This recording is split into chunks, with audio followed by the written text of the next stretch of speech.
Hey, Katie did a podcast. $2 is great show. Thank you for this. You're welcome. Your tweet is what spawned all of this. Katie did a podcast. She's the one who busted Eric July. Oh. Said, hey, why were you talking that shit? No, like Brad with the $2. We all love you, Katie. You're awesome. She is awesome. Let me see. KATYDID'S channel says, I just backed the campaign, but only enough for EBS cover. I hope it will help you gentlemen accomplish your goal. Thank you, Katie. Wait, hold on a second. Katie did? That's your second super. You had enough money until you super chatted it all to your buddy Ethan. Yeah. I see the support angled exactly at Ethan, John. I see what you're saying. Yeah. She's got a favorite, John. Does that hurt your feelings? Yeah.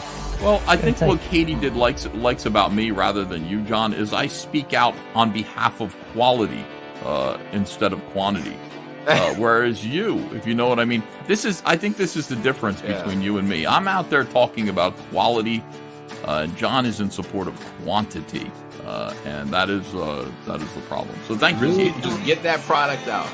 Get that product out. Got this nice clip here from KATYDID on X. You guys follow KATYDID. You follow her. Got a nice Twitter.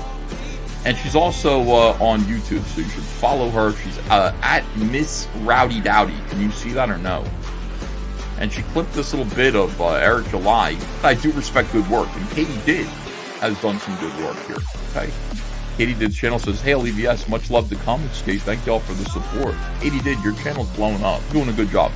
Lovely lady. Recently discovered this lovely lady, and hopefully her creator journey continues as it has started. A rising star, if ever there was one. I'm also known for that. Yeah, you gotta get her on. She's fun. A little bit. And she's female, which is very good. You'd be amazed, folks. There's such a gap in the market for female creators.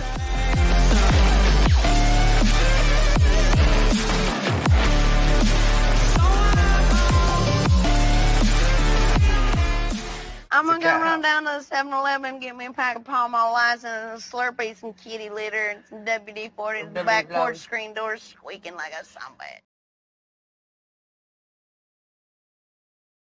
Good evening, everyone. Welcome. It is so glad to have you here on Comic Sips and Drama Drips After Dark, of course. It's so good to see you guys here in the chat.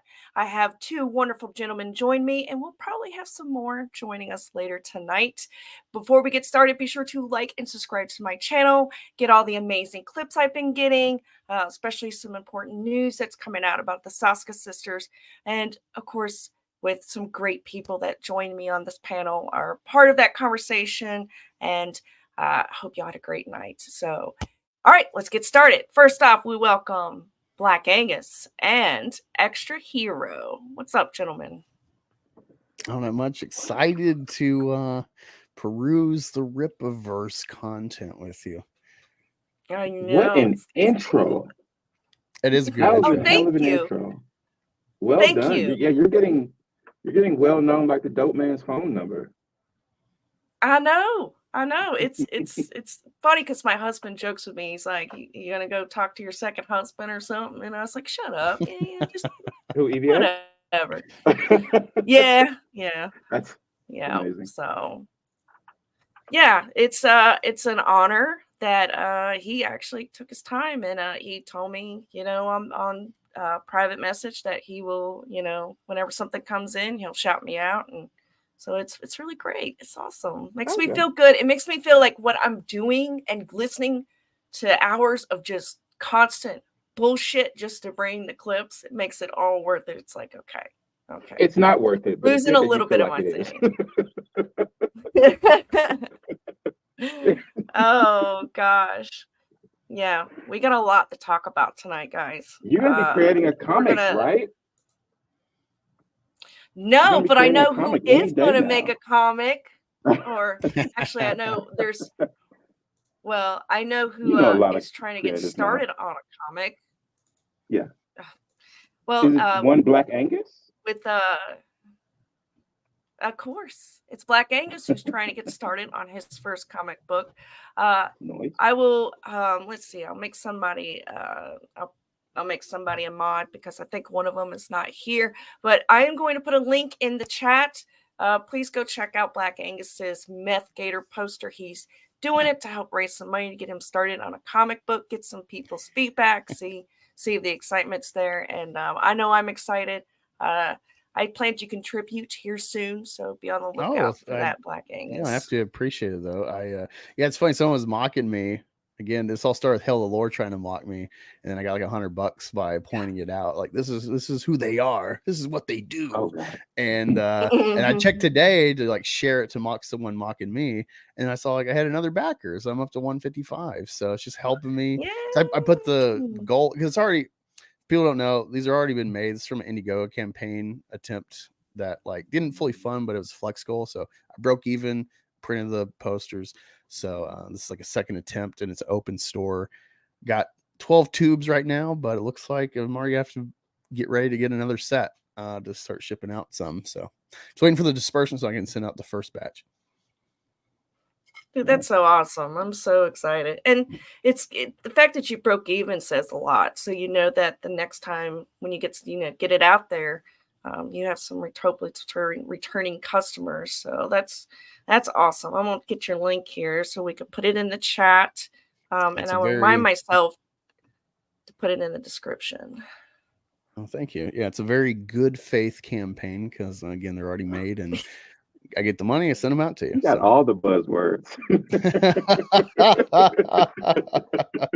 Oh, wow. Where did you get that? Is that from Tony? Wow. Is that from Tony? Yeah. Yep. Oh, wow. I'll have to get me one of those. Well done on the merch, guys.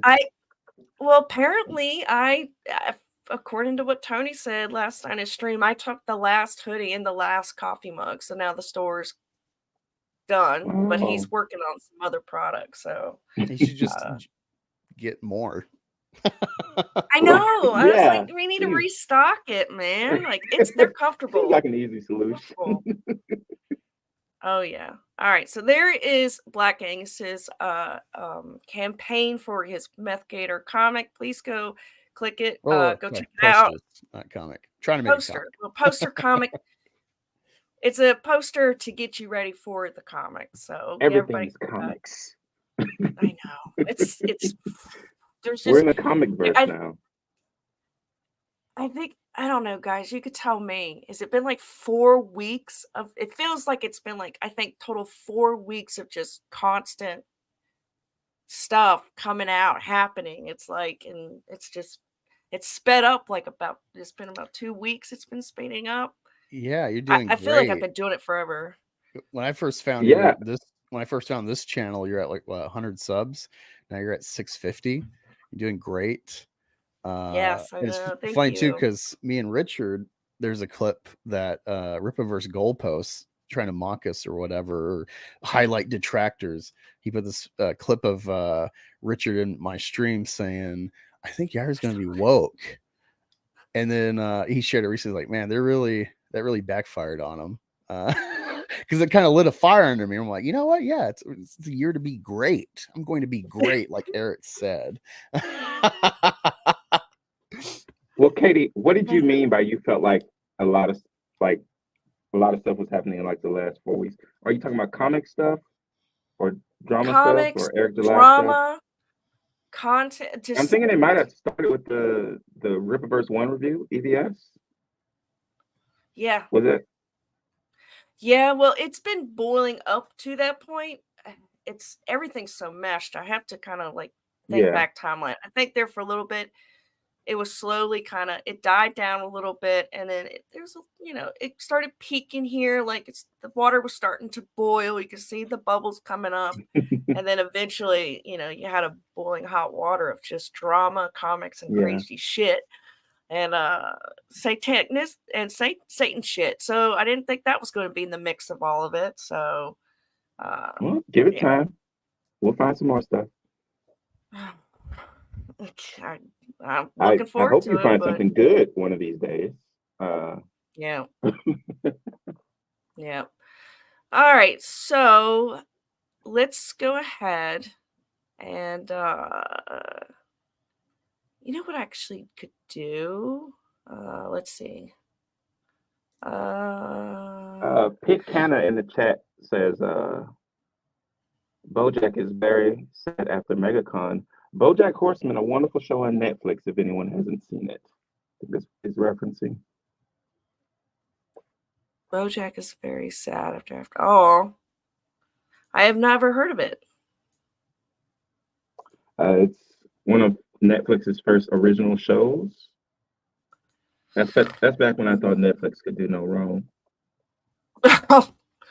I'm sure if I look it up, I can recognize it. Oh, look, there's Chris Bacon in the chat. Of course, Eric did the most Eric thing ever. He didn't do a Google search to see that there is already a comic titled Horseman. Really? That'll be. I thought. I think EVS was saying something. Maybe it was something else. No, the way the character looked, like the horseman looked. Speaking of which, let's go ahead. I think he has to know that there's already a horse. I think he doesn't care. Because obviously Horseman is not a creative name. He's a creative, you see. Yeah, he's something all right. That's for sure. All right, so let me. I feel like if I blow it up, it might. Joe Bennett had this idea, and he presented it to me, and he said, "What? Hold up, Chuck. The Rippaverse really?" Yeah, it's slowing down. Damn it! Maybe I got so much tabs going on. Hold on. Yeah, that's what happens to me.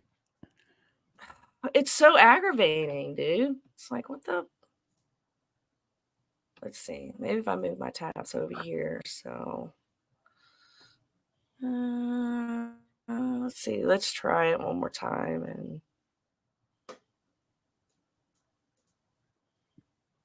nope, it's gonna be a bitch. All right. Well, sorry, everybody. We'll just have to do it this way for now. So, all right. Let's check out Chuck Dixon's big announcement. And you know what? This was really disappointing. I thought they would at least say something about Yaira. I mean, we are, we're about to go. We're in winter season. It's winter. Did they? Well, we'll find out. Because I only watched the first little bit of it, so I know I didn't get the chance to watch it through.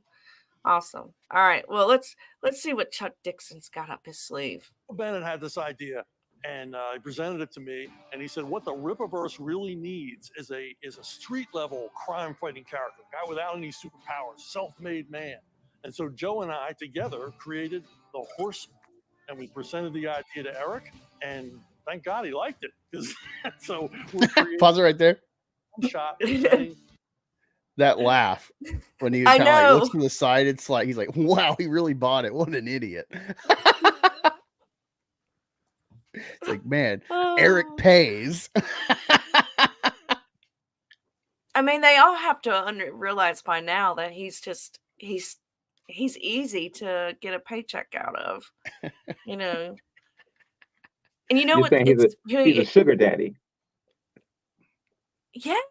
God, he looks like Colonel Sanders. I'm sorry. Every time I look at him, it's like, geez, dude, you are really doing the part there.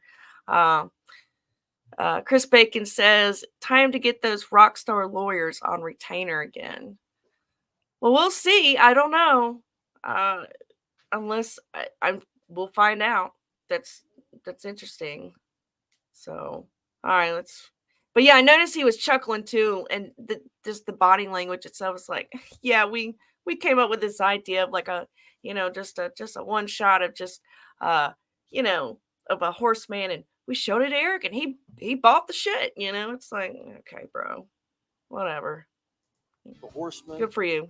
Just super action, the way only Joe Bennett can deliver it, and it's gonna be a lot of fun, I promise. Can we see that picture a little bigger? Is that possible? If I go on Twitter, I'm sure I can find it. So I might just be a happy warrior, but seeing that made me feel better about the Rippaverse, because it shows that everything isn't being filtered through Eric. Like, they're being created that Eric had no part in. He just has to approve it. And I feel like that can only lead to better art being made. If Eric doesn't have to like come up with something and then say, okay, make a book off of this thing I came up with. Me, who is not really a creative, but I say I'm a creative. So I like that the actual artists are talking to each other and sort of bypassing that. And then Eric is smart enough to not basically put a roadblock in front of everything. So basically, I believe in people who aren't Eric July. Pretty much. I mean, that is interesting point that you brought up, because it's like, okay, so yeah, they're having kind of free will to do what they want to come up with, and just, I mean, it seems like he's saying yes to everything. I think this is what Eric was talking about when he was saying that he's becoming a publisher. I think you still have to be part of the Rippaverse, but he's not necessarily going to be pissing in the lemonade. Yeah, it's just weird. Like, it's so random. At least in my opinion, it feels so random to just. I need to explain that metaphor I just made. Pissing in the lemonade. So pissing in the lemonade comes from the author world, where they say editors love your lemonade as long as they get to piss in it first. So it just means that Eric is approving things without him having to put his personal stamp on it, which is, I think, is a good thing. Well, it's dumb though, because Eric was always talking about his universe Bible and whatnot, and it's like, clearly there's no plan. Besides ISOM, he has no plan. Yeah, we saw what, and if ISOM 1 and 2 were planned, then his plans mean nothing. So yeah, I've always thought that he should be writing everything, because he's the reason people are supporting. But then I saw him write, so I think I've turned a 180 on that. Although I think business wise, it makes sense for people to be able to support him the most direct way, not have to support other artists. But right, yeah. Okay, but well,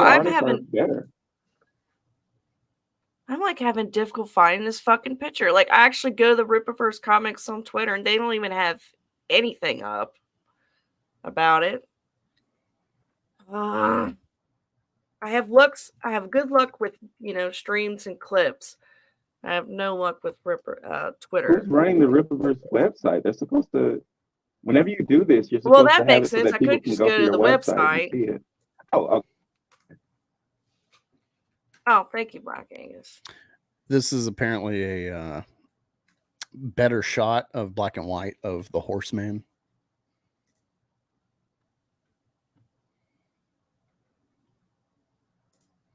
Yeah, I don't see any Horseman stuff on the website. See, that's weird. Like, shouldn't you be shouting that shit everywhere? You just made an announcement about it. And you notice there wasn't really that many good pictures of the Horseman, really. Yeah. They didn't, put out an actual, promotional picture of it. At least I didn't see today on Twitter. Yeah, I really hate that they do. Like, it's one thing in your store to have this, stupid angled shot for all your books, but not having a straight picture for people to get excited and really take in the Horseman. The first time I'm seeing this is from Sigma Centurion, as you see that post I sent you. Yeah. Okay. I mean, it's not bad.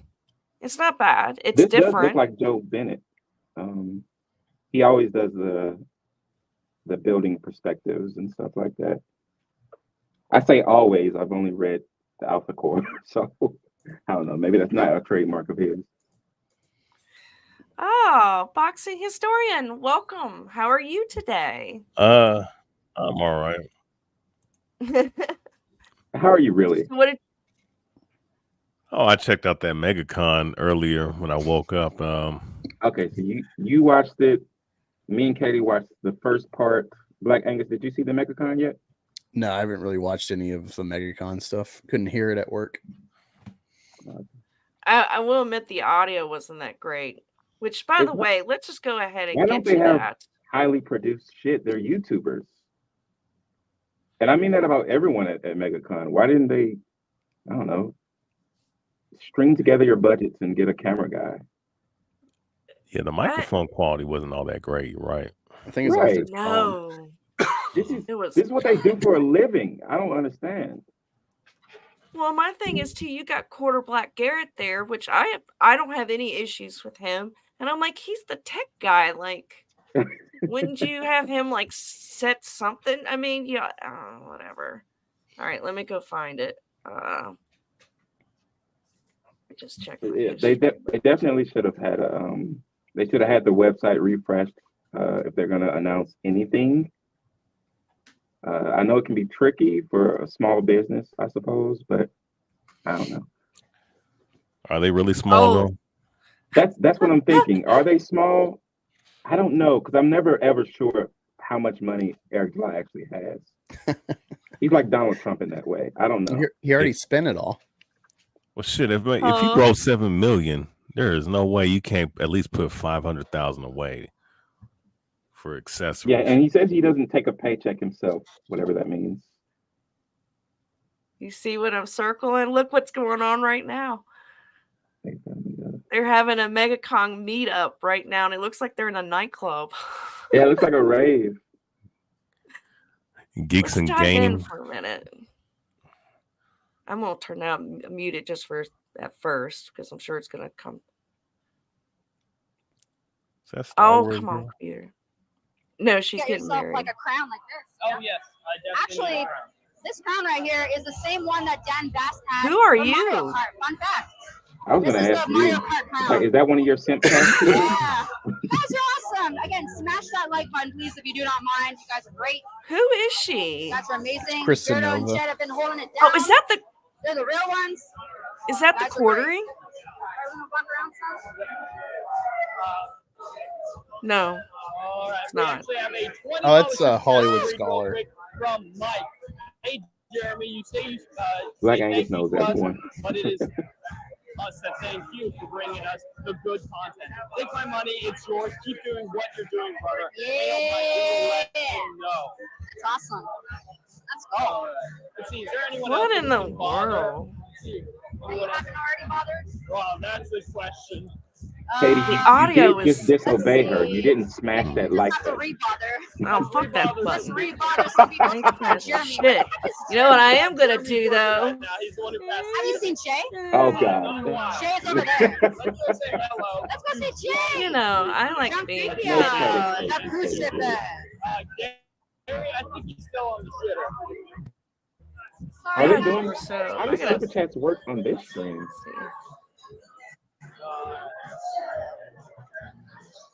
Oh, I guess that's why he had out his phone. There's That's your guy, Katie. Good. It's chickens a lot. If I in don't the get water chat. soon, I will die. Chickens in the chat. Okay, God, Trying not y'all to were die. So loud. Let's How many go back people a are in the little bit. chat? I gotta. There are. Oh, it's not telling me. Wait a minute. 1,256 are watching in the chat right now. Someone says in the chat, my ears hurt. That beard on. Why are you like recording inside that building in the nightclub?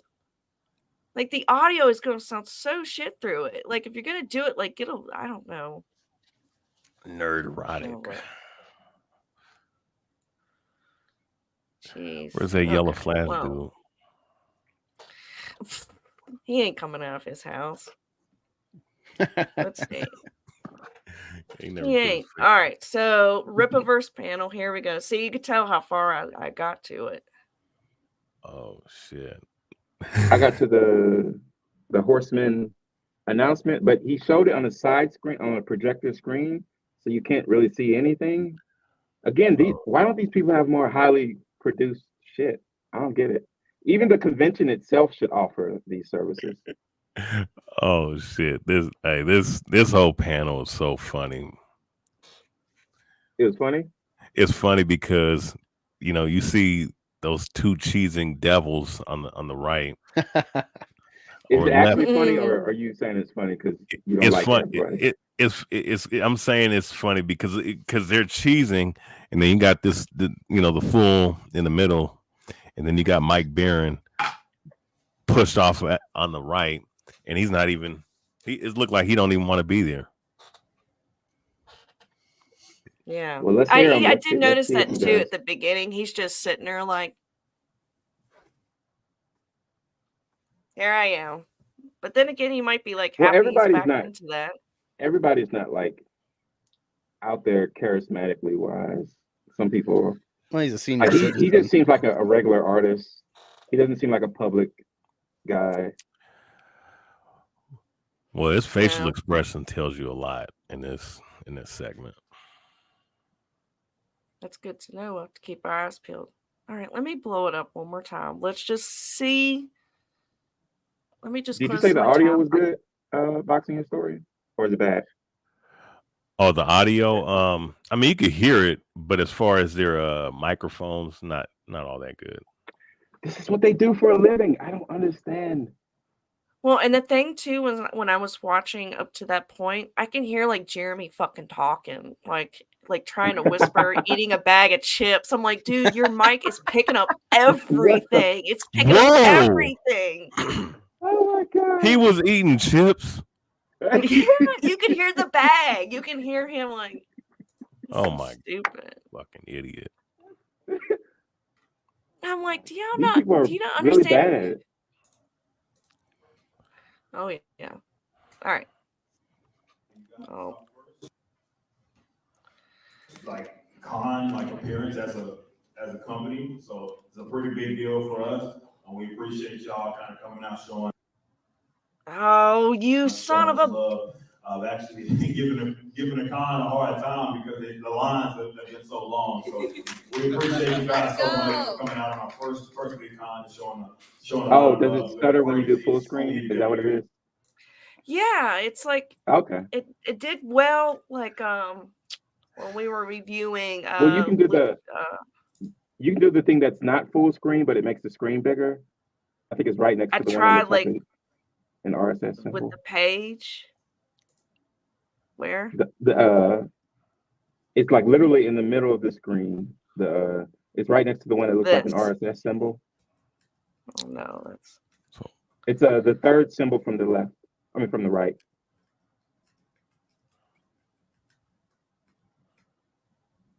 Third symbol to the, like, this one. Shit.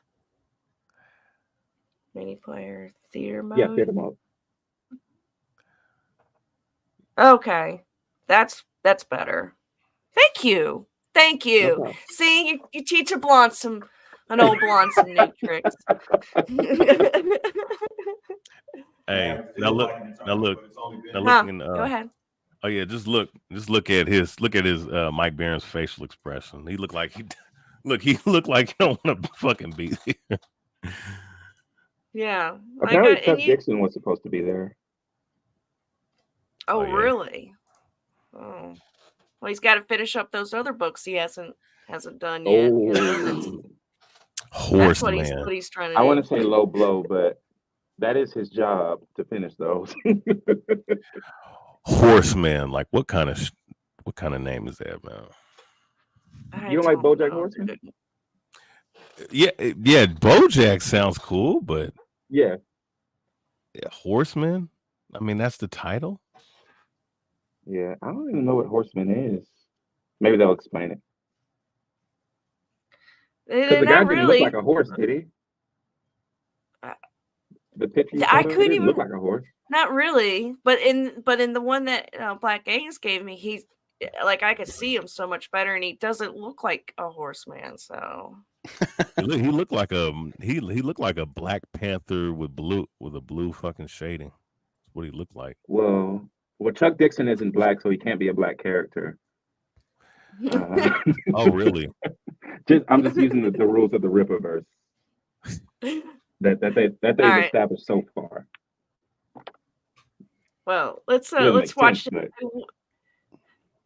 I will say when I started watching this, seeing these two right here, just the twins, like it's gotten so hard to look at them. Like people's been putting pictures on Twitter of like their so-called hugs at NDA Sunset. Totally This is had a my first time horrible. seeing them.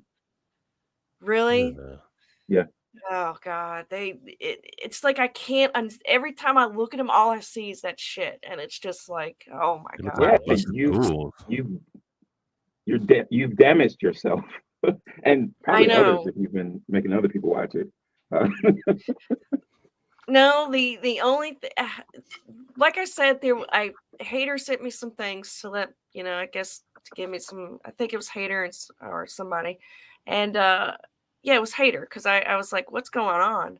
And so he sent me some stuff, and like it was their movie, and or like the trailer, something to their movie, because I know that like the first few seconds it was like, okay, whatever. I couldn't go all the way, but like I did see some of the clips where Dr. Teal on Rumble, Ministry of Dude, them on Rumble, they showed some of the clips, so that's where I got to watch most of it. What's Ministry of Dude about? They're just they're a podcast of a couple guys that get together. I think they do like movie watch, and they talk about comics, and it's pretty funny. They've got a really Ministry of Dude, and they're actually pretty good. I don't mind listening to them. Are they Rumble exclusive, or do they just? Well, they have another YouTubes, but I think it's their clip channels, or I don't know. You just look up Ministry of Dude, and you'll see. Yeah, I've only ever watched one Rumble show. Their faces and are that's because the nightmare person fuel. doesn't have a YouTube show. So yeah. All right. That's yeah. right. It's like Dick I Masterson said. doesn't have a YouTube show, so I had to go on Rumble.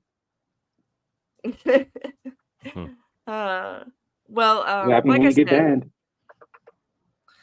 Like I said, when I was seeing these girls, it was very difficult, and I'm only hoping that we keep getting that shit out, keep letting people know about it, spread the awareness of it, because Maybe it'll all be worth it in the end for you.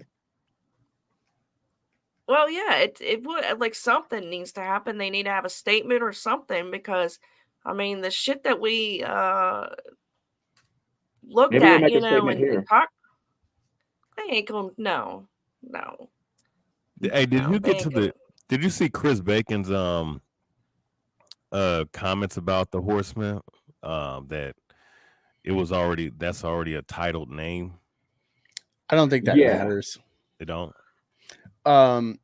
Because it's like if multiple comic companies make Thor, even though that's like an open domain character, you'd have to trademark it as like the Rippaverse's Horseman.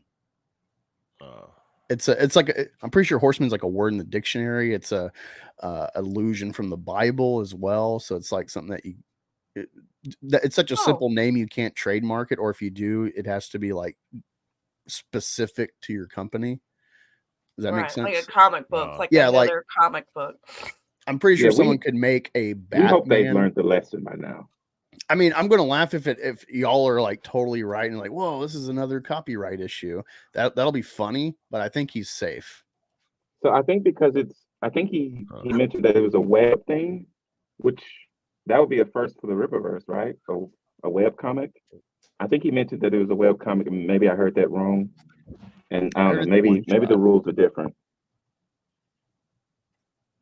Yeah, and like Razik77 said, if you just told me the title of Eric July's new book, Horseman, without showing me the cover, I would assume it was about the 4 horsemen of the apocalypse. But then I saw the cover. Yeah, that's what EVS thought too. So that's a good reference to the cross.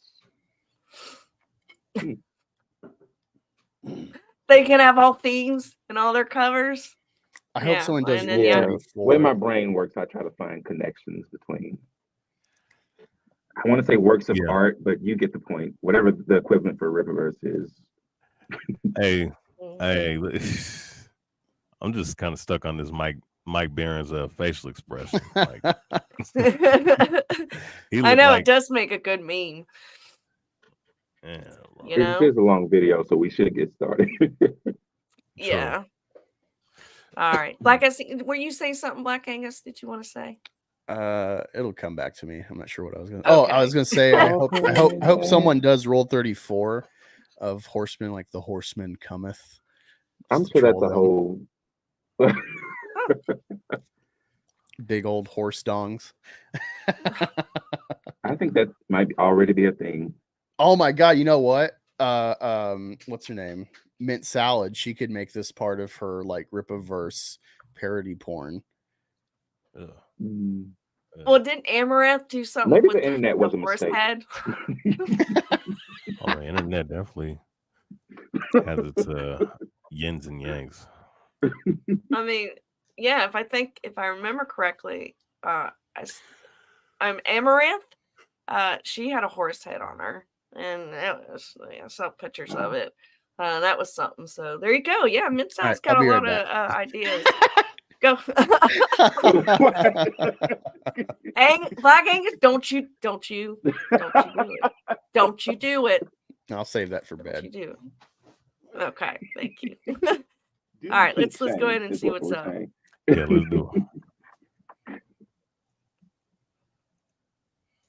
And you buffer. A year and a half. So we appreciate you guys so much and showing all sorts of love. We do have some things that we're going to show you guys today. But first, I'm going to introduce, of course, the panel. You guys know me. I'm the owner of the Rippaverse, writer of ISOM, and you know it's. Let's go! Come on! Let's go! You write shit. You write shit. And you know, when we launched it, we'll be completely transparent with you guys. I had no idea that it was going to just explode the way that it did. That completely changed everything. It changed my life, like quite literally. And it's okay. Remember, how could you know that it was going to explode? No one ever knows, unless you have a crazy That's ego. Right. Yeah. So if you notice, start listening to. You probably could tell, especially if you got headphones, but you could start hearing the back crumble. You could start hearing the noises that's going on with Jeremy and all them. Yeah, you'll hear it. Seeing what At least get the sponsorship if you're going to do that. The characters that it was that we introduced. The first thing that I did was, of course, we had to grow as a team creatively, as well as with like warehouse stuff, but especially creatively, we had to grow. So that's why you see these people that are with me joining me on the panel.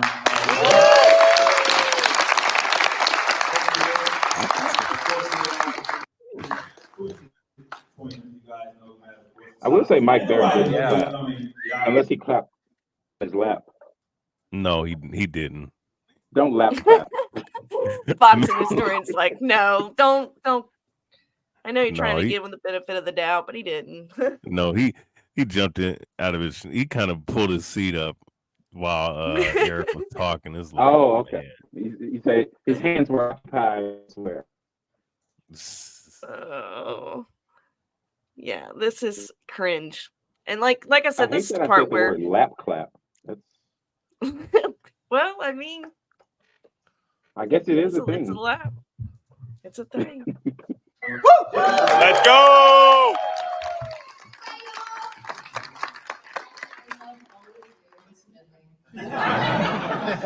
And of course, join. I mean, this guy's been instrumental to the company in general. I've picked up so much from storytelling tip from this man, and he's an absolute legend and the writer of the upcoming Gooding book. That is Mike Barron.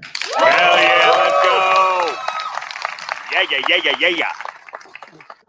Okay, shut Wait, up. is I that can him hear talking? you. That was Ryan. Jeremy talking? Oh. No, it was that Ryan guy with the big forehead. that's Ryan. Yeah, Oh, okay. yeah, Sound I like, think that's it sound Ryan. Like Beardo. It sound like Beardo's weird ass. I think I'm a sucker. No, they all start to sound the same to us. I think I'm a sucker because hearing this applause is making me like this more. Like knowing that they're there and people actually love them there. I don't know. It hits different. Right. Like I'm imagining people's dreams coming true right now. Well, that- yeah. I I don't know. mean, they had a good turnout. I'll give Eric July props. They had a good turnout, and Right. I you don't know, think I could agree with these fans, but I don't know. I'm fans of artists that people probably don't like or whatever. I listen to yeah. old Taylor Swift songs.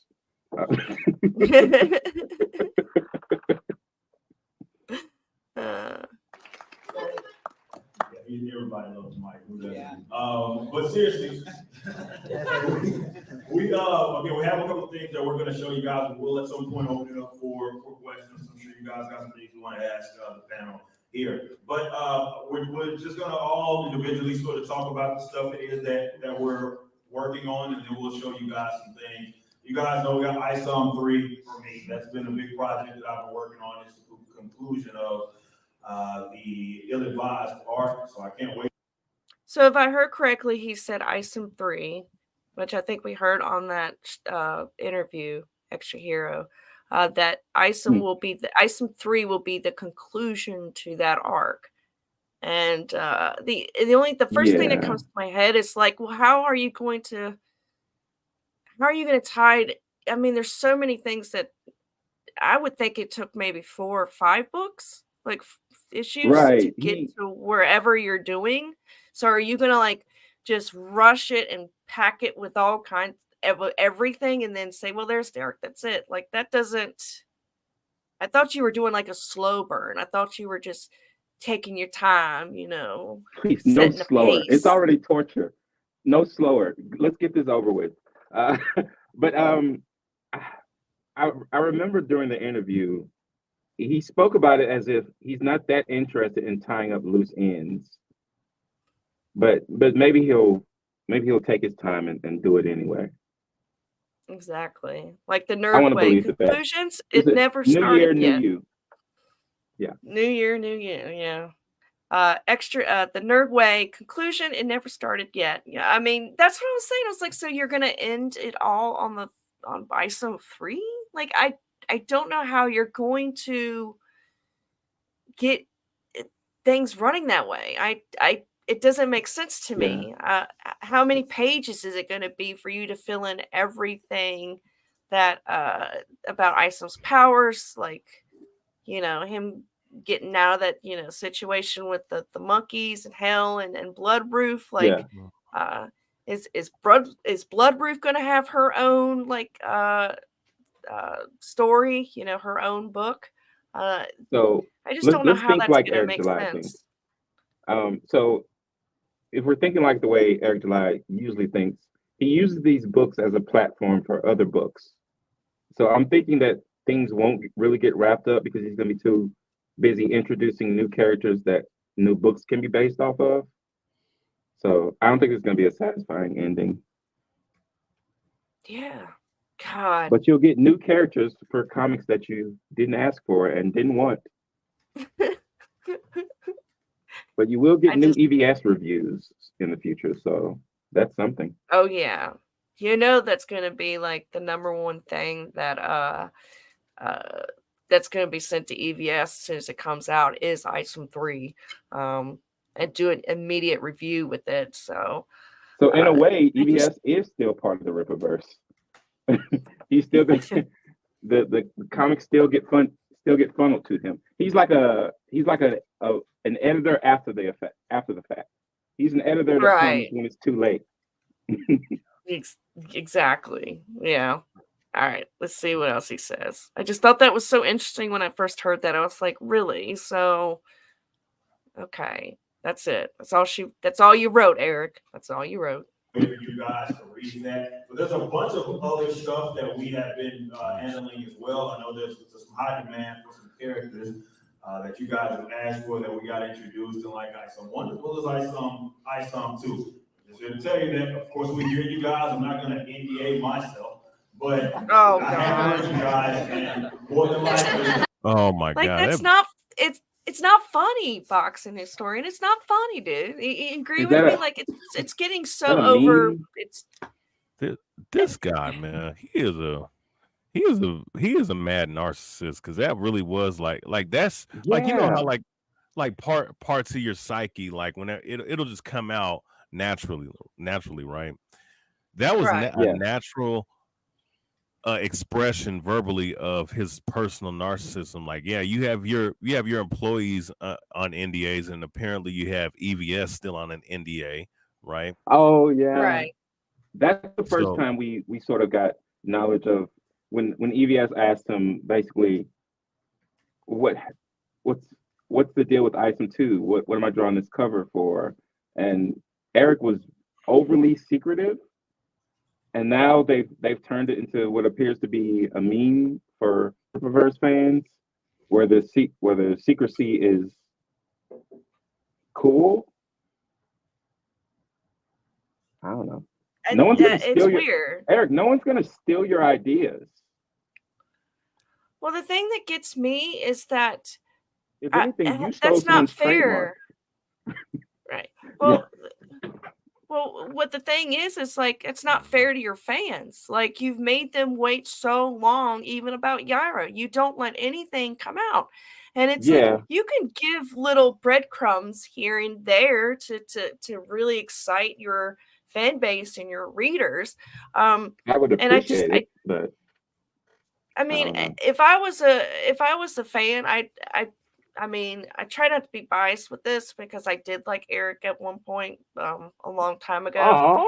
But to me, if I was somebody, a big fan like him, like I would at some point get kind of aggravated that I'm not getting anything about any of these books or Yaira. Like, especially for me as a woman, I would be excited for Yaira. Like, I would be so ready to see something like that, and then I can't find out anything about her.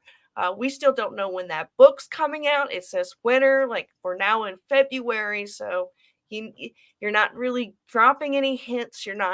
It's just not fair. Like, what's the point of your fans going to this if you're not going to if you're not going to tell them anything or ask any of their questions? Like, I'm starting to think maybe they do that because they don't want to be challenged or ask challenging questions, especially at this point now.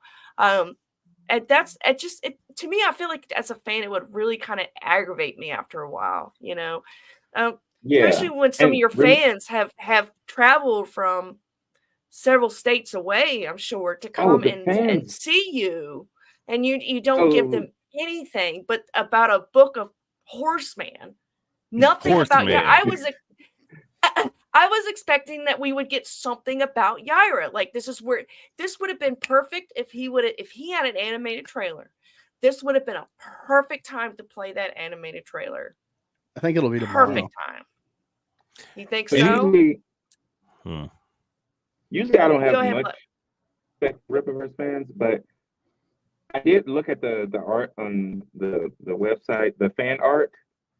And he got some really talented fan artists for that contest that he did once upon a time. Now, I don't know that those are particularly fans or people who just wanted to win the prize money. But if those are fans, then the fans deserve better. Yeah. And I genuinely want them to get better from this. Like, I'm not going to stop them from being fans, but I don't want them to be taken advantage of. So right. Yeah, screw Go ahead, Black Angus. Let them suffer. Well, especially Sturgis, and LG. Let them suffer. Although I'm going to be honest with you, here's some little, it is comic sips and drama trip. So here's my thing. Like, I'm starting to think that LG doesn't read Harley, doesn't even talk nothing about Eric Harley. Like, if you're such a fan of him, how come I don't see you doing anything with that and about Eric July, but yet when it does come to him, you're talking shit about all of us. So it's like why are you here, dude? Like, why are you here? Like, Sturgis, I get it. He's a sad, lonely man who we won't even go there.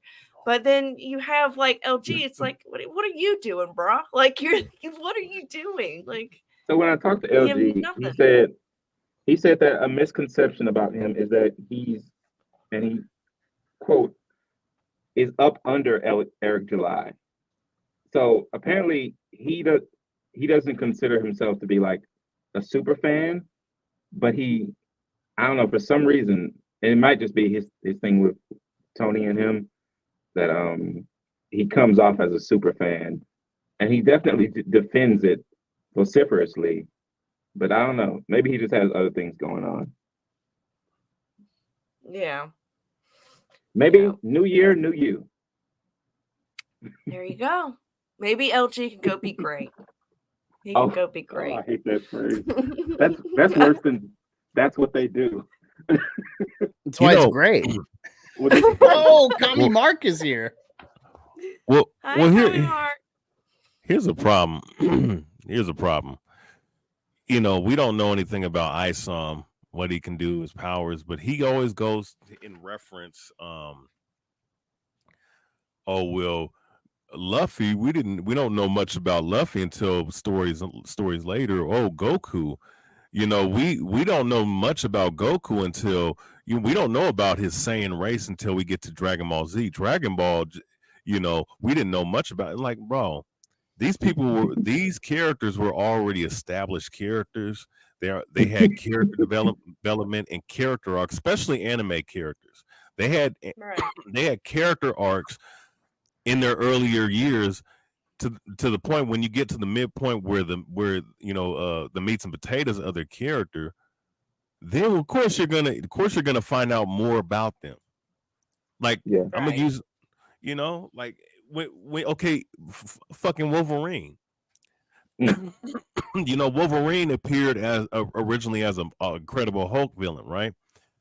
Right. You know, he was established character as a Incredible Hulk villain, but then in this, like I think 2 or 3 years later, they put him on the X-Men team. Then we find out, oh well, he's a mutant. He's all this, that, and the third. But we already have an inclination of him prior to him being a part of the X-Men.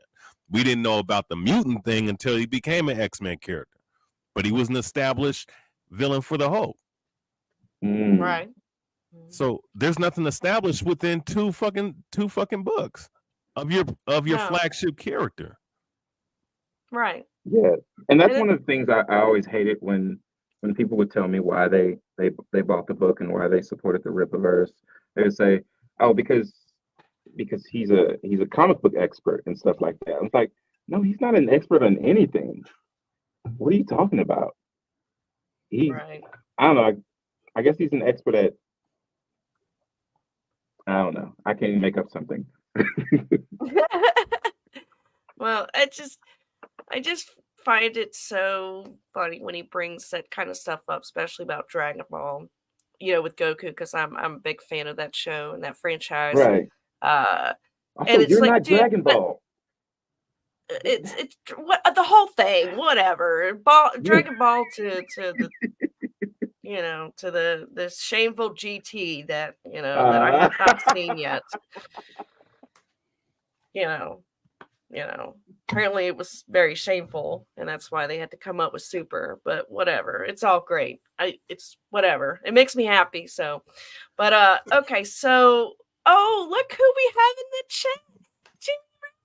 Jeez, hey, I'm so I was glad just you're watching here. him on Richard Embry's channel. Yes, I'm Good guy. definitely. He was talking do shit that. about American food. He was saying that we don't eat right. That it's hard to get organic food for good prices in America, and they pay pennies overseas.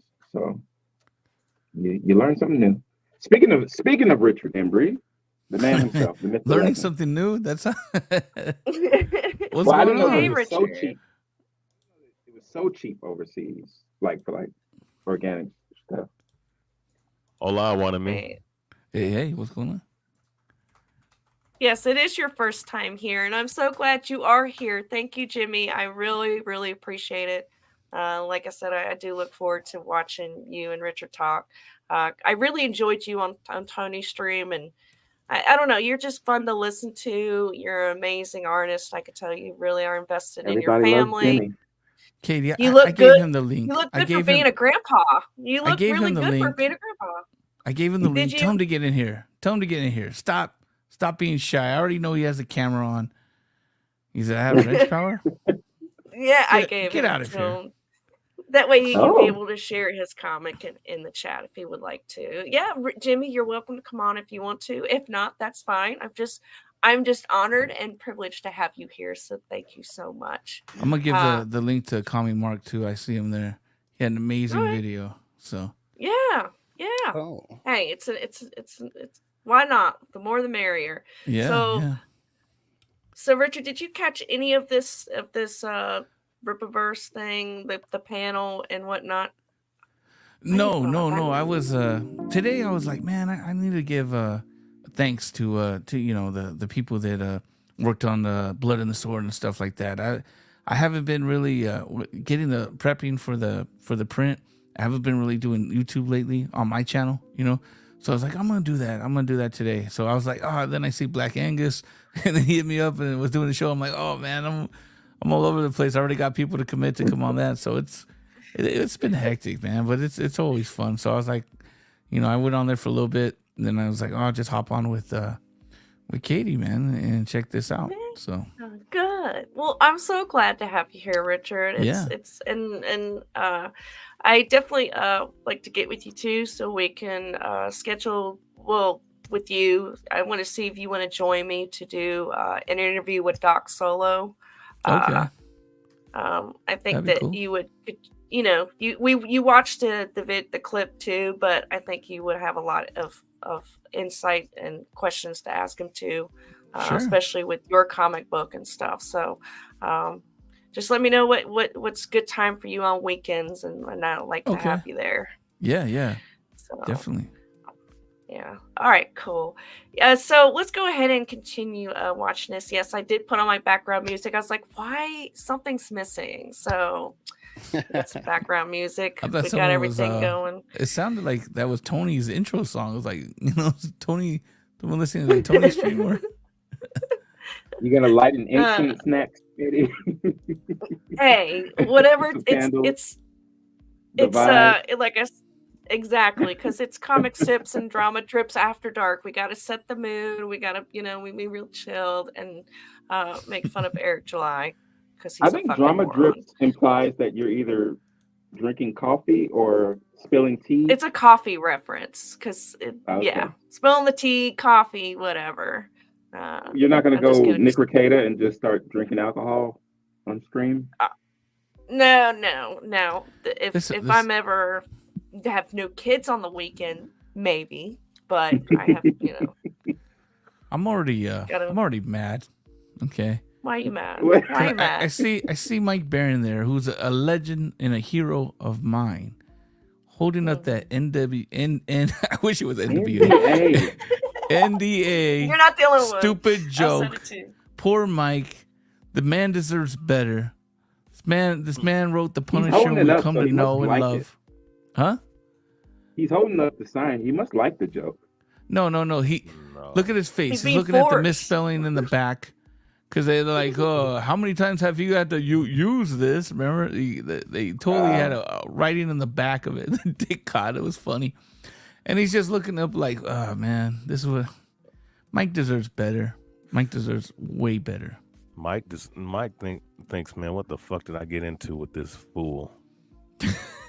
I'll reserve judgment on what Mike deserves after Gooding comes out. Oh, no. The hell is that? Yeah, man. Mike would have to be able to walk on water to make Gooding good. If anyone could do it, it's Mike, I guess. Well, what's Gooding? Oh, That's funny. Gooding is the. That sounds like a greeting somewhere. Like, hey, man, what's Gooding, yo? Gooding is But a that was the character best from part of Gooding. Ice I'll let and Extra Hero explain what Gooding is. Yeah, Gooding's a character from Ice and 2. He's basically the tech guy. He's apparently in Flores Park, Texas.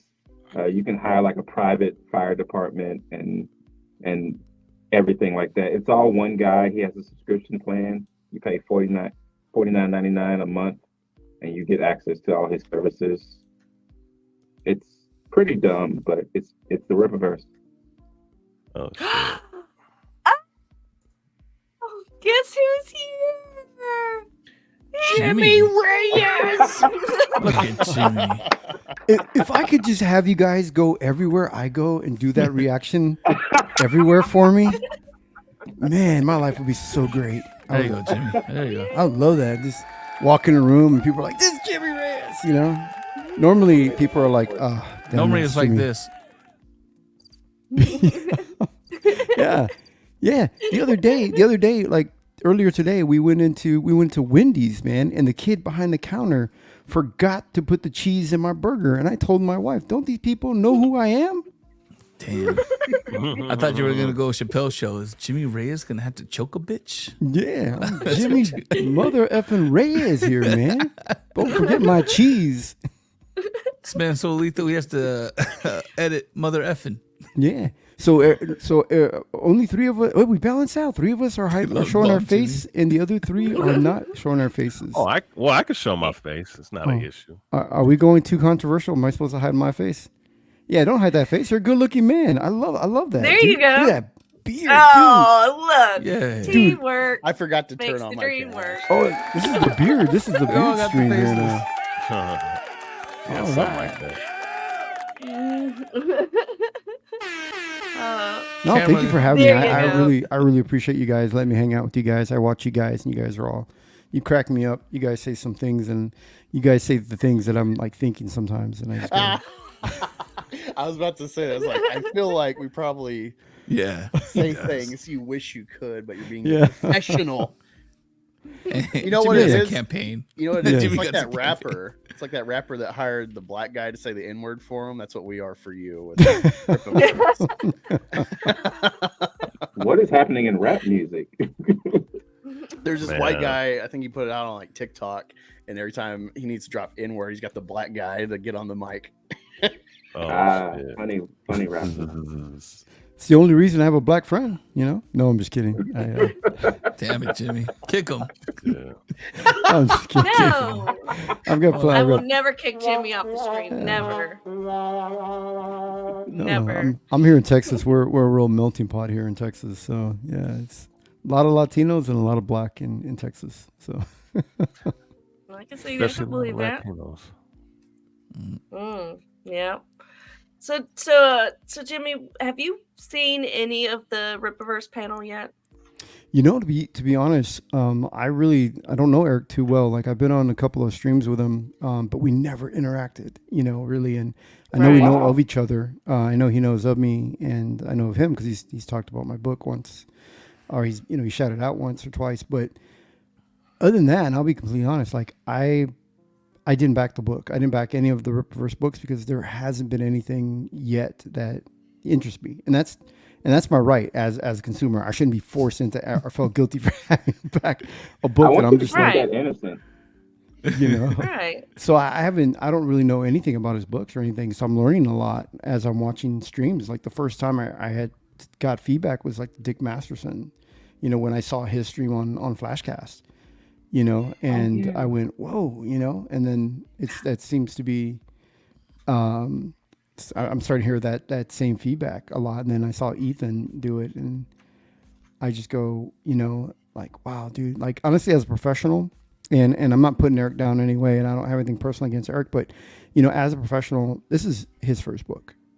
You can't expect to be great. You know, it's not, you know, and when people criticize my first work, you know, I was defensive too, because you're new, you know, you don't really know, you think everybody's attacking you because you got your family telling you how great you are and your friends are telling you you're amazing. So then when you get professionals who know the techniques, who know what they're doing, and they give you feedback, you go, oh my God, they hate me. They just hate me. They don't like me. They just want to turn me down. That's it. So we're up to 3 positive people on the panel. Watch out.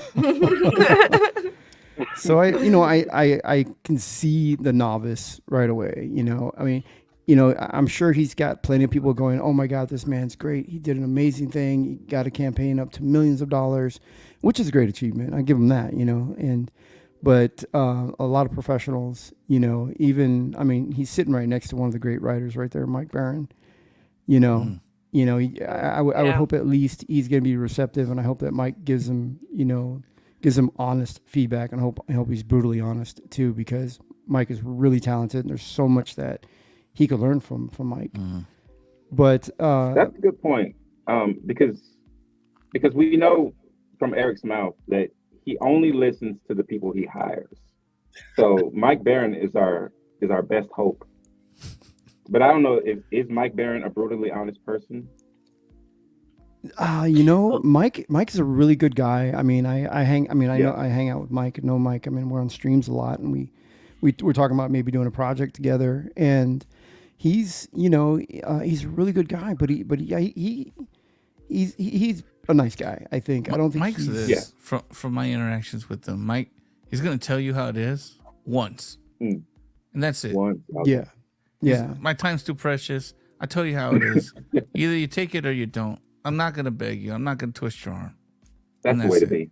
Yeah. That's He's definitely like that. I'm very interested. You're saying you hadn't backed the books. In my detractor streams, I suggest people back Rippaverse. I'm there day one. I am entertained. It's just not why Eric wants. And I've said I would give Eric the benefit of the doubt with like he's a startup company. It's first time writing. Yeah. But he himself, Eric, the bearded guy that you guys hung out with on Tony's stream, he's got a clip of Eric saying like, Chuck Dixon says I'm good. Soska's sister say I write good. There's some other person. It's like all on his payroll that he was trying to validate himself. And then he's also said like the only thing I would change about the book is I would add more pages for Yaira's fight with Alpha Core. Like he has made himself a Ryan Johnson, where like Ryan Johnson had that famous interview with CNN. It's like, oh, do any of like the criticisms, do you think they're valid? He's like, no, not any of them. That's how Eric's been acting. So it's like, this is why he gets the ire, because he could totally just fall back on, this is my first time. Whoops. But no, he thinks he's great. And he's paid people to, fluff him, for lack of a better term right now. Your employees are going to be your yes men. He's insulated himself. And he seems to not understand that. Yeah. That his employees are going to be yes men. Yeah, you don't want to. I mean, they want a paycheck, And I mean, we've all worked jobs where we've had, we've all had supervisors, our managers that were less skilled than we are, but yet we still had to give them. You had to be proper and respectful at work, and these are employees. I mean, that's what they are. So I don't think it's the right people to ask for feedback and critique. I remember a manager came to my job. He was new there. So I had to train him on certain things. And then like a few weeks later, he was trying to lecture me about something. I was like, I trained you. Yeah, exactly. And then, they get a little condescending, to you. And you're like, I've got more experience. And, but the thing is, like, I think a lot of creators, it takes time. And as we mature in the business, we then realize, what, we don't know everything. And then we become more receptive to the feedback and critique. For one, is that once you're in the business long enough, you learn to separate yourself from your work. Because at the beginning, you're so attached to your work, it's your baby, and you're so proud of it, and you think, just like a mother, you think it can do no wrong. It's perfect, and that's the phase that Eric's still in. It looked, from one professional to another. One publisher. The comic only a mother could love is what you're saying. Comic's got a face that only a mother loves. No, I think his mother'd be like, "Oh no, baby, what is you doing?" and what really depends on like your growth in this field and like your talent and skill and how much it's going to grow is how receptive you are to the feedback and how you're willing to apply it. If you sit back and just go, I'm great, and you think I know everything, then you become stagnant. You don't grow, and right. It's a startup company. I do want to, I do wish the guy the best. I am for the movement. I want good books in the industry that have no agendas, they don't have any of these ideologies in them. I would love to see more books that way. So if he's got those books, more power to him. I would like to see him be successful. I've got nothing against that, but you're not going to grow if you're just, telling people, calling people names and just, telling people, about? Yeah. That's what worked for me, Jimmy. What do you mean? Yeah, like Richard Embry over here, And we got Call Me Mark too. Yes, Call Me Mark. That was Comic Mark is very, man. I don't know how you do it, Mark. Man, you make it funny, you make it lighthearted, but all the truth is always there. You know, it's just well done, sir. Well done. I put also so hello, Katie. Thank you for having me. Yeah. So to your point, Richard, that video, I put a lot of effort into not saying anything that wasn't true. Like, yeah, I did a lot of research into what bad faith actually means. You know, like rather than what people are saying it to mean. Like, so it was very deliberate. Like, to not say anything that I didn't believe to be true. What does bad faith mean, really? So if you're saying something for someone to say something in bad faith, they have to be lying to themselves about it. Like, okay. And in my video, I think the point that I was making was that initially at the start, all that I thought was, oh, it's just a money thing, whatever, like, and ignored it. And a lot of the pro Ripper people are saying, oh, they're all just angry about the money. Like, so I said that quiet part out loud. Like, people went, yeah, actually, you're right. Like, Well, that's good. I mean, and we'll definitely. I think we might play it here if someone wants to send me the link. But it's good to have you, Comic Mark. Thanks for joining us. And Jimmy, go ahead. Go ahead. I'm keen to see this panel thing that you was watching. Like, I saw they were doing all the NDA stuff. It's like how that can work for a year. Like, but nobody's gonna go to the next like event if you're not gonna give them like some juicy backstage stuff. Like, what's the point in going there? You know what I mean? Yeah. Right. Jimmy, I wanted to ask you. Some of these people took flights there, so. Right. Well, Jimmy, I want to ask you, like, so I think, and we were talking about, customer, as a customer and wanting a good quality book with none of the ideology in it and all that stuff. I used to be a fan of his, and that's why I followed him and supported him when he was getting this comic out, because I'm like, I'm a mother of 2 children. I have a son. I want books to. You have a black son with a beard. I want really good books for him as he gets older, because I think it's important children read. It helps with reading and all that. I think what turns me off was just the really bad attitude that came with the criticism. Like, I didn't like how he was approaching people, how he was getting so snippy. And like, for instance, we're going to be watching Flashcast, but we are going to watch what happened before Dick came on, because Eric July and EBS had that conversation. And I truly believe, when it came to criticism, I believe that is what started this whole, it's the prelude to the big thing that happens later on when Dick came on. Do you see, like, how some of us, well, what's the question I'm trying to think here?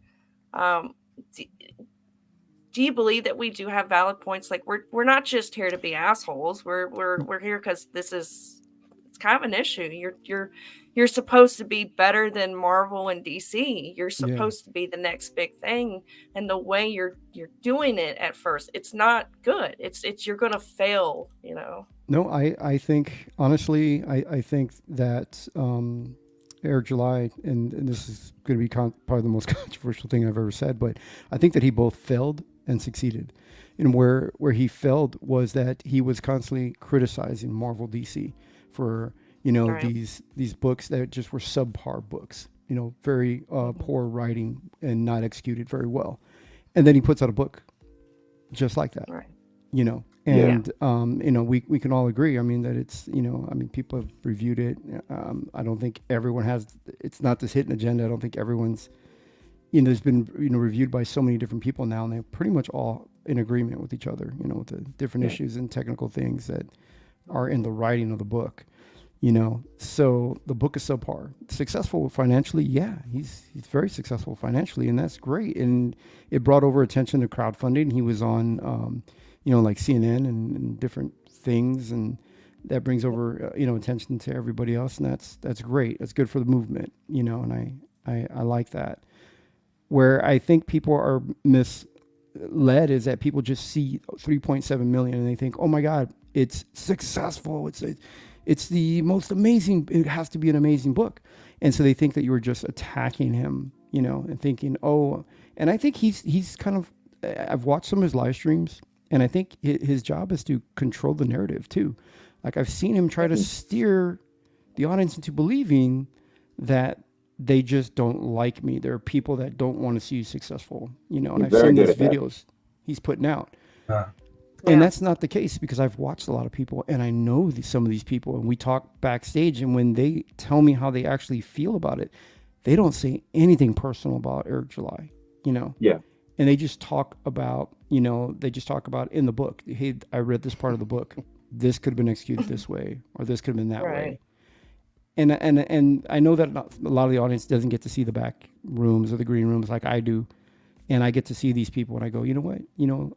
If you're on the outside and somebody's controlling the narrative, you'll think that these guys are just out there with an agenda to tear down this company. But really, the few of the ones that I've gotten to meet, they honestly, have really good, legitimate feedback. Even I'm talking about the people that are not working professionals, people that are, fans, readers of the book, that are actually pointing these things out. Because I know it's easy to dismiss them, or people that are like fans who read comics every day. It's easy to dismiss them because you go, well, where's your degree in writing? Where's your experience in writing? But you guys have valid points. Yeah, to answer your question, I believe you guys do have valid points. Well, good, because I feel like you just you hit the nail on the head exactly. And you know what bothers me too, especially getting to know more people in Comicsgate community. Eric July had such an opportunity to pick really good independent artists instead of the big names. Like, you've got a lot of good people in this community that are very talented and can draw amazing art and comic books. Exactly, Richard I don't draw. Embreeze, You don't have me draw. It would be worse. Well, you got a great more 3D story. assets. It'd be all 3D assets and Nobody AI, can all of it. Nobody can type in descriptions into AI like Richard Embreeze. I still need to edit those. I'm like, what? How did I do that? Still putting shit? typos in the AI. It's like, I don't know what you want, man. It's like, I just think that, Go ahead, computer will give Richard. itself a virus to itself just to end itself. And so, but I stumbled on the setup, so that's why that one bombed. Hold on. But There. Okay. Oh, Well, God. maybe you're more professional than all of us then, if you got sound effects. Oh, It's a new he's been toy. loving the It's a new soundboard. toy. He's No, but I it think helped us with, push through a couple nights ago. with the agency he was going to, because what he was going to was a artist broker, and with that artist broker, he's an honest dude, man. From what I heard, people that have worked with him, and what's your budget? Oh, you want this person on this budget? Okay, and this is what rate you're gonna give him. So a lot of the stuff could be like, hey, he paid at a lower rate to get faster stuff done, and that's what you're gonna get, even though the artist is probably more capable of doing more quality work or better quality work. That's what you get because that's what you paid for. Like if Jimmy, like I'll just throw out a number. This is not accurate or anything at all. But if Jimmy's like, hey, my page rate is 500, and I was like, hey, we got this book, Jimmy. It's gonna be 100 pages, so it's a lot. But they want it at 350. Do you want it or not? Jimmy's like, okay, I'll take it at 350. He's not gonna get that $500 page that Jimmy would normally put in. Jimmy's gonna take some shortcuts and or else that project goes to someone else too. So I believe that's kind of like, and again, it's just me speculating, but I think that's more because, like, why would an artist that is more talented and you've seen produce better art, why would they come out and it would be so subpar? Why would it be done so quickly? You know, and I'm just thinking money / time / that. Okay, well, hey, if the check clears, you're gonna get what you want, but at the quality is gonna suffer from it, and that's where I think it's. So as far as him getting better artists, I think he got, I guess bang for his buck, but you know, when you come out into this indie scene where people are just killing it and just amazing artists, it kind of stuck out, you know. Do we know what the page rate was? I don't know. We don't know. He hasn't released that or anything. No. Because I know. I mean, I can only speak for freelance artists, and as working as a freelancer, you know, you don't get benefits. There's no guarantee of work, so it's very easy for a lot of us. You know, we can easily get stressed out. I mean, all of us, we all work. You know, most of us work paycheck to paycheck, and including us as freelance artists. So the more work you can take, the more money you make. You know, so this artist may be taking shortcuts so that he can, you know, finish the art really quickly so that he can take on multiple projects at one time, which means that he's spreading himself thin and the quality of his work is going to suffer, you know. So, I mean, that's one possibility, you know. Yeah. Yeah, I just feel like there's such a missed opportunity. Like he had $200,000. I mean, I don't know the exact, you know, page rate with everybody, but he could have really hired people that are not really that expensive, that can, you know, I mean, have a good page rate. I don't know. I just feel like it's such a missed opportunity. You know, somebody that really loves art. You know, it sucks. He wasn't trying to make the best comic book. He was trying to make the best comic book business. Like that's what happened. That makes a lot of YouTubers sense. will have merch, and they try to, you know, sell merch through their YouTube channels, and maybe that's what it was. Because I do hear him say things like product. He says, you know, my product, and I as a creative person, we don't refer to our comics as products because we're much more attached to it. We're enthusiastic about it. You know, it's our creation. It's our comic book. You know, it's just the wording was different, and that kind of made me think. You know, it just makes me wonder. You know, by calling it a product, it's like separating the emotion. Yes, you're separating the emotion and creativity from what you're producing. You have no attachment to it when you call it a product. It just feels like it doesn't matter if it's subpar or if, you know, you don't care if you're producing a Hyundai car driving or if you're producing a Bugatti. You know, to you it didn't matter. It's a product. Let's get it out there. But when you're passionate about it, like guys like Koenigsegg, you know, he was so passionate about the automotive industry. You know, guys like Porsche, Enzo Ferrari. These guys were so passionate about what they were creating. They loved it. They loved their creations. They put out their automobiles and their creations out there that were incredible. You know. Well, I have a question, right? Like, based off of what you just said, how long do you, I guess in his mind, I mean, just as just examining him, how long does he really believe this type of business model can stand, or at least this type of does he believe that this can be sustainable for a long run? Because he's talking about 10 years, and you know, if you have drop-offs between ISOM 1 and then a big drop-off to ISOM 2, then even a bigger drop-off to Alpha Core, how sustainable and how long can this actually last? I mean, like what he's thinking, I couldn't say, because I mean, I'm not Eric July, but as somebody who's doing the crowdfunding scene as well, and somebody who's, you know, in the industry on the inside, I can tell you right now that you know, crowdfunding scene offering a comic book at $25, $35 sustainable. I don't think it is. I think right now this is what the industry needs right now, and we're able to help, you know, the comic book market right now, but I don't think it's sustainable for that long. You know, we definitely have to find a different way for different distribution. We definitely got to bring prices down. But one thing I will tell you right now is, if your product is what he's calling it isn't quality, and people receiving it are going, because this is what it is. In order, we all know that in order to have a transaction, to complete a transaction, for people to come back and to buy, to separate them from their money, right? For people, they have to feel that the value of what they are receiving is greater than that they're giving up, right? So you want to know, you want to feel for sure, I at least got my money's worth or greater. And I'll tell you, there are so many, I'm watching so many videos where people are going, I didn't get my money's worth. There are so many people out there feeling that way, feeling very, very disappointed. And you see that in the sales numbers. So I don't see it lasting very long, that way. Well, it's like what EBS said on his trash cast was, that people, he had heard from people that they, pretty much maxed out their credit cards or got new credit cards, like putting yourself in debt.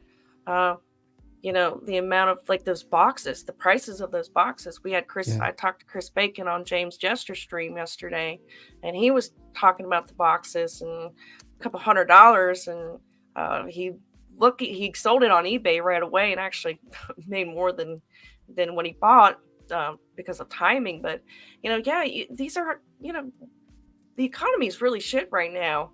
And a lot of people are working really hard, and $35 is a lot of money. And, like, to me, like, I feel like if I'm going to put in that amount of money, I want something amazing. I want amazing art that I can, like, I got Bronze Star yesterday from Pat Broderick and Mike Barron.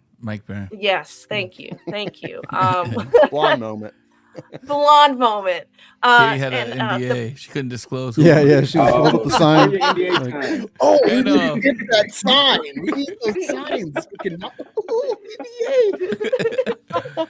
Which is the most dumbest joke in the world. Like we just like I know. Like it's pretty cringe. It's pretty cringe to think. Everything is NDA. They never talk about the story. What are you talking? When it's crazy. Eric signed one with himself, actually. Oh God! I wish I could sign one and forget the book and forget I read it. But I got the Bronze Star book yesterday.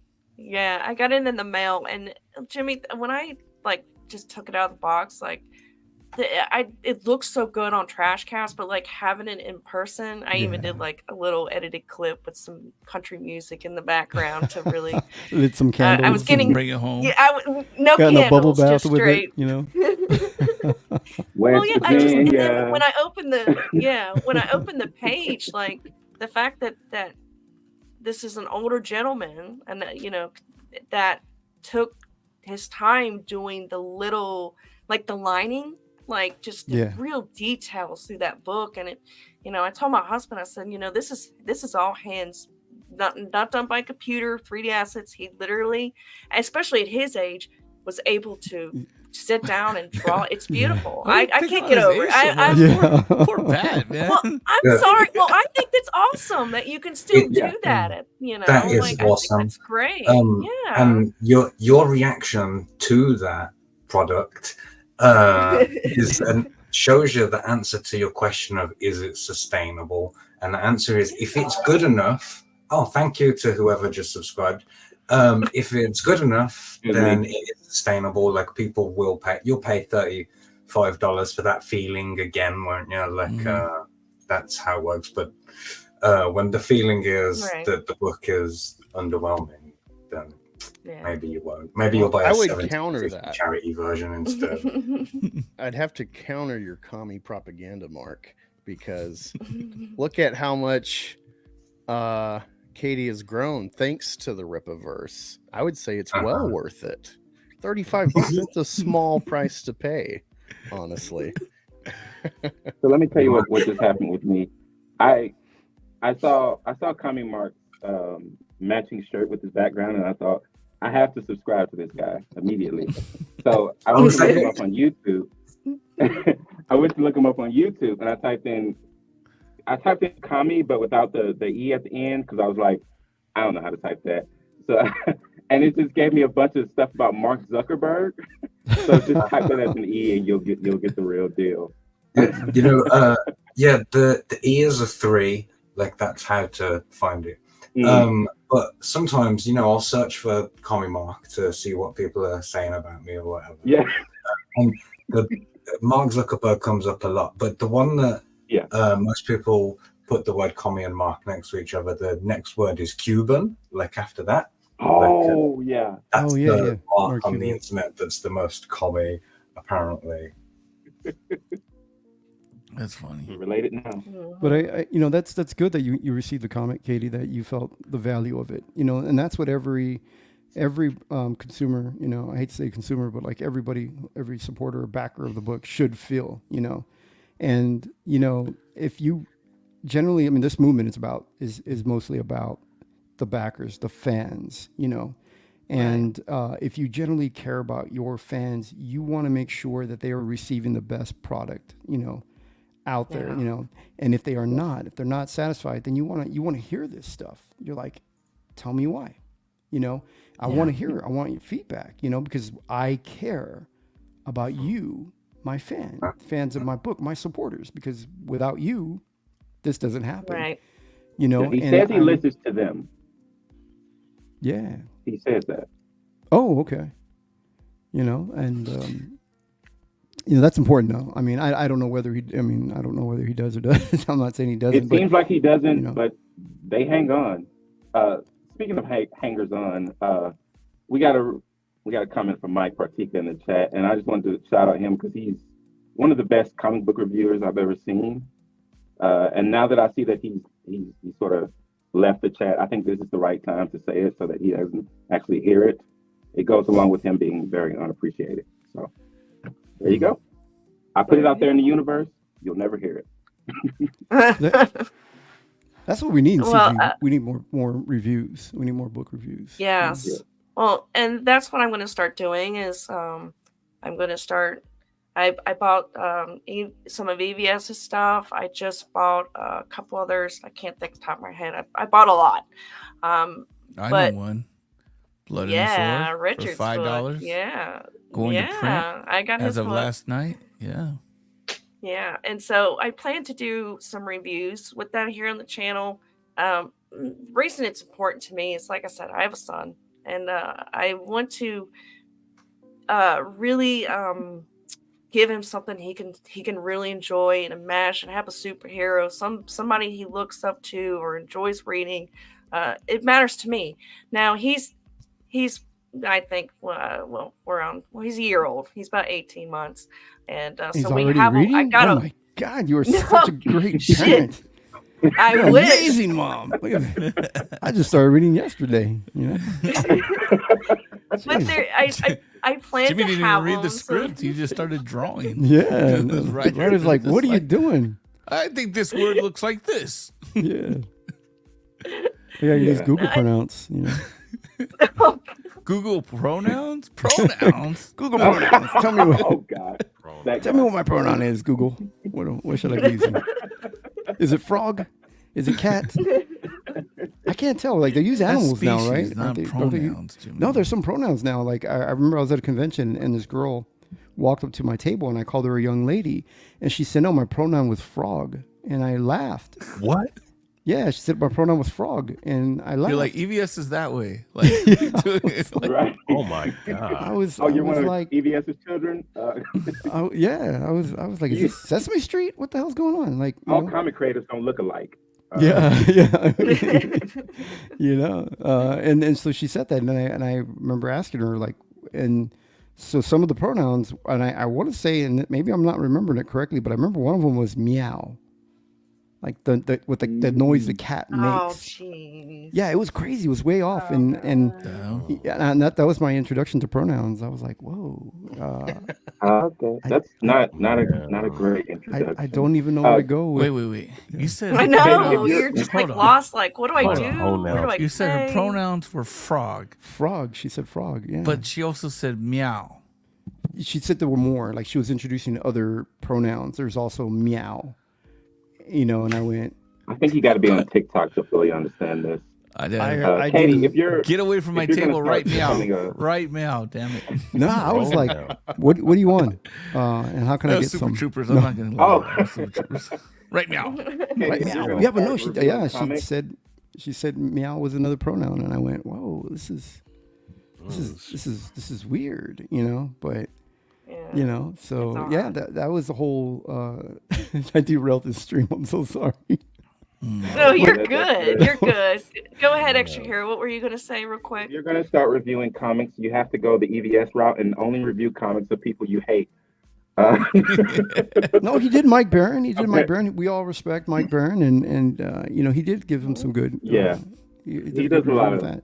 Yeah, Smiller and Shad and I don't July. know about that. I don't know about that. He I mean, hates these people, I'll but- do July over Smiller and them any day, but you know, I got some issues So with that. Right? figure out who you hate and then order their comics.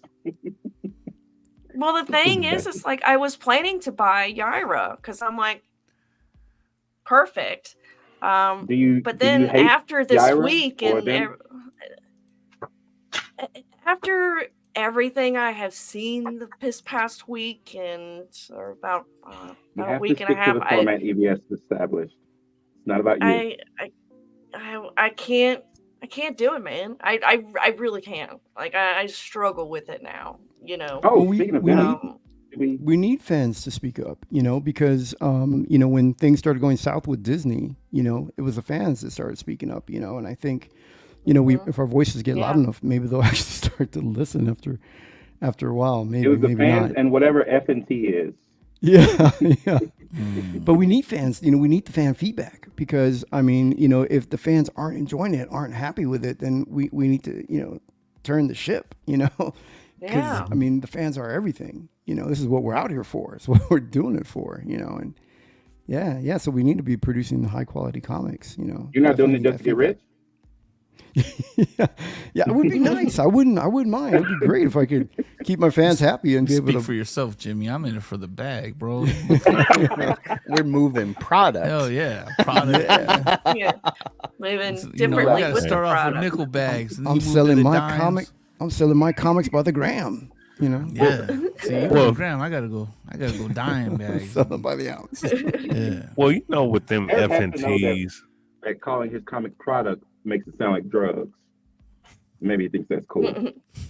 we know with FNT and Flashcast, Nerdrotic, fucking Geeks and Gamers, and you know that side of the you know, entertainment sphere. You know, it's funny because they talk so much about these different corporations and these different companies producing this nonsense and this madness and this you know, SJW bullshit. Yet when the heat is turned on them and people like them with their same ideology and hypocrisies point out, they get quiet and they don't know what to do because they built their whole platform off of being the antagonist. It's very much like Democrats and Republicans, you know, which that's what it is because they're putting the politics in the game. They talk about identity politics, yet you play the same game just on a different spectrum. It's just so, and it's so funny to see this side, their side be put on blast for their own hypocrisy now, which is, you know what it is? Because it's crazy because they think that they're leading for social justice and leading for the right side, yet you really aren't right. You're just playing a character in a role, just like the people that you're talking about. The thing is, they all share an audience, so they always keep that in front of mind before they say something out of bounds.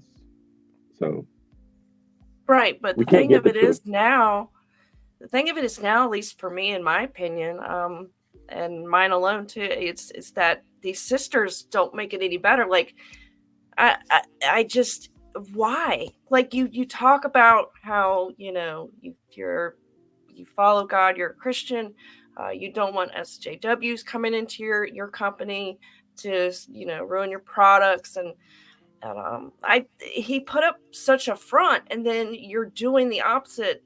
You know, you're doing the thing let me start over. You're becoming the thing you hate. You're becoming the thing that you bitched and complain about, and you're doing it. And of all people, you pick these twins. these twins that have. Was he ever not that though? Was he ever not the thing he claimed to hate though? He's always he's a libertarian, but he keeps hypocrite, floating into my party, and I'm like, you're not a conservative, you're a libertarian. I'm a conservative libertarian. Let's like a not, frog you on a lily know. pad. I mean, it's just my opinion. It's just like it doesn't look good, and the fact that like he's double downing on it with his apology video, and still allowing these women to No YouTuber ever be a part genuinely of it. apologizes in a video. Well, some do, but it's very I'm remembering, rare. It's a good one. So I'm remembering an old girl who basically just played a song when she was told to apologize, and then she apologized for that. well, so let's go ahead and just watch a little bit of this and see. And like I said, it's Maybe you'll get your apology like I said here. before. Yeah, no, that ain't gonna happen. There are some things that are being worked on. So you guys know that after I I do want to move on to some other stuff creatively with Does it have captions? Trust me, I've heard you guys loud and clear. I've heard you guys loud and clear on that. So you guys will be seeing. Damn. Okay. We'll just kind of have to do this got then. some really cool things planned on that. But of course, the next book that we have being released. Look at Mike. This guy who Mike. has an absolute man.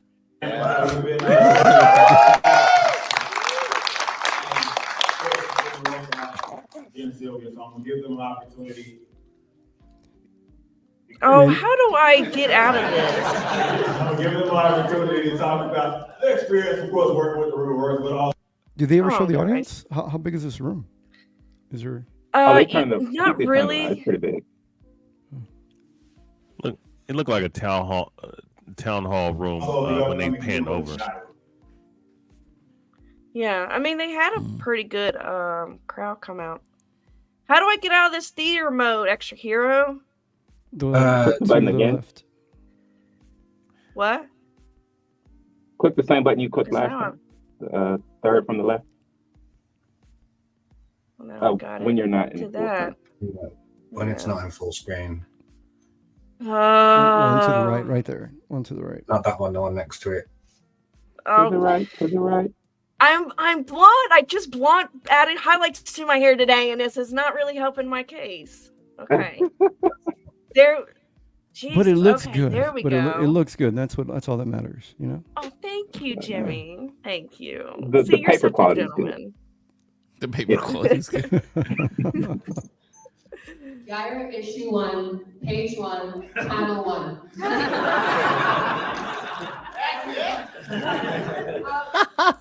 We met Eric through 2 weeks Black ago, Widow, which was somewhere. the coolest experience, guys. Thank you, Black Widow. Thank you so much for buying it. It sold more now than when we were working for Marvel, which is insane. So they pretty much said that. So I do remember they're about to go into how them and Eric July started working together, and they just mentioned that well, ever since we got with Eric July, like we noticed our that shitty comic. I can't think of it at the moment right now.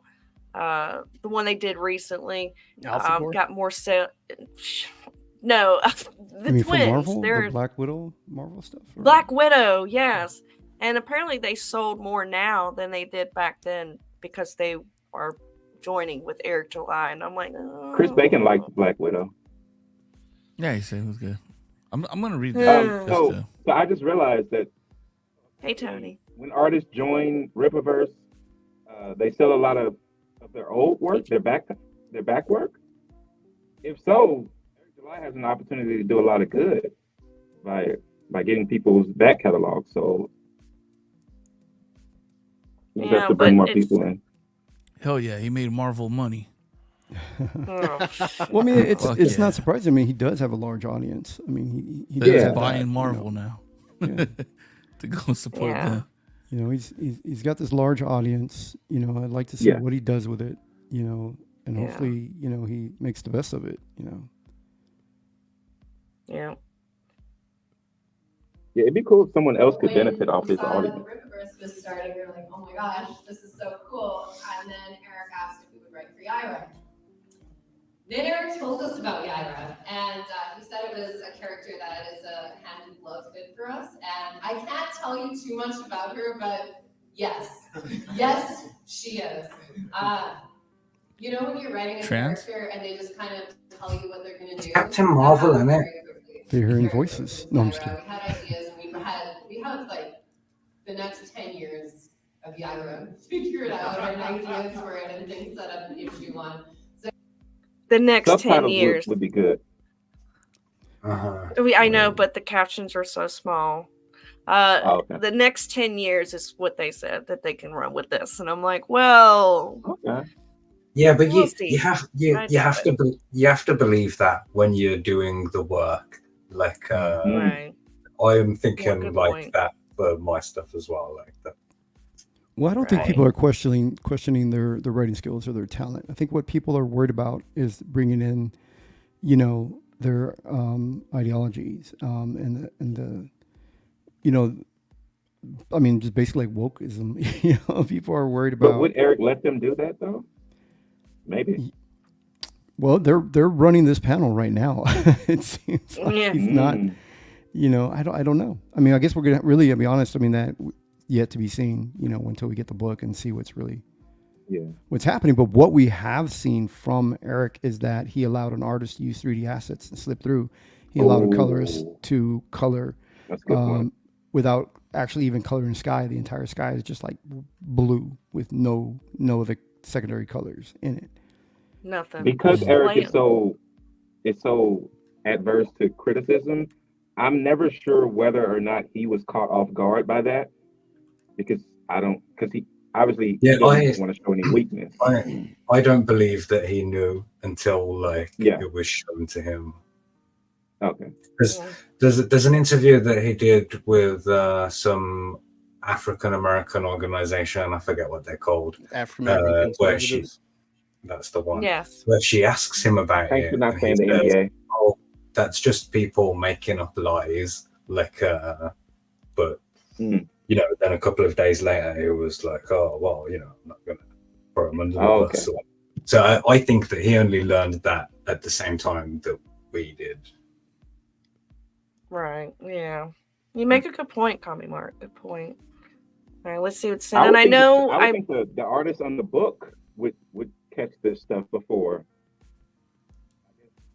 you know, it's Team hard to like say. that, then. So but you're not just like taking a little like foot into the pool of Yaira. You're diving right in. There's so much happening in that book. Yaira is not a subtle woman. Oh, there you go. Sounds feminist. Yes, it does. Don't Feminist it? get it done. Yes. I'm excited for woke Yaira. I don't know if you've seen my tweets, Jimmy, but I've had this recurring gag because of these women that Yaira is trans. So You got a gag now? No. It's an NDA. It's not a gag. It's an NDA. Yeah, it's my little troll for when people start going, "Oh, Yaira," and they're tweeting it, and then people look through other Yaira posts and like, "Wait, trans? Yeah, what the hell?" Rippaverse lore. She's trans. What? Texas is a trans haven. What is going on? What do you think she meant by Yaira is not subtle? You think she meant like Yaira is like a brute, or she's like She-Hulk, like sexual? What do you Badass think not bitch subtle with means? the badass okay. outfit. She says what she means, and it like that's what she means by not subtle. Yeah. So what was And the whole see, they let it thing- slip. What was the whole thing about them before? I know they said something about trans kids. Are these girls, are they feminist? Yes. I think they are, but it's not even that, Jimmy. They're more than just feminists. They are for trans kids, which I do have that kind of problem. They you know, when you're adult, I'll say it here, when you're adult, it's whatever, but not kids. But they also Well, are in for that the case, pronouns. everybody say your pronouns so we get it right. Yeah. And so, Meow. but I'll go with meow. I the like that thing one. that's Call The me thing meow. that- Right meow. I know you should put it in your name, you know, on here. Meow. Oh, okay. No, they have a really dark past, Jimmy. I don't know how much you caught when you joined in on the chat, that stream that we all did with Tony this past week. It's so hard to describe. Help me out, guys, because it's hard to talk about it. To be honest I'll describe with it. They're you. twisted sisters. All right. They had hung out with this guy many years ago called Lucifer Valentine, and he is a sick psychopath, crazy motherfucker who has this fetish for making movies with gore, vomit, piss, you name it, he does it. But he uses women, at least 2 women, his sister and Amira, who was that's her name in the movie that they're in, who Amira has in a drug addiction. Ooh, Lord, what is that? Who's Amira has a drug. Oh, okay. Sounded like a bomb. Amira has like a drug addiction, and the other girl is his sister, and it's nasty. I don't know. Y'all take from here because it gets pretty. Oh, it's very vile. I mean, we're talking about. It's making my stomach sick just trying to describe it. To be honest. Yeah, with you. yeah, they're doing vomit, sex porn. I mean, there's one sex. Yeah, I was about to say sex porn. Well, my bad. Damn it! I was doing the wrong porn. Mine didn't have sex in it. My bad. PG bad porn. choice of words. Yeah, no, we know. But no, I mean, sewing a live tarantula in someone's vagina, type shit. Whoa. Yes, and abusing a drug addict, a homeless woman that was a drug addict, like doing all kinds of nasty, vile, like really satanic type shit with these people. I mean, Keeping and her strung up on drugs. Was she? In the movie, she's a drug addict, or no? She died in a heroin exchange or something. After, Yeah, she died in a heroin stage after. She was actively in her addiction, and they took advantage of her vulnerability, in her desperation. And when people are desperate and need drugs, especially the harder drugs, the harsher drugs, they're willing to do stuff for that, Yeah. And he took advantage of it. So I mean, if my recommendation to you, Jimmy, is watch Tony's stream from that night where we were talking about it, and it'll fill you fully in of what's going on. But it's satanic. I call it abused. If you want to feel like Katie's feeling right now, watch Tony's stream. Better yet, well, the Ministry of Dude actually showed some of the clips on Rumble when they were, going through it. Not all of it, but showed some things that Tony didn't show. So if you got the stomach for it, you can go over there. But Tony, we just got to react to him interviewing these girls after he made them watch the movie that they were in. So it was like an interview. Yeah. And just the way that they're describing the whole situation, it's very sickening. I think at one point I cried because it got teared up because it was just it's sad. But I did make a clip on my channel of it, so if you don't want to watch the whole 3 to 4 hour stream, I did make a clip of it on the channel here if you want to check that out, because it'll I take caught you a few minutes of it. I mean, when I popped in there, I was like, "Hey, what are you watching, guys?" And then the whole panel was like, the whole panel was like, "Oh, you don't want. This is the time you don't want to be watching the stream." Well, if you really want to know, Jimmy, I can just send you the link to watch it. Oh man, I don't know if I can. It's free online. I hate that. Jimmy, don't do that. Yeah, I'm like, he looked at me and says, "My wife behind me." Ever since Two Girls in One Cup, when somebody fooled me back in 2005. Oh God, you just and don't gave me do that it. link. I don't click links. You just don't do it. Hey, Katie, can we lighten up the mood a little bit and share my screen? Yeah, I would love that. Okay. So it's Where our are you buddy at? Sturgis, and he always claims it. He made it with the witches. Yes. Oh, What's funny is, yeah, exactly. He always like, that's an old picture, bud. That's an old picture. He's actually fatter. This is the guy that When, fat shames people. This is amazing. When Rumspringer is over and he goes back to the Amish village, like they're not going to be very happy with him. I say he looks like a Jewish dwarf. Which is even funnier with the tunnels in New York. Oh gosh, that is I want to so say funny. he looks like David Arquette on meth. So I don't know who this guy is. Who's this guy? Oh, you're lucky. Oh, You're you lucky. don't know, bud. Yo, I'll just retard. And he's like, introduce me to all the darkest parts of the internet. Jimmy, there was a day when I didn't know stream, who Sturgis wasn't either, and I was a lot happier in life. I was in a better place. Yeah. So I take it he's a like the legit biggest fan. fan. He is? He's he's the biggest. The biggest. Eric July fan. And that's why he grew out his beard. You know. Oh, he got him growing out beards, huh? He grew out his beard and his belly. Yeah. His He's beard great. and his belly, you know. He's a good man. Yeah. You just look in his eyes and you see the hopelessness and the pain. The pain. I'm surprised his mom let him go. I think he's happy. His mom's probably the one that took the picture, actually. You know, the Soka sisters are actually taking a picture with him. That's what's happening. Yeah. No way, it's Sturgis. Where are the pictures? My question is, where are the picture of them Geeks and Gamers folks? Where them fucking dudes at? Yeah, were they there? I don't know. I don't Yeah, see they were them there. much on Twitter, but they were there. But I haven't seen much of them on Twitter. That is so hilarious. Yeah. Oh my gosh. He looks fat. Because Wow. I always post this picture where he's fat and he's like, oh, a long time ago, bud. You're still fat. You're just pathetic. Guess why your comic's gotta going to find fail? that. And You- then you I'm should- like, whoa, you're actually fatter. You should The comic's going to fail because you're fat. You should just put a little word basically. balloon. You should put a little word balloon above him. I don't know this guy. I shouldn't make fun of him, but you should put a little word balloon above him going, so I hear you like vomit. Just, He is hey, so just for gonna a get quick pissed drink on with tonight.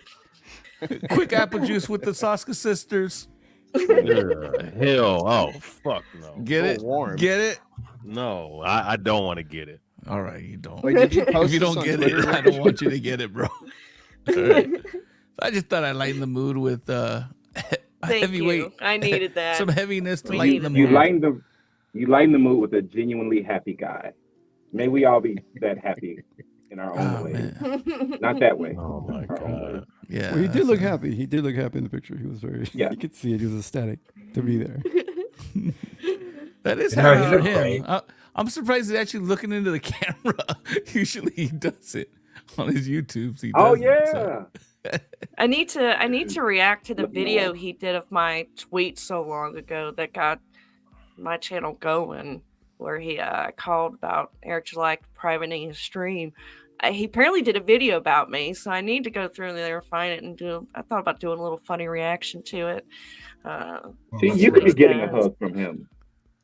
I'm good. I'm good. The way you are. I'm good on that. Hey, no one's hugging him tighter than that shirt, though. Damn. Oh my god. That shit fucking skin tight. I look like he got Rippa tattoos. It's just a gray ass shirt. That's sad. Nice. It's gonna cut off his circulation to his When he's brain. not, he's brutal. Who's that? I said this is why you want nice guy Richard Embry, because when he's not, Oh, he's yeah. brutal. he's really good at it. Yeah. He hung out in some circles who know how to rope. Hey, have you for this 2-hour stream just been trying to watch this video? Yes, we failed. We Because it's failed. going to I'm take used like to 9 hours to get through that. On 58K dial-up connection. Yeah, I know. It takes time. I live out in the country, so you gotta give me a little bit of some grace. So what you're actually saying is you're stealing your neighbor's Wi-Fi. Oh no, we Oh. shoot, we got the best Wi-Fi. That's the sad part. They're stealing yours. That's why it's slow. Yeah, they're stealing yours. Well, they Get the stealing it shotgun far and a away. raccoon. Get the Yeah. shotgun and that raccoon. We're gonna handle some business. Business. But no comedy work. I'm used to it with Tony's stream. It's actually pretty I, fast. yeah, it's gotten faster, but we're getting there, guys. We're getting there. Commie Mark, what time is it over there? Because I know you're in the UK. Yeah, it's 4:10 here. Okay, so it's tomorrow. Wow. Tomorrow. Tomorrow morning. In fact, I'm gonna leave. That seems like a good Okay. idea. Well, thank you for coming on, Commie Mark. I appreciate it. Yeah. You're welcome. Thank. That. I was thinking that's what I say. Hopefully, we'll give you more great American properties to talk about. Yeah. No, make sure you. Commie Mark's been doing his thing for a minute, man, and he's a wonderful person, man. Helps out people, promotes people. So if you're not subscribing to him, subscribe to Commie Mark. Good dude, man. If you thought that the Eric July video was good, all of my videos are that good. Like this is just the first one that aligns with something that you are interested in, and like go and have a look. Look right there, Mark. The way you look right there. You know what I just want to say? Who's the fairest of them all? And I just want you to go. You are Jimmy. I couldn't resist it. It's a dad joke. We're doing Snow White jokes. Jimmy is definitely one of the dwarves. Yeah. Hey, I'll be Snow White. Which one of us dwarves do you love the most? All right, cool. Well, I'm going. Bye. Thanks. bye. No problem. Take it easy. All right, so let's go ahead and try to finish this, shall we? Let me get over. Yeah, it's real late over there in UK. Yeah, God I was bless him. surprised he was up. You know, usually when he does live streams, it's like 2:00 or something, or noon over here, and it's a normal time for them over there. So early right. morning. Yeah. Yeah. All right. Oh, you son of a Such bitch. a trip to work There with you go. Deborah Greta.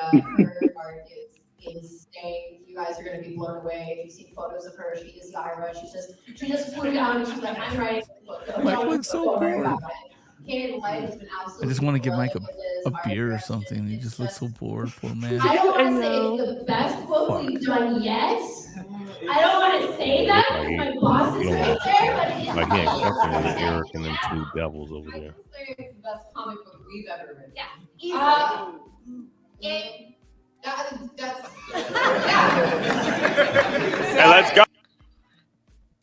Yeah, so pretty much, yeah, it's so stupid. Yeah. So they Oops, do oh go- gosh, we said that we had the best book in the whole company. We love our boss, and they're doing that like Shots fired, oh, Mike Barron. You don't have the best book. Yeah, he does. He has Bronze Star. What are you talking about? Mike has the best books out of Adopted by the everyone in the Rippaverse. Yep. Is there a story synopsis to the book they're doing? Absolutely not. NDA. There's nothing. Not yet. Like, The no... campaign's about to come Nothing. out in about 2 weeks. Oh, maybe they'll release. It's all one at that point. NDA. It's all NDA. And I was saying that earlier, Jimmy, like as a fan, like I would be annoyed to come all the way down to Florida to go to this thing and Yeah. know that I didn't get nothing about Yaira. All I got was announcement of Horseman. You All I got know, was like, Man. Yeah. What? Oh, you haven't seen Horseman? Oh yeah. Wait. You haven't seen there- Horseman? Even Marvel, when you go to the cons, they will show a teaser trailer or something. Nothing. No, All they they have showed something was to Chuck talk Dixon about. talking about Horseman. This is parallel economy, Marvel. Wait. so Before you no show trailer. Horseman, Katie, you got to show him this. Well, I guess you got to show him that first, but where I say in the private chat parody, show him that after. Oh yeah. Mm. Okay. All right. Let's see. Let's see. Is it this one? Yes. Magnificent Okay. Devil is in the chat. I remember he bailed when we had George Gassis on here. He was doing a really psychotic reading of a dramatic reading, and Magnificent Devil couldn't take it. There's literature We were all devils, magnificent devils. How many devils are on YouTube? Oh, Okay. yeah, look at Joe Bennett. One eye's Joe bigger. Bennett had this idea, and he presented it to me, and he said, "What the Rippaverse really needs is a street level crime fighting character, a guy without any superpowers, self-made man." And so Joe and I together Katie, created pause it? the Horseman, and we presented the idea to. Yeah, this makes me laugh because he says street level. Literally, Isom cannot fly. As fucking street level as it gets, man. Well, he he's said a Luke guy. Cage, though. He said a Huh? guy who doesn't have any superpowers, and he dressed like a horse to fight crime. let's play it. The Let's no play it collar again. is interesting to me. I'm trying to figure out this. Yeah, play it. What it is?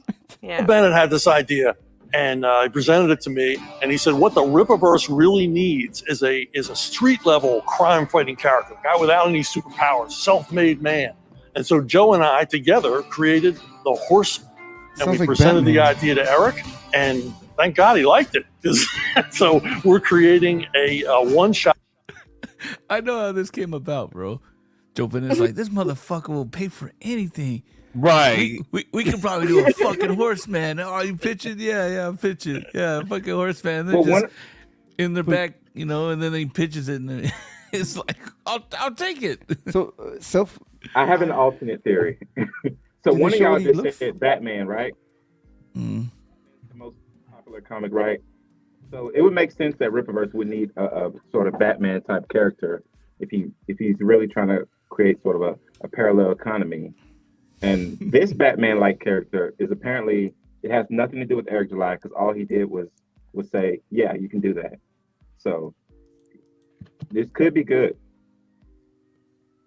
Batman's good. Go ahead, Jimmy. no, what does he look like? That's what I'm. You'll find out. Oh, You'll find out. Yeah, in the next couple seconds. Presenting the Horseman, just super action, the way only Joe Bennett can deliver it, and it's going to be a lot of fun, I promise. Wait, so the book's called The Horseman? Oh no, Horseman, not The Horseman. Horseman. Ooh. I guess that is I like kinda- Chuck Dixon, and I feel so bad that I want to laugh. But Hey, look I at feel that. like I'm getting punked. Like, is this real or? Is This was their big announcement at This came from them, like they. Yeah. Okay, so this. Yeah. It's real. Okay. Yeah. They're Nothing just about like- Yaira. I Nothing would about say we Ice need different artists. Green. Nothing. Still got one more day. Man. Oh, I know wow. Black Angus thinks they'll announce it tomorrow about Yaira, but Horsemen would have made better sense, as far as like maybe having, maybe like 4 or 5 member team or something like that, and maybe come with the concept of all of them having a different skill set. If they don't have to have powers, just have a certain skill set. But this costume, I mean, shit, man. Well, It's same it's- colors as Isom, looks like. It, Isom Yeah, and Yaira. I'm tired it of this looks artist. like if you look at the top and on his upper body, it looks like Wolverine with a blue mask, a Wolverine like costume, but then you have like a blue mask that kind of looks like Batman or Black Panther. Yeah, Black Panther. Have you guys seen Jason Fabok? He's working with a new company now, and they put out. Yeah. They're That's putting my out new- favorite book. That book has characters that wear the mask of a wolf. They wear the mask of A rook. It's rook. Rook Exodus. The rook Exodus. Yeah, and they're wearing the like the hog mask. Yeah. You know what I mean? And this just seems awfully familiar. Like they just went with a horse. Is it a horse? I mean, Well, it looks like a pig, Of course, though, right? of course, It does. it's a horse. Yeah, I was of gonna course, say, of course, of course. It looks like a pig's face. Jimmy, We'll what do you need- think we'll of need this better idea? art. We'll need better art, and that's a bad thing to say about a cover for a book. We shouldn't be Especially like, from yeah, but Joe we need Bennett, a better you know. picture of this character. Yeah. I mean, Joe Bennett's amazing. Oh, that's not Joe Bennett art, though. No. My idea Looks to make like this more Cliff. dramatic is he's horseman, but it's like I think even though it's not like practical, actually, it'd be cool to do something like Captain Marvel with her faux hawk out of her helmet, or like Batgirl or Batwoman with the wig out of the mask, out of the back of the mask. Add some hair. For Yeah. for dramatic effect, like artistically, because he doesn't have a cape. So And he's a Right. horse, so give him like a horse mane out of the back of his helmet. Out of all the animals that you could have their power, unless you're, if you want, if you're looking at like, dude, I want the superpowers, of any animal in nature you could pick. And if you're like, I pick horse, I think the only guy who's ever said that has been John Holmes and Ron Jeremy. Like, they're the only two guys that got blessed with horse powers. I think most people choose a frog for some reason. So I guess this isn't that much worse. Yeah, Katie, I was talking about well-endowed men. They have horse, so if you get a horse's power, you get a big schlong, like a horse. Katie's used to bad jokes. That's the one power you that you want. You didn't have to. You should have just NDA the punchline. I should have. I follow along. Oh, okay. Well, I was like, Katie looks very innocent, very nice. So I was like, Just didn't want to encourage your. So does anyone think this design is Your good? type of humor, Jimmy. I think it's design so far. somebody in the chat Popular pointed like out a movie. the 1992 Batman, where the Batman had those little like spike hooks that came up when they redesigned Batman at that time. It does remind me a lot of that. Yeah. Same colors. Yeah. I am Yeah, this- interested in why he's horseman because he doesn't have power, so he's not part horse. Oh, that's right. They said no powers, self-made man. He's a rancher. Yeah. It's Isom's Oh, you know what alternate this is? identity. You know what? Oh, This is the most Texas shit I've ever seen. I guess that's Right. I guess that's the point. Now it is. Now it makes sense. I mean, I'm Texan. I'm here in Texas, and I'm. It's not. Hey, not a book I'm picking up. You know what? You know what? I do see the semblance of a Nightwing there. Yeah. I can't wait. Oh my god.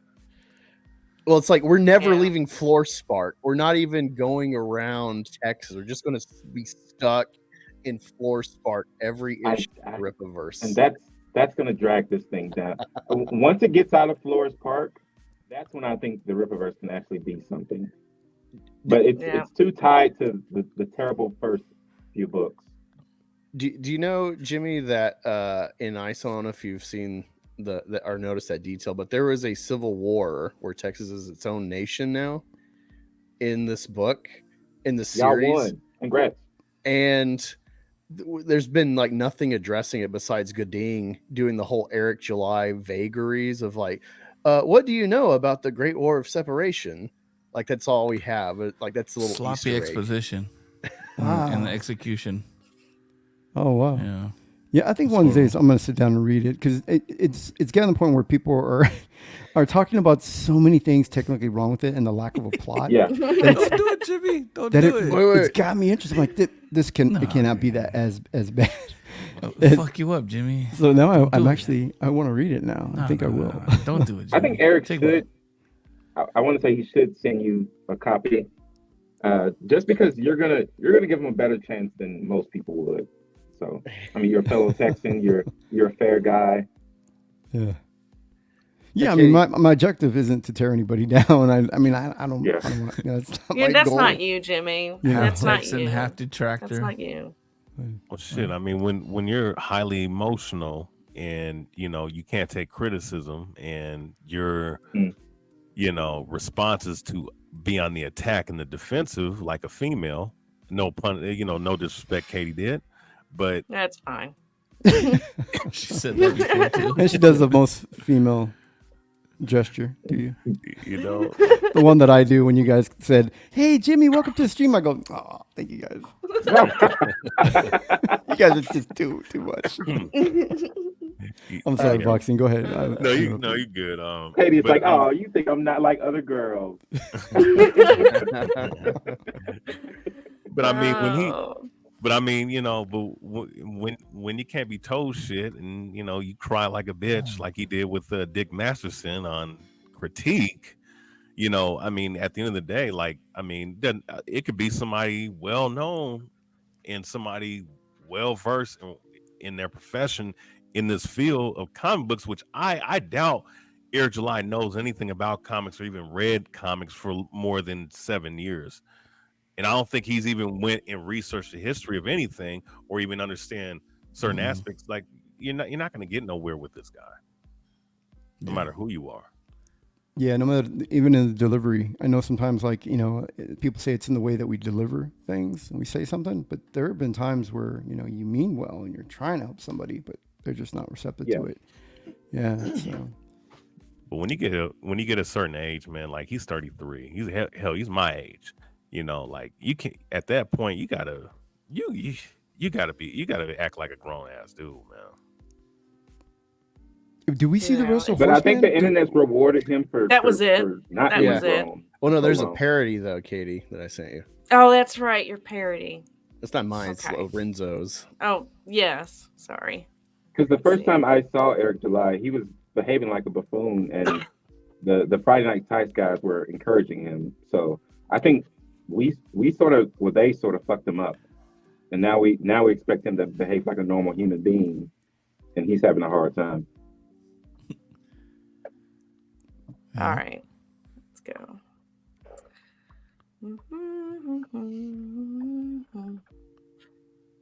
All right. Let's hope I don't have internet problems with this either. Chris Bacon says Katie now has 666 Hold on. subs. Very demonic. Very demonic. Someone else sub, please.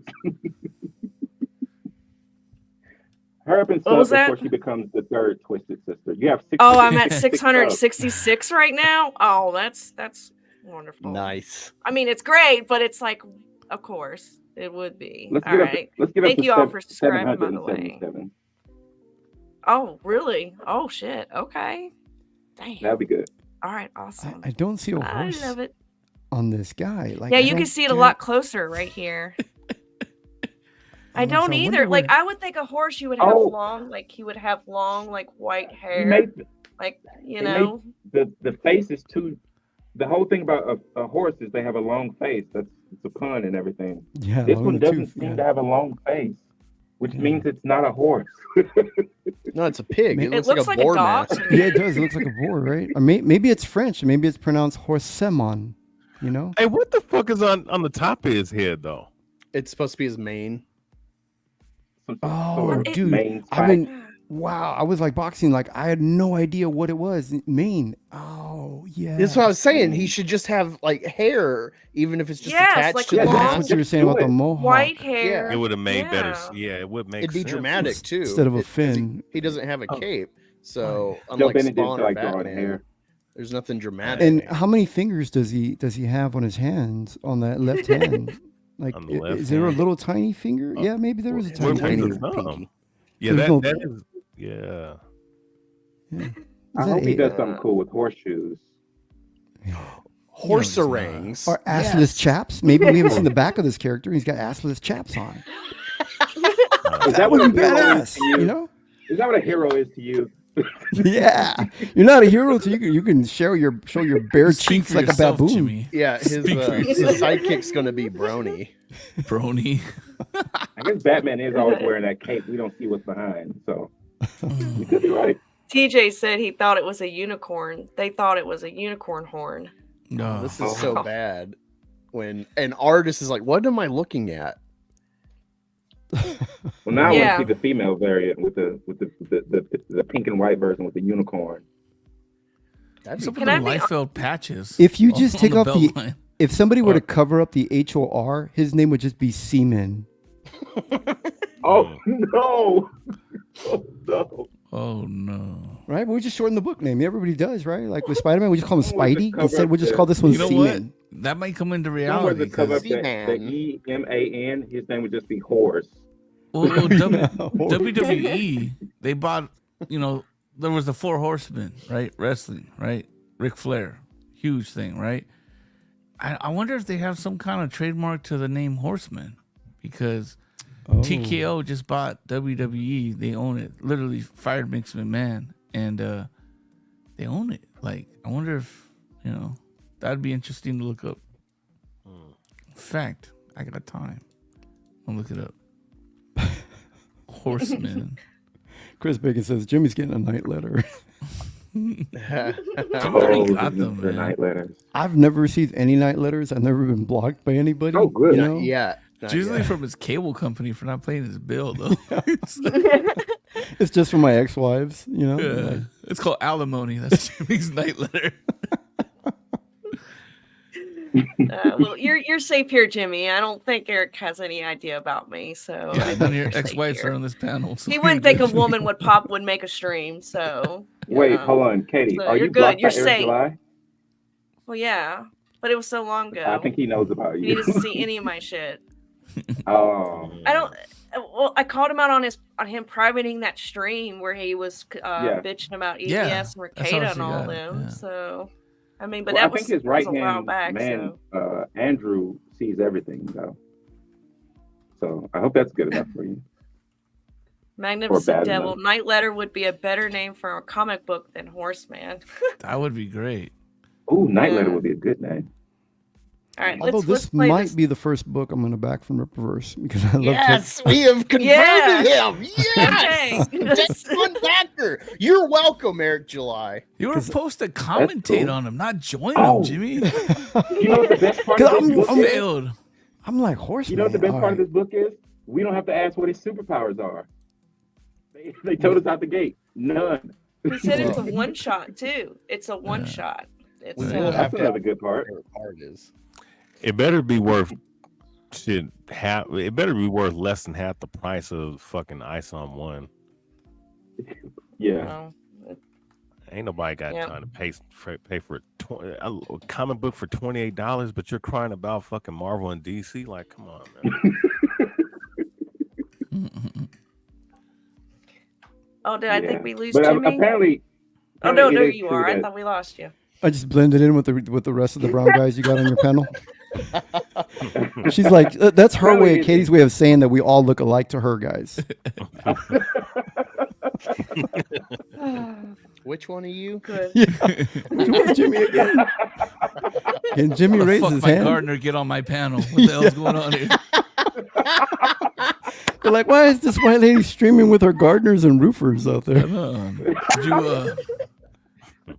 Did you write a comic or do you do the hedges? What's going on here?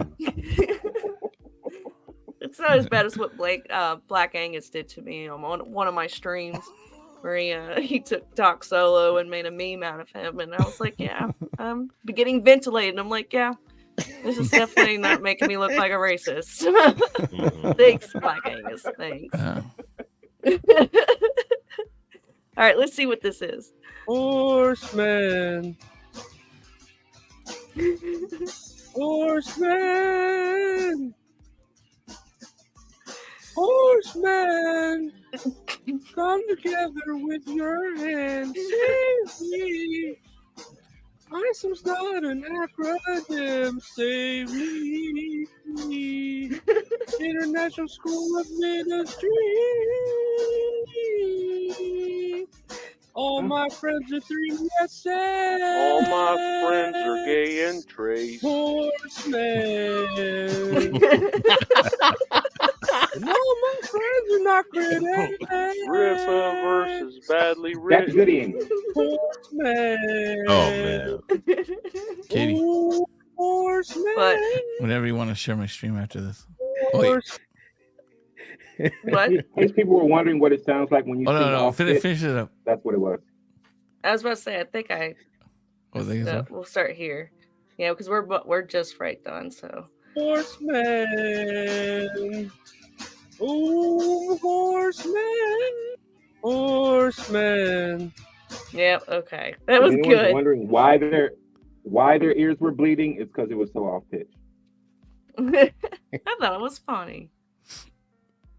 We're all special. I'm just commenting on the Copyright quality of search. the singing. So as long as they can keep away from making cameras and metal wire fencing. Somebody in the chat changed it to Horseman. Horseman. But yeah, this is the copyright. Oh, they made me search. laugh. Oh, the that's trademark. funny. So as long as they can keep away from it looks like cameras and wire fencing. Okay. So he's Be good. all right. He's in the clear. At Do least your the best. trademark Do your of the best, logo, Rippaverse. yeah. BoJack Horseman. Hey. Uh-oh. Uh-oh. Well, it is BoJack Horseman. The entertainment in a natural ongoing television program. Yeah, Chris Uh-oh. Bacon said something, I think, about it. Yeah.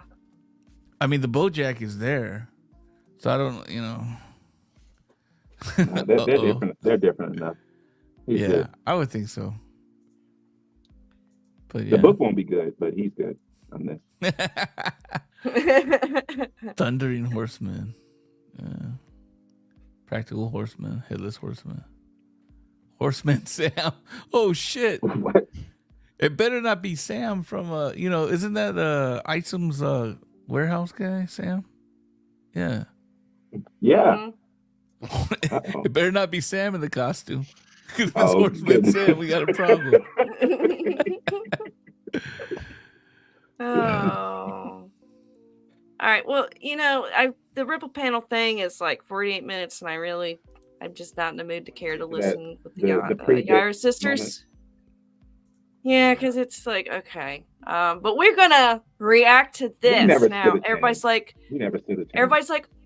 oh, are we gonna really watch the same thing with Dick and Eric July? different. No, we're actually gonna watch EVS, talk to Eric July about criticism and teaches him. And I think this is where it all really started, right here. And I feel like it's really important to go back to see what it is there's a lot of things that triggered Eric July. Is this where Damn it! This is where they bring Eric right on. Yes. Where EVS is like, yeah, I think it's, and then they bring Eric right on, and You mean I was Dick? like, oh shit, this is gonna get crazy. Yes, I think I need to go back because I know that he talked about it a little bit, but I think right here is where it's really important. So this is where Eric just got on the stream. Mm-hmm. And like I said, I am very surprised Flash didn't take the stream down. So I don't know, Rumble, are you going to let me work in full screen? Let's see. No, because it sounds yeah, but no audio. Good. What's up, man? You've been busy on the internet. Not really. I've been doing the same shit I've been doing. So, not really. I think people have been busy being little chihuahuas nipping at the ankles, and oh my god, that's what I expect. But I haven't been busy doing shit other than trying to run a company. Whoa. What's up? Yeah, but that's Oh, what so you that's paused it right exactly quick? kind of like where we were going with that. Where I was going. Oh God, her. Remind me where in the timeline this is with Eric and his relationship. Was this before Isom 2? No, Or- this was after Isom 2. Okay, so No, EVS was already wait. paid for the Yes. cover. Yes. Okay. Yeah, I just yes, need to this was after contextualize Isom who 2. these people Yeah. are at this time. Yeah. All right. going with my review of your comic is the idea to me that it wasn't like some people say it wasn't a perfect book. I had like one like critique about it, which you even One. addressed in your response to it. And I was like, hey, that makes sense. But but even then, that's like my point of view. Like, it's your story. Like, you can go wherever you want with it because it's How your many story. comics That's has what it Nina means Infinity to read? create something. Like, okay, other people I don't even think Isom was one of them when she was having this No. conversation. Yeah, she No, didn't. It took her a Oh, long you're time right. to read this shit. Yeah. You're right. She had not read it at this point. So why did she just say that? No, she read has some of it and then she gave has me the read it. Yeah, What- yeah, it was the one you're talking the about was on Ricada. Nick Ricada's stream. Yeah. They were on Nick Ricada's stream, and that's when Dick called her out and said, "Well, did you read the book?" And she said, "Well, no." And he's like, "Well, then what are you telling me about it? You didn't even read the book yourself, So, and that's where he, did his notes and where it started. Yep. Okay, I like thought don't this want to was do the that. Go stream create your where own story. Like, and Hold to on. me, Oh, yeah, the you're idea that What extra? I think you're right. I thought this was You the stream where she created pulled something. it out in the plastic and then started reading it. But you said No, that was Nick. on. That's probably right. Yeah, that was Nick's stream. Yeah. because I've watched you for so long, Eric. So knowing that all you've ever said is Marvel and DC are fucking up characters that I love. They're constantly race swapping and fucking doing all this stupid shit to our characters. We can have our own original black characters. We don't need them. You go and do that. You are successful at doing that. And then all these people are like, fuck you, bro. Why'd you do that? As a representative And of Black you're not a people, that didn't turn out well competition for us. for the big guys. And go dare fuck you make yourself, money. Eric. So let's. I want to hear what Eric is his perception of all of this right now. Rather than us telling him, he can tell us because. And that's what I love about EVS. He's like, all right, well, let's stop doing it. Why don't we just ask the man himself? Like he's right here. Let's ask him what he feels about it. You know, so I think he was just tired of Nina's bullshit, and he was like, "Oh, come on." He likes Nina. Let's get real. He likes her, but it was in this moment he, stopped. He was a little yeah. Well, because Eric came in shooting a shot. Like, hey, what are you doing? What I always been doing. And then he says, Run my "What?" company. And he goes, "Sup." Oh yeah. That's Yeah, too bro. hood, bro. You can't come in like that, man. Well, I guess if I was Eric July and just cut her off from praising me, basically. Or I'm sorry, not Eric July, Eric J. in this moment. Eric J. Look, I'm gonna just say this. There's oh, my bad. Go ahead. No, I'll just say this. I mean, look, I think she mean well. She's just simple as hell. She just got yeah. I think that's why EVS likes her because he's like, man, she don't know no better. She's she's out here trying to sell books, or she thinks she's doing everyone a favor, including the creators. Like but all she's you not. guys. When really she was the bitch that started it all. So good job, Nina. Can we just appreciate her? Leave it to a Her woman. part We of- are really good at starting shit. We are very good at starting shit. We are Oh, very yeah. petty sometimes. Like we're sometimes we don't even realize we're starting the shit, but we are, so Oh yeah. A lot of activity going on, back and forth over criticism that is still going on about mostly your motives. I hear people are talking about, why did he do this? He did this, for this reason and that reason, which is pretty despicable. I think your motives are pretty pure. And in you're all only of this. making this much because you've got a big following. Woo! I mean, as much as far as what I mean, look, I don't think this whole thing is that complicated. I think what ends up happening is that often people, definitely that folks that are in our corner of the internet that people like to think of as respectable people, for whatever reason, is this constant benefit of the doubt when they do retarded shit. Right. And if someone that. shows you exactly who it is. What? When people it doesn't. Yes, now you're getting it, Jimmy. It doesn't make sense when you listen to him. I mean, I'm really interested in like his response. I want to hear what he says, but I need Okay. I need subtitles. Okay. Let me I couldn't. see. It sometimes asking happens. too much. Definitely. Now I understand the criticism. Now I understand people shouldn't make fun of him when he said 2 weeks ago somewhere.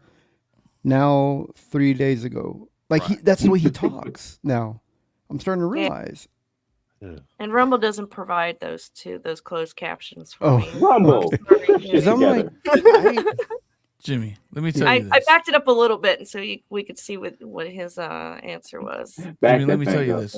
Let me just tell you this. That sentence had a better plot structure than Isom. Because someone in the chat said a run-on sentence saying nothing. That's what I was. That's what Isom is a run-on comic. I wanted to, because I want to hear what he's saying, but I got to hear it again because it went. He basically just said that Ethan shouldn't be giving them the benefit of the doubt, his detractors. Oh. Calling us retarded, pretty much. Only making this much because you've got a big following. Woo! You shut the fuck up. I mean, as much as far as what I mean, look, I don't think this whole thing is that complicated. I think what ends up happening is that often people, definitely that folks that are in our corner of the internet that people like to think of as respectable people, for whatever reason, is this constant benefit of the doubt when they do retarded shit. Right. And if someone shows you exactly who it is that they are, I get it. There's a lot of showmanship with how we are on YouTube, but some people just are fucking, the edgelords, right? They try to latch themselves onto everybody's different wagon. And that's really what this whole thing has happened as of late with myself, definitely as we enter into ISOM 2, is that people are nipping at the ankles, trying to hope that they can, whether it be with their dead channels, whether it be with trying to, this is how they generate somebody talking about them. And when you enter into any sort of definitely form of art where that is your sort of mindset, then you're often going to make a lot of like these critical errors where you end up just, you know, saying dumb shit and making enemies out of people that shouldn't even be sort of your enemy. And this is why I was like, when people would try to say that there's some feud going on between myself and someone else, I was like, there's no feud. I don't beef with anybody on the internet. But number two, the more Wow. I don't think he used edgelord properly. I don't think he said you. He didn't. Edgelords, they're trying to attach themselves to somebody else's trailer, when an edgelord is somebody trying to be edgy, controversial. You know. Yeah. And some of these phrases that he says, sometimes I just go, I don't think that's right. But I mean, and then man, trying to follow him. Like, look, I mean, Ethan, listening to him, you know, I gotta. Ethan looks like he's ready to just put him, you know, just to end it right there. Just you know, let's just.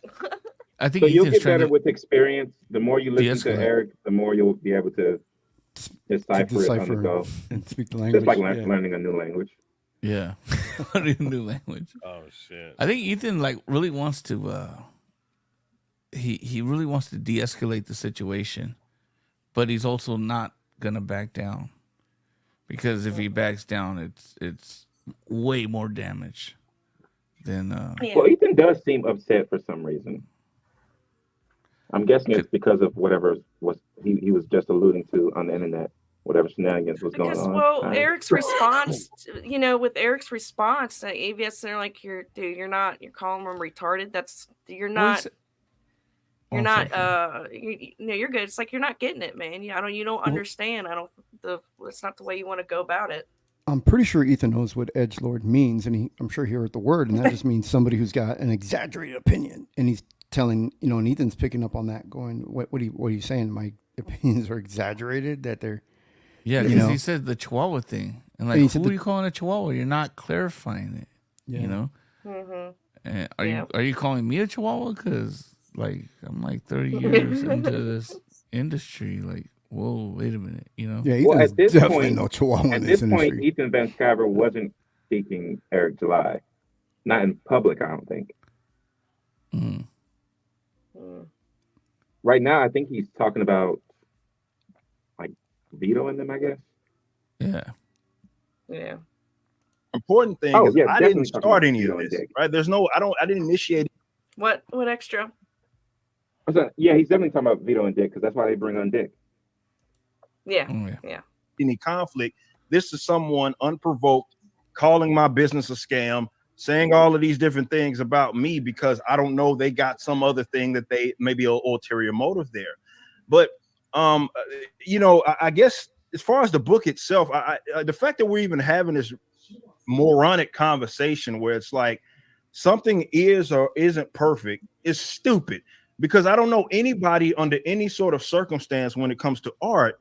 We act like it's supposed to be perfect, let alone operate as if that's ever anything that's achievable. None of us are Jesus, and none of us will ever be in that position to where we're able to create the perfect thing. So the best thing that you can do, definitely as a creative and as a businessman, is give your audience, whoever you're targeting, something that they will like love. The straw man argument. No one asked him to be perfect. They were giving you critiques. Your response to any critique can't be, well, no one's perfect. No one said anyone was. And you do think you're Jesus. It should always be, you know, with the feedback, well, how can I improve my product? How can I improve my craft?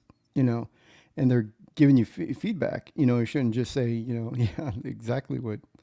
Was that extra? Who said that? Yeah, I agree, man. That was well said. Love and cherish, and hopefully you can keep them as readers, you know, in the future, right? As repeat sort of customers. It's not about trying to make this whole perfect thing, trying to achieve some level of success in every individual's eyes that read this. But that's not even what any of this is about, because like I said, this whole this argument versus good faith versus bad faith. Someone can come into something and say, okay, I want to analyze it honestly, or you can come at it from the perspective of, well, I don't like this guy. I don't want to like this guy. I feel like the support that he's got is not that he doesn't deserve that. Right. So of course, you're going to find things and make critical errors of it. And this is why, I heard you talking, Ethan, about this whole like this guy and his review or criticism was excellent. That's bullshit. We read through it ourselves. And it's not excellent. It was literal lies built within it. There's one thing to be critical of something, and I'm perfectly fine with that. You've never seen me jump down anybody's throat for saying, hey, well, what you're saying, for example, hold on. So for example, if you're gonna say, you remember that let me jump down your throat. When he said right now, Yeah, you can see it does right there. He said, "You've never seen me jump down anyone's throat." Was this before or after he says, "And after the stream, I'm gonna have to have a talk with everybody on this panel"? No, this is before. This is before. So This then, before. Same stream, but before. Oh ass dude. so he contradicted himself. No, there. I seen But him jump obviously, down anyone Peter who's ever Samedi's throat. known, You know, if anyone who's ever known anything about Eric July knows he jumps down people's throat constantly. Yes, he does. He's complaining about people lying in their criticism. He's lying in his criticism. Yeah. And then That's that why I always criticism, say he's hypocrite proof. that Dick Masterson criticism, it's online now, right? Where everybody can read it for themselves and see that, Yeah, the where he's- video's still up. where he's saying, Where he, it was all, he's calling it all BS and stuff. Yeah. So I think people now can read it and see that, hey, it's legitimate. It's a pretty good review. Yeah, pretty much. If you've read the book, where Isom finds Jasmine and he places his hand on her shoulder, like he asks her, hey, let me know if this is involuntary, because he's trying to figure out if she's in any danger. The person that you're referring to literally called that assault. So we got one of two different things. Either this guy didn't read it, or number two, he's just retarded. And I'm willing to accept that it's either of those. I'm cool with that. But we can't sit up. The thing of it is, yes, he's read it. He made extensive notes. You did a stream about it where you called him the N-word and all this stuff. Like, no, he's read it and he's critiquing you because Why he's a even writer. introduce And the you option that he didn't read it? It's because Eric's retarded. I don't know. He's trying to build a case against them. That's what it is. Yeah, exactly. Because if he says it, people can repeat it, and That's they do. That's true. That's the way his audience works. Yes, that 48 laws of power shit. Yeah, but he's too stupid to play that shit though. Because well, there's morons that hey, look, there's morons that know how to manipulate people. You know what I'm saying? Yeah. So. Yeah. It's just Everybody, so you're good enough. interesting. You don't have to be brilliant, because Eric July is good enough. All he would have had to do was say, well, that's your opinion. Thanks for sharing it. Have a nice day. And all this wouldn't have happened. He just should have just let it go and just move on. But he couldn't. His ego got, someone came in and shook his ego and he didn't like it. Everybody, all of us that are creative, when we get our first comic book on the shelves, we see our first mainstream comic, we all get very excited about it. We tell everybody all about it, and we run down to comic stores, we go look at it, and you're proud of it. And thankfully, like when I broke in, it was back in the 90s, there wasn't like this get proud of it big group of people around me giving me critiques about what it was. That wasn't perfect. Because Sorry,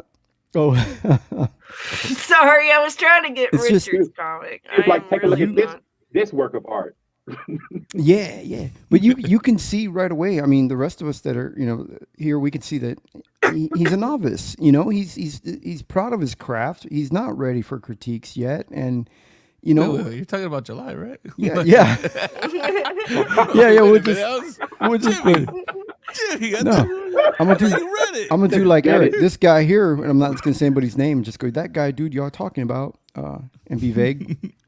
No, but I mean, I can see that the guy's he's just not, you're not experienced enough in the craft yet to, you know, once you reach that level of maturity in your craft, you're okay with the feedback, and you're able to decipher the two, and you're able to see that yes, there are those people out there who are more interested in being brutal than honest. They'll claim to be brutal honest. Yes, they just want to tear you down. There are some of those people out there, but not every critique is going to be that. And especially if all the critiques are saying the same thing, then most likely there's truth in it, and it's constructive. So it isn't. Right. Most of us as creatives, we're not ready at the beginning, and Eric's in that stage. He's a beginner. He's a novice. He's still, you know, beginning that craft. And I don't mean any offense to Eric. You know, I know That's that. true.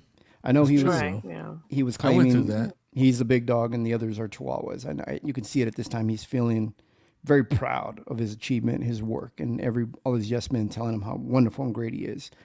You know, because I get a lot of that too. People praise my art, and it's easy to get an ego and to lose control of it. You know, but over time we learn to realize that, you know what, I mean, you know, it's great that people appreciate our work, but it doesn't mean that we're the greatest artists. We still have to continue at our craft and work at it. And what I agree with is what Luster Dog said in the chat was, all this could have been avoided had Eric had been mature enough to just say thank you for the feedback, instead of trying to break this person down and control the narrative Right. or whatever he was doing. Instead of just saying to Dick, okay, well, thank you. That's, you know, thank you. Taking the time to do that. Yeah. Okay. Whether you agree with it or not, just, all right. You know? And then go off and be mad and go outside and scream, and you know, it's okay to be mad and frustrated, you know, if someone doesn't like your book, or you know, especially like Dick Masterson. But at the same time, you just, you know, just say okay, thank you, just like you said, and then just, you know, let it go. Talk to your wife, or just, you know, go take a walk. But you got to find a way to let it go. Yeah. And Eric, want to do better. Saying one thank thing you that he isn't said- just the thing that you should do. It would have taken the wind out of Dick Masterson's sails. Like Dick wouldn't have found it as fun to make fun of you if you were just like a normal guy. But you're not. Speaking of not normal guys, what's up, Leighton from Alaska? Hey, Layton. The Welcome. Kami, bro. The Elastic. I popped on the stream earlier. I saw communist shit and was like, "Oh God, I'm gonna have to get on here." No, Commonwealth's really cool. He's a really, he's a really, he's a really cool guy. I know the communist thing will throw you. Yeah, it's a whole gig, man. Yeah, it's a whole, yeah. But I he think- runs with it. And Yeah, it's he's- almost like he's pretty cool. Who was that guy? Like Stephen Colbert, but when he was on like Comedy Central, like he would just have this whole like little bit that he was doing. But I think Comedy he's pretty funny, man. You'll like it. So, Leighton, to give you some context on what's going on, it's a bit right now. But real quick, I was gonna Well, real you know, I quick, put it in let front of chat. Richard. Yeah, I just want to say thank you for letting me come on, Katie. And You're You welcome. know, amazing panel, just cool people on here. And you know, check out the book. Went to print, and you know, I think it's gonna be maybe a week and a half, and then we start shipping it out. So yeah, it's coming soon. Everybody get it. Everybody review it, and by review, I mean tell us how you like the paper. Yeah. Paper. Tell me how I did on packaging, you know, and I'll put the link in there in the chat. Oh, I don't have a wrench. All right. I'm well, already Lee- complimenting. Ooh, I got wrench before Richard. All right. What the hell? Something I can dangle over him now. It's all right. It's all right. Oh. So Well, yeah, comment I in- just put it in the put it in just say hi real quick. I can make you a moderator real quick. So, or you know what? Alright. I'll put it That's in the fine. chat for you, and then next time I'll make you a moderator. Oh, that's cool. Speaking of paper, though, your paper is really good. You did print on quality paper, though, by the way, and that's expensive. you know, it's good, man. It's good, man. I just wonder it to be worth $5. And I think I did a pretty good job. So Well, I bought a copy. yeah, it's only $5. We should reenact the whole thing, you know, where I'm going to give you this big long critique, and I want you to get extremely defensive about it. And we'll do it on the live stream. You know. Oh man, the channel That would July, be that's- funny. Yeah, I'm trying to save energy. You need an alter ego today. like Stan. Really quick, I had to go make some noodles. Did y'all get to the part where EVS is like, Eric, I read it twice? No. Okay, it no. comes Now, later. now I'm interested. I'll probably watch this again. That's I'll when probably I watch knew. I'm like, oh my god, EVS doesn't like it. Uh-oh. Because it wasn't like, But I you read it making noodles twice. is very relatable. All right. All right. You guys have a great night. And yeah. See you guys soon. Take it easy. See ya. Night, Rich. Bye, Richard. One of those books is going to make Alright. its way all the way up here to Alaska. I I know, bought I'm one looking forward to like getting mine. when I interviewed him. It'll be cool. And deliver it by Yeah. sled. Oh man, that was a movie. What's that movie where they do the whole sled thing and it's got Han Solo in Dog? it? Oh, The Harrison Ford one. I'm drawing a blank. It's probably something about Balto or It was like some dog that Harrison Ford has, and then it eventually goes through this journey, and it becomes a sled dog and all that stuff. Well, anyway, I'll say all that, and I'm sorry to derail again, but all that just to say that's as far as my knowledge of Alaska goes. Just that movie. I don't know anything about Alaska. I'm so sorry, dude. But is it great there? Is it really cold? I mean, I don't want to sound. I mean, you know, it's like 0 degrees outside right now. So Oh hell no! it's no temperature not- outside. You go outside, there's no temperature. I mean, I walk around. Yesterday was -2, and I was still walking around in a t-shirt and shorts. So I am pretty adapted to that kind of weather. Wow, dude, you are talking Powers to a and Eric July's Texan. new character, Horseman. If you could survive in that cold. Yeah, you're talking to a Texan when it is, when it is like 80, 85 degrees outside. We shut down the city. It's too cold. We're like, holy shit! Like it's Yeah, I've got a bunch we of can't handle family. this. I have family from Alto, Texas, and I've been over in Texas and Florida a lot, and it's the same in both places. It's just like if the temperature drops, everybody just shuts down. It's like- Yeah. Oh goodness. Well, let's see if we get to that point that Black Angus was talking about.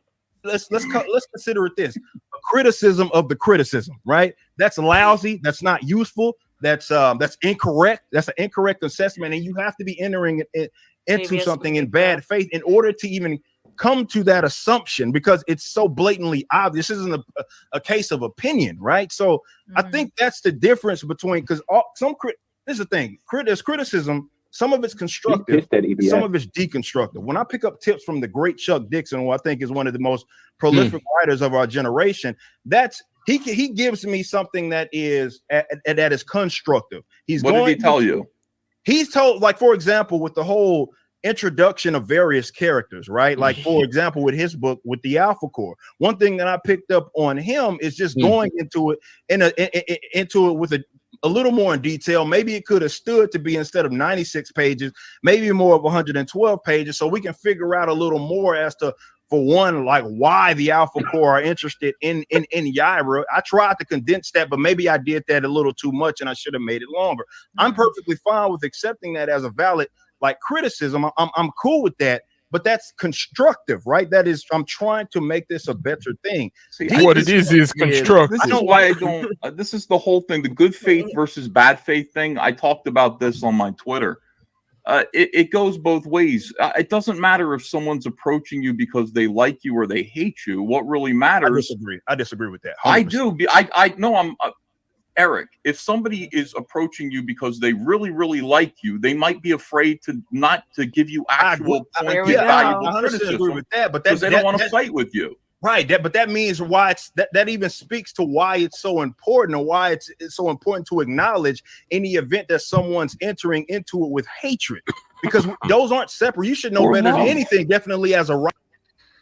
Oh man, that's when I think that's when shots were fired, because you could just tell how uncomfortable Eric July is getting with ABS. Kind of, he's pushing back a think little shots bit, were but he's fired. being. Hey, I you could watched tell. all this live. 30 seconds ago. Hey, you could tell how emotional this dude's getting, man, and he just Yeah.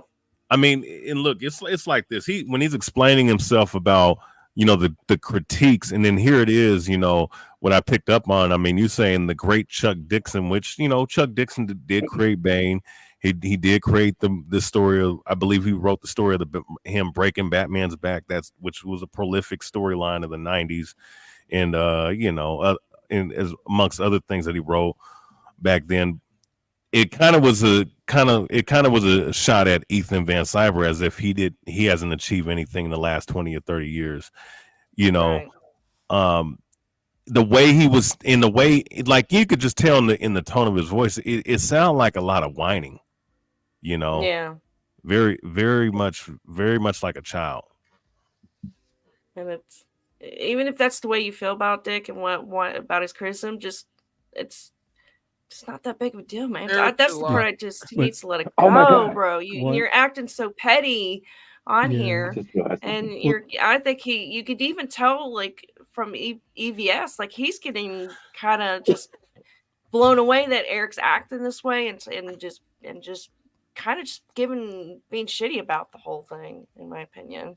I mean, I agree. I mean, Chuck Dixon is amazing. You know, he's an incredible writer, and he's written things that I really enjoy. And then just a little extra note: Bane was created by Graham Nolan, co-created by Graham Nolan, and not Chuck Dixon. But just so we don't get people back going, hey, you know. But the other thing too is, why was he so receptive to Chuck Dixon? And I mean, is it because Chuck Dixon's on his payroll right now, and what Ethan was trying to point out to him, like, people are just trying to be nice? And the other thing is it that he was receptive to Chuck Dixon because Chuck Dixon is a comic book writer and Dick Masterson is not? And if that's the case, then where is your credentials when you criticize? And I'm talking, you know, me and Eric July, when he's criticizing directors at Marvel for the shows or the movies that they make. The directors at Disney where's his directorial credits? And Ethan tries to point out right here, it goes both ways. We need to make a Men Are Better Than Women adaptation comic book. Somebody needs to make this a reality.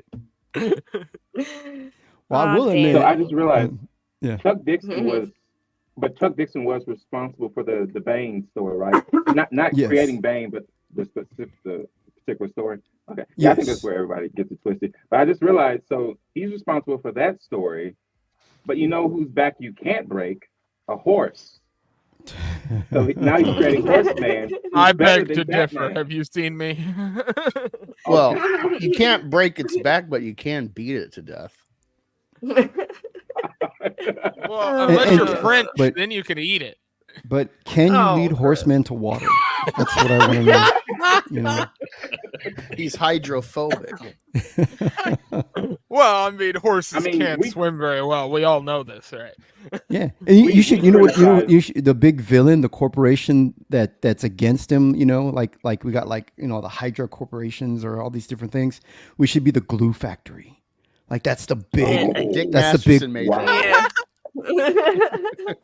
That's the big corporation against horsemen. You know, he did a good one. The dog food company. Dog food. Yeah. It's He's Alpo. He's trying to take down Alpo and Elmer's. You know, What's a good we got to come up with a good. We got to come up Alpo logo, and then each letter needs to signify a word. We got to come up with that. Yeah, it's Alpo Man and his trusty ward, Olroy. Yeah.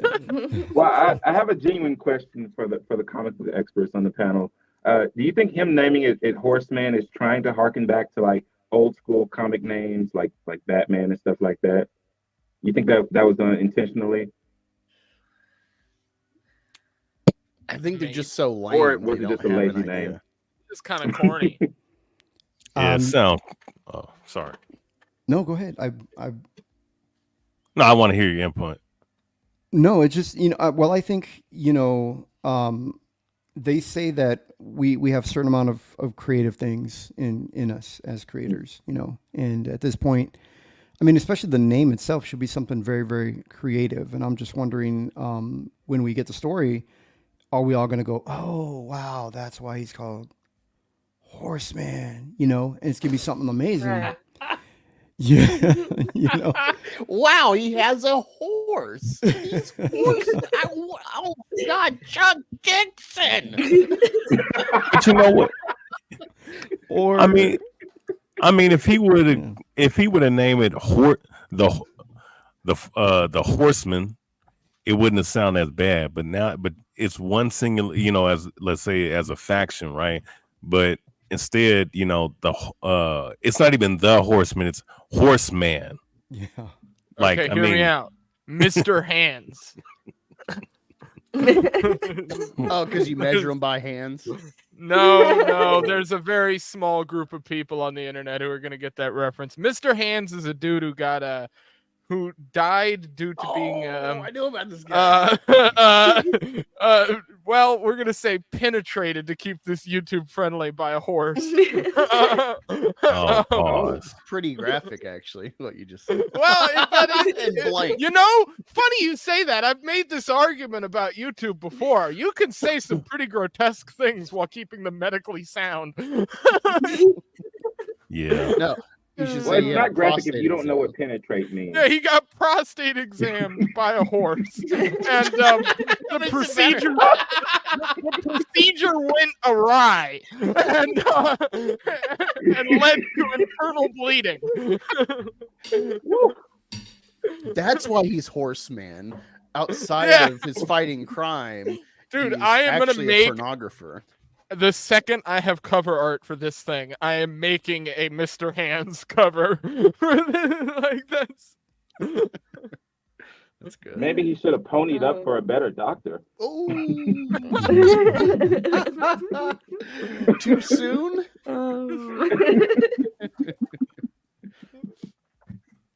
So many people are going to do Rule 34 of Horseman, and I cannot wait. Oh god. That's why he's Horseman. Ah. I can't wait Well- for the Horseman Yaira crossover.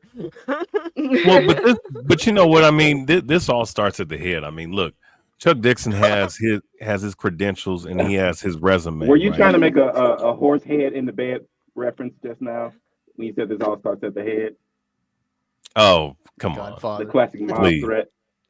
Well, I ain't gonna. Well, he ain't sophisticated like that. Speaking of Eric, but, Maybe they but- came up with the whole Mhm. name for Horseman after watching the stream. They're like, Ethan is trying to lead Eric to water, but he just can't make him drink.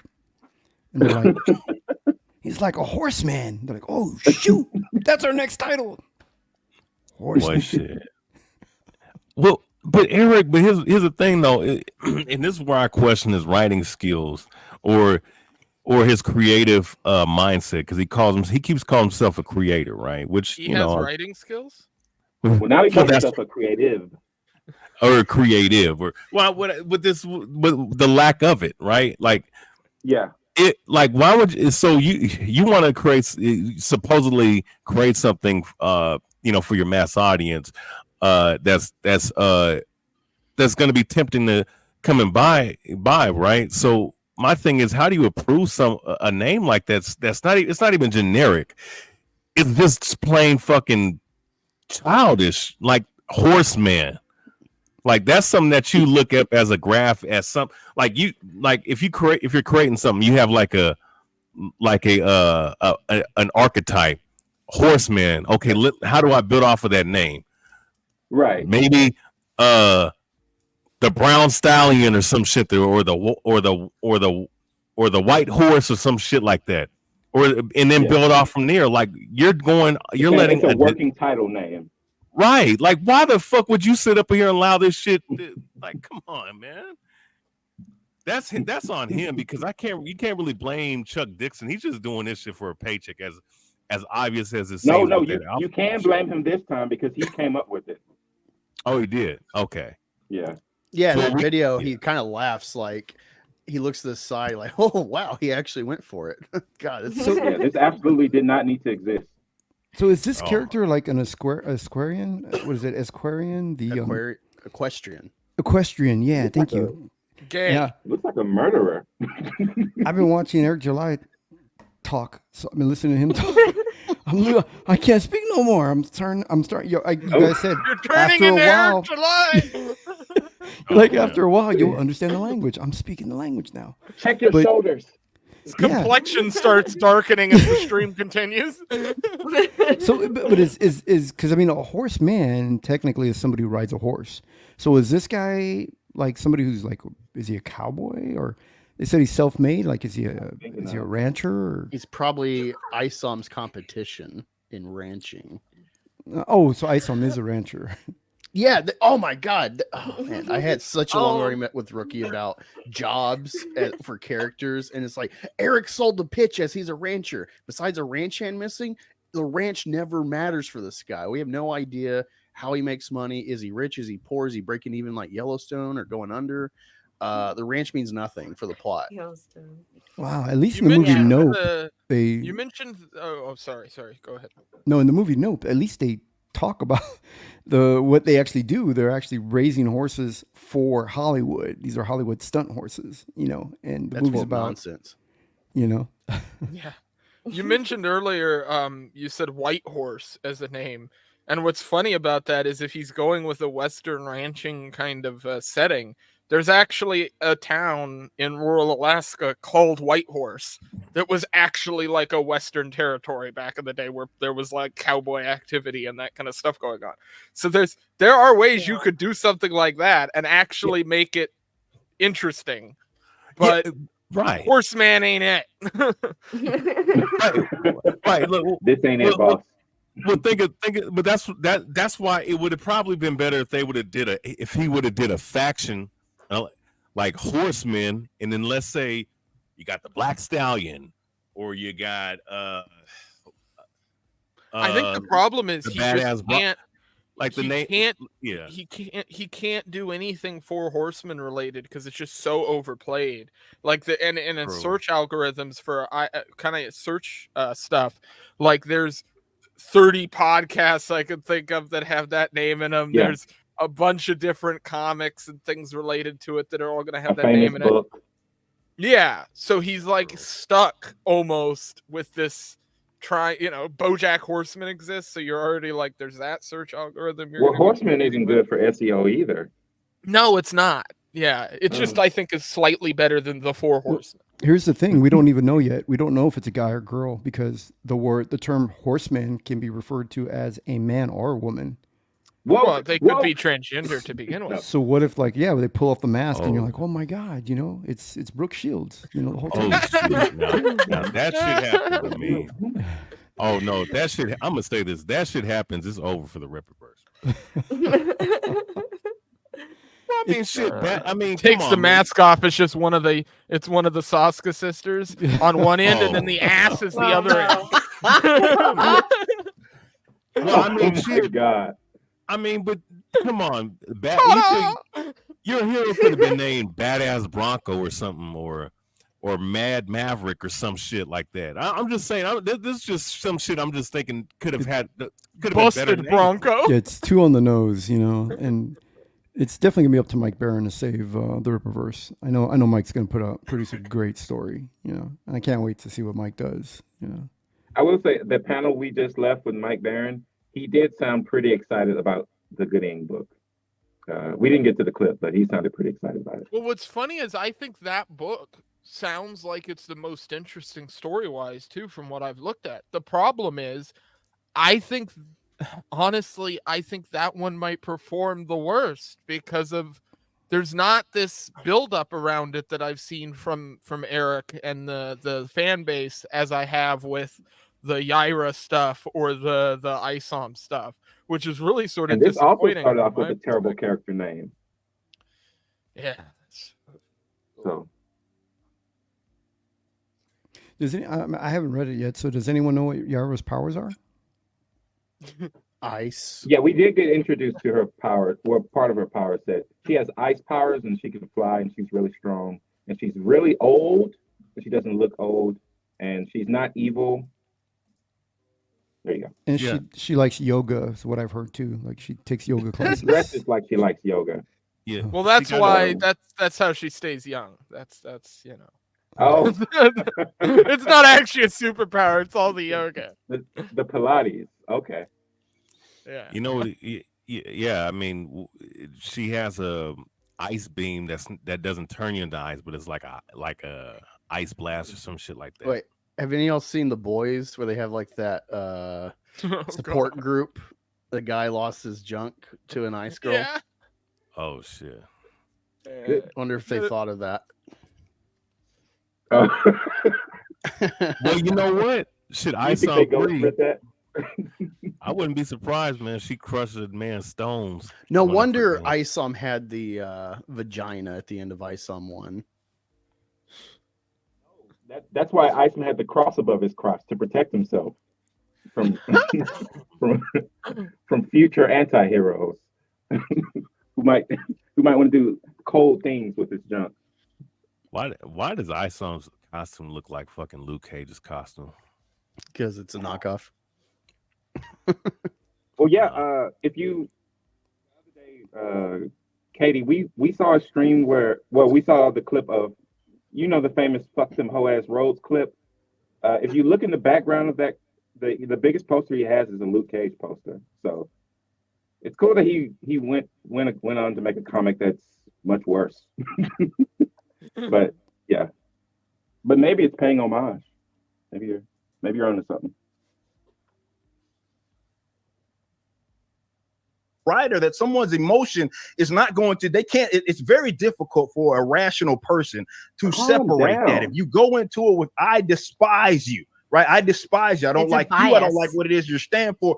You're going to make a critical error. Their notes are going to be are not going to be pointed.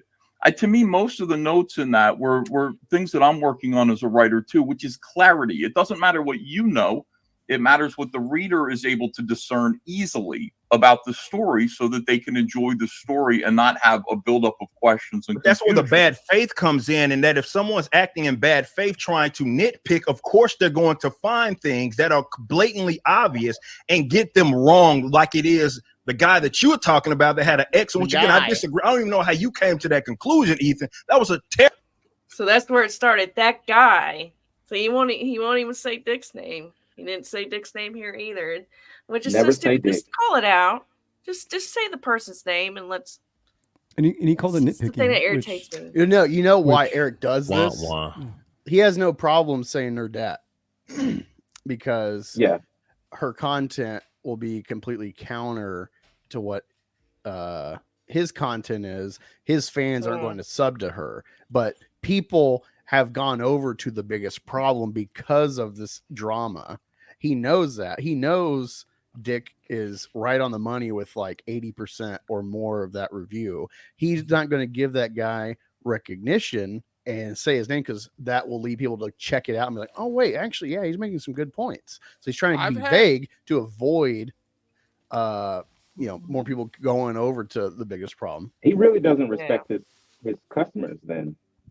Like if he's this condescending, like he thinks that they can't find out who he's talking about.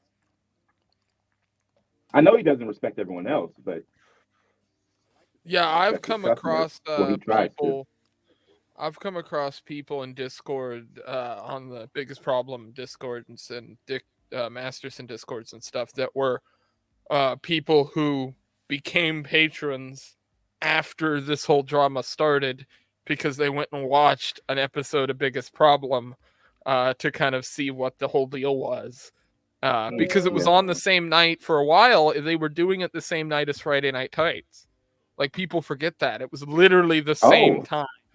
So they were doing it at the exact same time. So you would have Friday Night Tights going, and then you would have Biggest Problem going at the exact same time.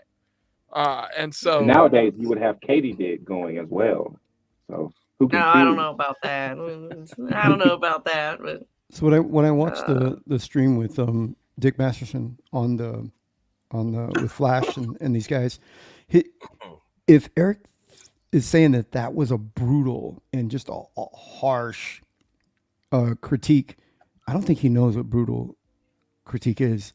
I mean, I'm sure myself and I'm pretty sure Ethan has. We've had brutal critiques where people, I believe it. Where people that are they don't like you and they want to tear you down. They're just saying things. But Dick Masterson seemed like his delivery. He seemed pretty calm. He seemed pretty like he was just pointing out things in the story. He didn't seem like he was really angry with them. I mean, when he's asking good questions. He had good points and things, and sure, maybe the motive to get him started for it was, maybe they had some kind of agreement. Maybe there's some tension, and that got him to start to look into the book. But when he was on the stream, he seemed pretty respectable. Yeah. I agree. Terrible line of criticism. I'm not saying that because it was against me. I'm saying because objectively speaking, not the subjective aspects or the subjective elements, objectively speaking, they were wrongful. Like you can't say something happened that did not, that made it obvious. For example, this guy, it was another one that was absolutely terrible. He said that what Isom should have did when he went into that club and before that second fight of Santuan, he said that Isom should have went in there and he should have warned them. I don't know if you remember that part of the criticism. He said he should have warned. That's exactly what he did. He walked in and he said exactly that. He said, he told the ladies, he said, I'm not sparing anybody that jumps in here. And then he told them that I don't want to fight. Just take me to Darren. That's But then he had a problem with that too, because he was like, "Oh, so he's gonna beat up women now?" Like, and I was like, "What is he talking nitpicking. about?" That's what I'm saying. That's what. No, he just made it. He made a good argument about it too. About Avery puts his hand on her shoulder and just says, "Hey, you in trouble?" He doesn't. Yeah, it's the way that he approached the situation. So no, I get where Dick was coming from with that, but he's caught up on that. It's like he's not really listening to what the actual problems of his book is. You know, he's just because Dick is a comedy. I mean, the biggest problem is a comedy show. He's a comedian and a writer. You know, he's gonna do what he's gonna do. But there's some truth to what he's putting down. You know. Well, it's funny how EVS is talking because it sounds like a dad. He's trying to talk to like a dumb child. Yes. It's like, no, that teacher doesn't hate you. You are bad at math. Oh, that is such a great analogy. Because I remember saying that when I was a kid. She just doesn't like me. But you know what I mean? Yeah. And somebody else here said he throws fits like a toddler. And I'm starting to see that. And I think what we should all do is go, okay, man, hey, you know what? Your book's wonderful. It's great. You do you, boo-boo. And we just let him crash in the ground, because after a while, what's going to happen is people are just going to stop buying it. People are going to realize, hey, wait a minute. The story went nowhere. 4 issues later, where's the story? And we got to find out in issue 20. Yeah. Again, I think this stream with these 6 on it, after this whole thing had broken out when they were discussing this, it's a perfect example of who out of these 6 people understands culture and creative artwork in kind of working together and how those things merge. EVS is the only one on this panel of people, in my opinion, who actually understands that, other than maybe Raging Rhino to an extent. I've seen him talk about some things that I thought he was decent on. But Eric July's writing is my major problem with the first Isom book. It's horribly written. There isn't substance to the story or the plot. I'm a writer. That's what I do. Now, I write articles and nonfiction, so it's a different kind of shit. But this is... No, you still have to tell a story. Yeah, you still have to be able to narratively kind of progress through something and be able to kind of get somebody to the end result, which is that end of the story. There is nothing for me as a reader to grasp onto with Isom 1 or Isom 2, really, other than the introduction of like the Yaira shit and that stuff, to really look forward to as a reader. There's nothing there of substance. It's just muh. It's like reading a shitty book when you're in high school and the teacher prescribes you a book, right? And you go home and you read it and you go, this is garbage. You don't take anything from it. And you that book is never going to come up in your mind again because you've been instructed you have to read this thing. And so I feel like in a way that's like how the merch side of that comes into play. Like you have to read this book because this creator put it out, and then you read it and you're like, well, shit, it's not good. Like in my case, or you just delude yourself into thinking you like it and then you never read it again, and it gets put on a shelf, or you sell it on eBay. Right. Well, it goes back to the fact that, look, I mean, we Amazing Fantasy number 15, I think we've all read that at some point. We know Spider-Man's backstory, but in what 20 pages in that book, as far as I remember, we know about at least his backstory, at least something we can hold on to and be like, okay, then we can build off that. What Eric July likes to always imply is Goku or Luffy, that we don't know all their full backstory until we get to a later issues. Well, that's understandable to a degree, but we at least understand the premise of Goku in his Dragon Ball years. We understand Luffy Right. at least in the first 2 or 3 episodes. Like, we don't even understand. And this is an 80-something page book, if I'm not mistaken. Right. And we don't know shit. Wait, we don't know shit about about a character in 80 pages in one book, and then you have a second book of Isom that we still don't know shit about. That's Yeah, that 160 doesn't really fucking tie to pages. the first one. Well, I brought up in one of Tony's streams that I'm a big fan of like old. I'm more of a fan of like 70s comics because that's what my mom read. So it was the first stuff that I kind of got my hands on, and so that's sort of where I got into comic books. Layton's mom. Oh god, my mom's in a psych ward somewhere. Oh no. So yeah, no, it's not great. So Mike here in the chat. Oh, go ahead, Ling. You're good. Go Oh, ahead. I was gonna say what I mentioned on that Tony stream was that, you know, the reality of old comics were that they didn't know they were gonna get more issues. So a lot of times they were creating these comic books to sort of entice readers to buy a first book and maybe a second book before they would know that they were going to actually get to continue it out. So really those first 2 issues were the most important issues of a comic book, because if those 2 issues, that second issue doesn't sell near what the first did, then you might not get to make more of that comic. And so that was sort of the reality of that world of the marketing back then. And I think it lent to really interesting stories being thrusted on the reader really quick. We talk about that Spider-Man book being sort of introducing in the first 20 pages. I think that's accurate for most old comics you pick up. It's pretty fast paced because they need to get you interested. Right. And I like what Mike Parteka, I think if I said that right. Yeah, but the reason you were instructed by, thank you. What was it? Parteka? Parteka? Yeah. Parteka? Thank you, Jimmy. See, you're so sweet. Thank you. Yeah, but the reason you were instructed by your teacher to read it is that there's good stuff in there, but maybe you have to grow up before you can figure out what that is. Wrong analogy for Yeah, the problem is I don't view teachers as being good. I was homeschooled. I never stepped foot in public education. I Oh, lived you're in one a of cabin in those. the woods in Alaska. So I had free thought. I was allowed to read whatever I wanted. It's part of the reason Right. why I like comic books. Homeschooled and you still got bullied. Mike Parteka.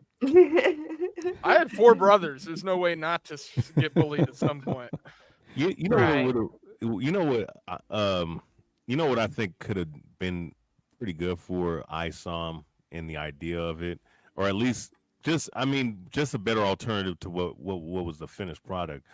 I don't know if you guys remember the Marvel comic series where they were, I think it was with Spider-Man, where it was an issue, but it was a couple pages, but there was no dialogue. Like it was like a silent comic book, and you just read that. I think if they would, okay, yeah. So if they would have if he would have did that for 15 pages with good artwork, I think that would have been a better product than what he allowed to be put out there for the consumer. Boxing historian. Eric prides himself on being the writer, and you took away his writing. Well, shit, he can't write for shit. So that's a better alternative.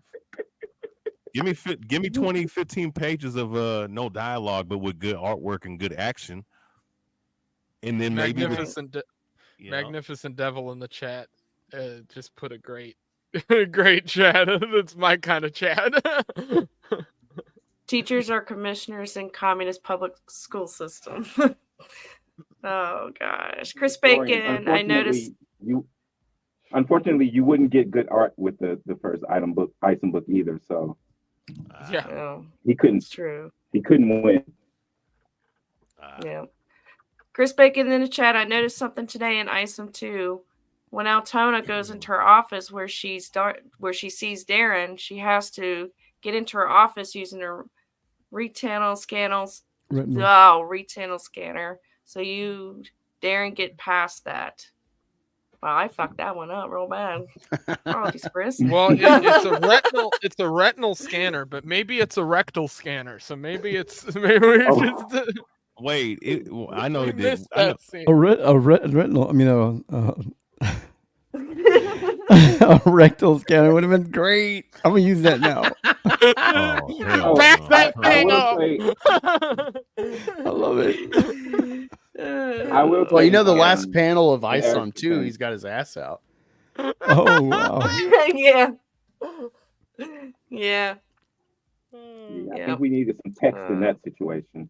I will say, in Eric's defense, Darren apparently had guys on the inside who basically got him in. Even Well, he had though the rectal Rick- scanner on the inside too. I think that's the problem. But then, not in Eric's defense, Lincoln said that he fired all the moles. But then, back in Eric's defense, he clearly didn't, because the guy he got in the car with was a mole. You know what that sounds like? A bunch of writing confusion that shouldn't be there because you have a decent writer who knows what they're doing. True. No, you know what it's like? It's like Waterboy when he's like, he fakes the. No, he's like he fakes the past. No, he fakes the fake. No. He thinks about faking. He doesn't. He fake. thinks modern problems require modern solutions. Yo, hey, but what the fuck is up with that shit? I mean, like some of the panels in, look, once again, I didn't buy it, but I did check some panels. All right, some scans. What the hell is that shit with him being him showing his ass, so to speak? Like, what the fuck is going on there, bro? Oh, he's just like on all fours on the ground, but the way they shot it The way his camera ass wise. is- Yeah. It's The way shot it was like a drawn. 1980s porno. Yeah, It's literally at it the was angle trying of to a convey that he vintage. He was trying to convey that he was either tired or he was beating someone up on the ground. But He was Oh. buck broken. He's He's about buck to get his broken on the back ground. beaten by Horseman. He's broke that. he's about to take a Mr. Hands special from Horseman. Oh, no. Wars. All right, let's get Hey. to the Oh, my video. The bad faith, and it makes sense. The guy's knocking me, and that's cool. Like, my thing is, I'm not knocking anybody that doesn't like me, or even in bad faith, right, will knock me and hate me. I'm cool with that, but let's be honest about it, and let's not remove that and act like this is some guy that's just entering into it, and his criticism is precise, and then fall back on the whole, well, I'm just trying to give honest criticism. No, you're fucking retarded, and we're just love calling how you that. It's that uncomfortable- simple. Like, the criticism isn't you. I love how uncomfortable Nina looks throughout this entire thing because she knows she's the one who fucking did all of this. She knows Yeah. it during this that her fucking that you could tell. Like, Yeah. it's just the constant fidgeting and just like, whoa, fuck.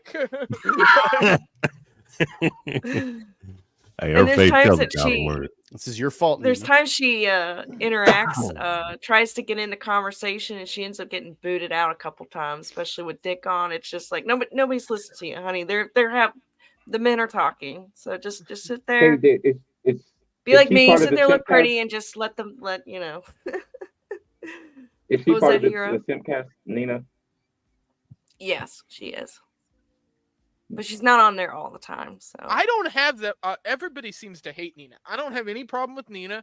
I don't have any problem with the only one out of all these guys that I've had any issue with has been Eric July and his fan base and some of the Yellow Flash people. But everybody, like, I wasn't around for the this whole like sex club orgy fest horse shit that these people were doing in some weird group chat. That shit is disgusting. I hope all those people get like flamethrower to all of them. I have no interest in that shit. So feel you like on that. that stuff I will just laugh at, but like I haven't really covered it on my channel because it's not really interesting to me. Like it seems like a bunch of gay shit to me. Like yeah. All right, let's do this. Useful because it's not constructive, it's more deconstructive, and it's not really addressing points that is going to make the work better. That's not what that, He and does that not know wasn't what the attempt. deconstructive Doesn't even means. pretend like that's the attempt. And again, I'm okay with that. And one of the things that I encourage from anybody. Doesn't matter if you're writing, doesn't matter if it is that you do art. Definitely, if you see any level of success, you are going to get a lot of people that try to introduce themselves as if they're coming into it trying to help you out. Not all of it's useful, and I reject the idea that the artist is supposed to, just because he created the art, supposed to listen to someone giving them terrible information, giving them objectively bad information that could absolutely ruin their product if they even heed to that. Not all of it's useful. Listen to people that want to help you out. Listen to people that want to make your product better, but you are under no obligation as a creative to hear someone out that doesn't know what the fuck they are talking about. Like that's been my approach to art, not just with this, but with music and everything else it is that they're doing. Like, you're not obligated, if you are listening to this, to be anybody's punching bag. Yeah, that's why we all know his like, music. That's why we. If you're taking writing advice from Eric July, I suggest you stop writing. That is my advice to you as a writer. Yeah, it's like he's like, oh, he's saying like, I haven't listened to this in any other facet of my life. And it's like, well, how's your band doing? I don't hear nothing about that. Your band who's now working for you, trying to make comic books now. Your band works in a warehouse. He gave them jobs. Just think about the Eric that. July warehouse band. Oh. Nah, man, the way I know him doing They rock, yearn for the warehouses. him doing rock is so awkward, man. The way it's like, come on, man, you're not doing that shit, bro. Well, he's not really good at the rapping either. I haven't heard it, but that's what I've been told, that his rapping is really not that great. It's all right. It's like 2000s. I've rock- listened to. rock. I listened to his. Okay. I said to I think it was the last stream I was on. Actually, I mentioned what exactly his grift was there. Eric July is good at basic market economics. He read some books on that stuff, so he understands it to a small degree. So he early on recognized that he was doing some kind of musical stuff. He wanted to look for a niche where he could get a market, where he could make a good viewer base. He saw that there wasn't much music being made in the kind of anarchist libertarian space. And so he sort of targeted that space with the music he was making. And it did do pretty well. And it isn't that bad. Some of it's pretty good. I like that kind of music. You kind of have to like that kind of music to like it. But you saying the music it's not was political? yeah, it's all about taxation yeah, and stuff. it's all geared towards that. All of it. That's what I want from my music. Well, like, I listen to historical music and I listen to music that has like stories in them. So a lot of that stuff appeals to me. Like, I like Sabaton and stuff like that and shit. So like I go for a lot of like that kind of stuff. So I looked for that music about this? early on. What about this song? I'm just a bill. Is that? Man, I used to watch that cartoon all the time. Oh yeah, we all I did. know. I loved it. Oh, but the thing I've noticed though is that Eric says a lot of words, and they don't really mean anything. No, that's the surface level economic stuff that I talk about. He has read a few books and believes that he knows everything there is to know about market economics, business theory, and business cycle. I can tell you, as somebody who's studied that stuff for probably now going on 8 years and been reading those books and talking about that stuff publicly on radio shows and all over, I still don't know everything there is to know about that. I've seen him speak on political issues publicly in person. I've know people who've managed his speaking engagements and stuff like that. He has a very surface level understanding of this stuff. Well, not only that, but what you're saying, Jimmy, it's in his books. Isam's a confused character ethnically in his writing. I've said he writes like Isam has no consistent tone. Sometimes it's like, oh, here's like a brother from the hood, kind of. Other times it's like, sounds like he's talking like overcomplicated white, like what like Dave Chappelle would meme as a white person. It's how he writes. Y'all know how white people be talking. Yeah, and that's what Eric does. Like, you know, some certain words through his videos and his streams, he'll be like on Nick Ricay, he kept saying it's not the contention, and he'll stress it, or he'll be like, you know, literally, he like does these weird stresses of syllables because he's trying to sound smart. He's trying to like talk white, and so he just jibber jabbers. I've been in the political world, so that's my world that I've dealt with these people like for years, and like I can recognize that shit from a mile away.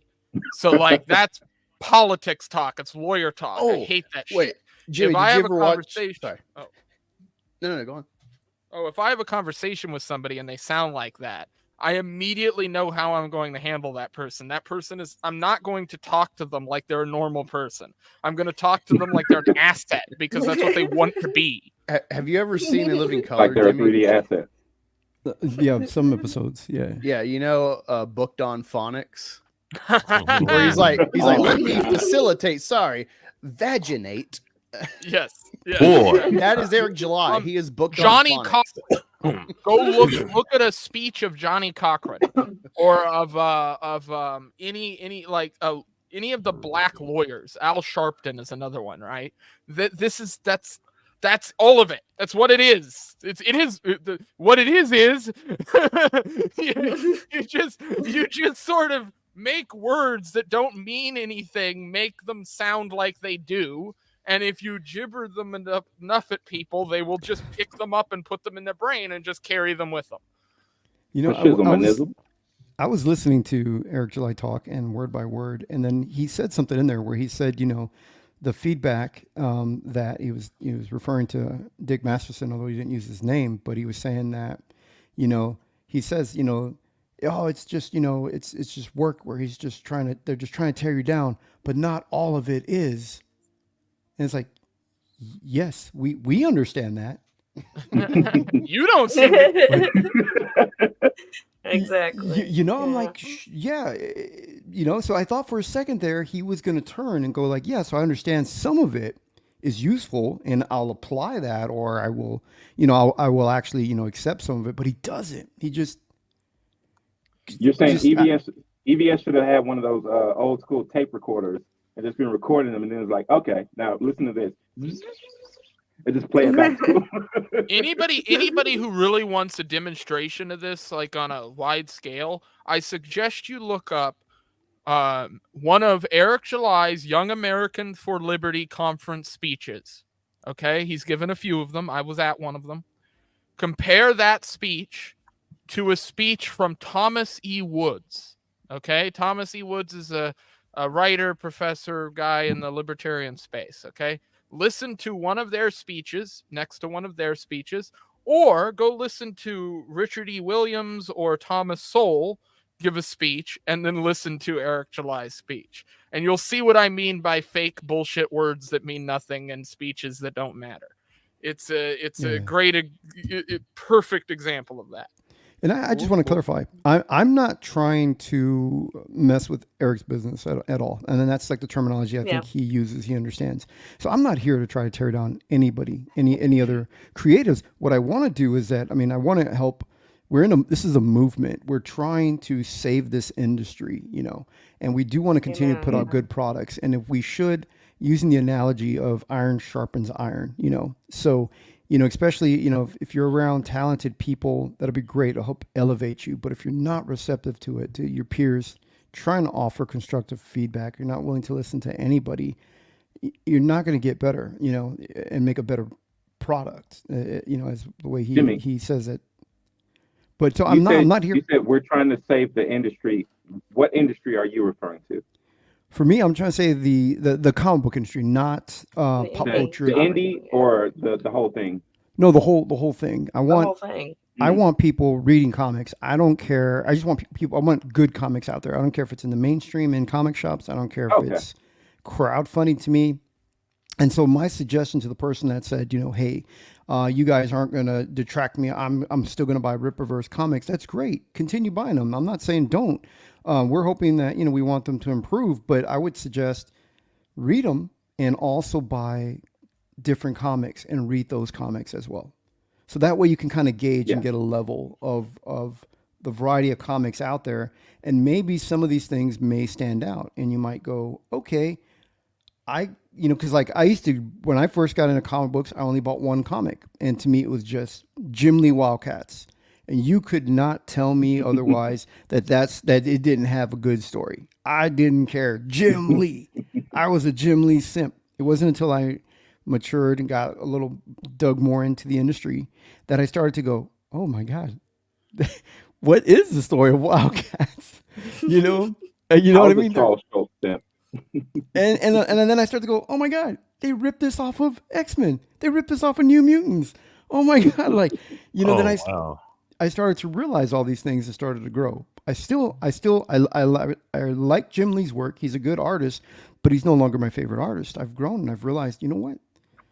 There are guys out there way more skilled than Jim Lee, but Jim Lee's still a great guy. I mean, I still respect him and all that. So I'm not saying to just go out there and just say, oh, we want to turn you against her. You're like, no, that's great. If you want to buy these books, go ahead. But also, there are many other books out there too that you might enjoy as well.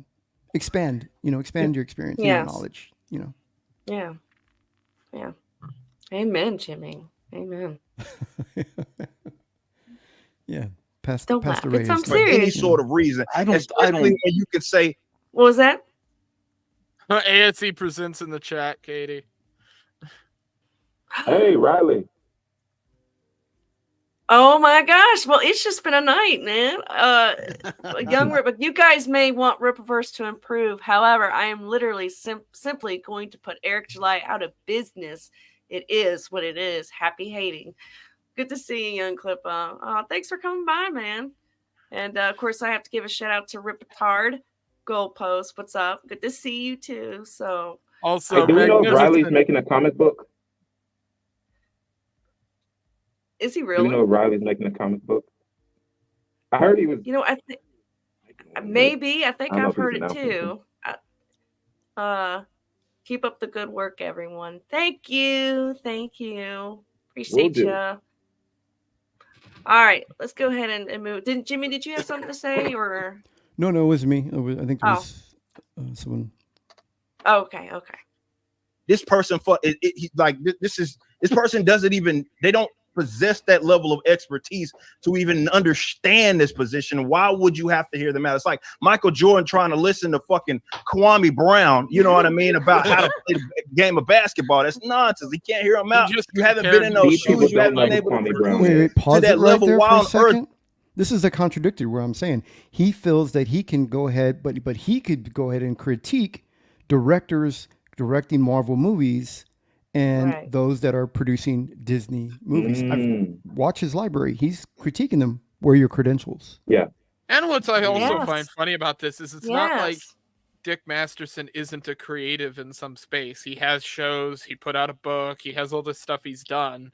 So it's like, well, he has some knowledge of writing and storytelling and creative stuff. So it's like, it just seems his analogy in this is just stupid. And fans' opinions, even though they may not be creatives themselves or have the credentials that you're looking for, they're very important. Their feedback's very, very important. So the people that have bought your product, there have been people that have the book and done reviews of the book. Their opinions are very important. You shouldn't just dismiss them, right away. It's a very offensive. That's not respecting your fans, your fan base. They bought your book. Well, he's talking out of his ass too, because the whole bit on Biggest Problem was before that review was almost the whole chat and Dick egging on Vito because he was so after Eric when everyone else is like, I don't care, or I'm going to support him. And Dick was like, teasing him. That's where that clip of him showing the Ice George Floyd art comes from. So he's negging Vito the whole time. And then Dick reviews this and he's like, look what you dragged me into, Vito. It's like, wait a minute, that's not how this went down. So this was all just a Vito thing. He was like the lone man on a crusade against Eric July, and the antics turned Dick on to Vito's side. Yeah, because he was like, talk about when he read the comics, like, well, shit, Vito was right for once, So yeah, it was all Jimmy, Vito I that brought it just up. followed your Twitter account and I'm scrolling through stuff. This is awesome. Oh, thank you. Yes. Dragon Rage. Yeah, I mean, for people out there We have that are breaking kind of news from wondering, I need to AFT get presents. that. Yes. people out there that might be wondering, like, who the hell is Jimmy? I mean, I've worked in the comic book industry since 1991. All these things, and I mean, I've been in the industry for a long time. I've gotten to work with guys like David Finch. I've worked on like Ghostbusters, Power Rangers, and I've gotten to do Avengers and all kinds of books out there and things like that. But even so, even if a fan were to tell me about my work, I at least want to listen to what they're going to say, and be respectable to that, because That's one of my secret hidden things is Power Rangers. I have a undying affinity for that show because I grew up watching it on tapes. Yeah, That we did. was- Dave and I did Power Rangers Shattered Grid number 25. You should Google that. I'm gonna and see check that. it out. I am going to. Oh, you did the Boom Studio Shattered Grid? Boom Studio Shattered Grid. Yeah, we did a variant cover for them. It was like it's an expensive cover. I know it came out right out the door as like $100 price tag on it. I don't know what it's at now, or maybe it was $50. Maybe it's at $100 now. But it's a very rare cover and highly sought after. And it was a lot of fun. Boom Studios, they were great. They were nice. At the time, Saban owned it, and we got to deal with some of the Saban people, and they were pretty cool. But so this was before Hasbro bought the rights to. It was Saban back then when we The did it. good Was days. 2016, I think, was when we were working on all that. But but the thing for me is that like I don't know Eric July personally, even though we've been on a couple of streams together. We never interacted really that much. So I mean, I don't have anything against Eric July other than the fact that I'm just like, I wish from one creative to another. It sounds like if he's not going to listen to Ethan, he's been on much bigger projects than I have. He's not going to listen to me. Where I go, man. We're both creatives, and you need. But at some point, at first, you think everybody's attacking you. You do, because I listen felt to you that because way. you're a Texan. Maybe, Well, maybe because I speak the language.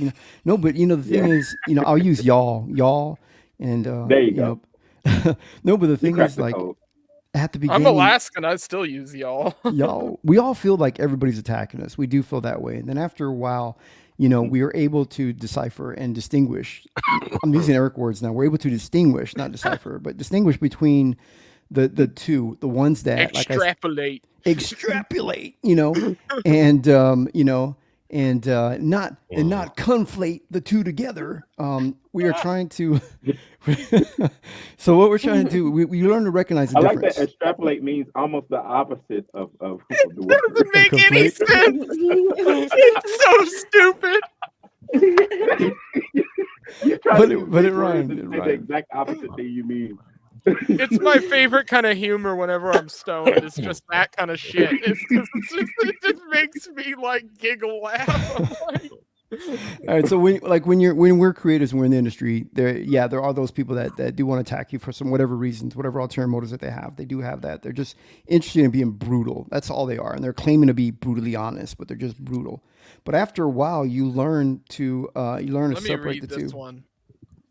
You learn to separate. Power Rangers should be thriving right now in this era. Heroes with heroic ideals and actions that are already diverse should be a modern no-brainer. I cry every day. We also, Dave Finch and I also worked on, if you like, a lot of like things like Kamen Rider and Power Rangers. We also worked on, and it's a shameless plug right here. We also worked on okay, go for Radiant Black with Kyle Higgins, who was writing. He was writing. Hold on, Power I Rangers heard at the black. time. I got to look it up. Radiant Black. We also did a very exclusive cover for that book, and I hear that book's really good. So there's a lot of great books out there. A lot of really good stuff, and I just say, just explore and expand. But when you're in the creative field, you feel like people are attacking you. But after a while, you learn to distinguish the voice. It's like if anybody who's a Christian out there and you're in Christianity, the Bible talks about the further away that you are from Jesus, you don't recognize his voice anymore. You can't distinguish it from the Amen, devil. yeah. Right? But the closer that you are with Christ, the more clear his voice becomes. So when you're in the field, after a while, these critiques, you'll start to be able to separate them and realize that they're not all, what was the word Eric said? Deconstructive? Was that the word he was using? Yeah. I don't remember. He was trying to say Yeah. destructive. Destructive, yeah. He said Destructive, yeah. deconstructive.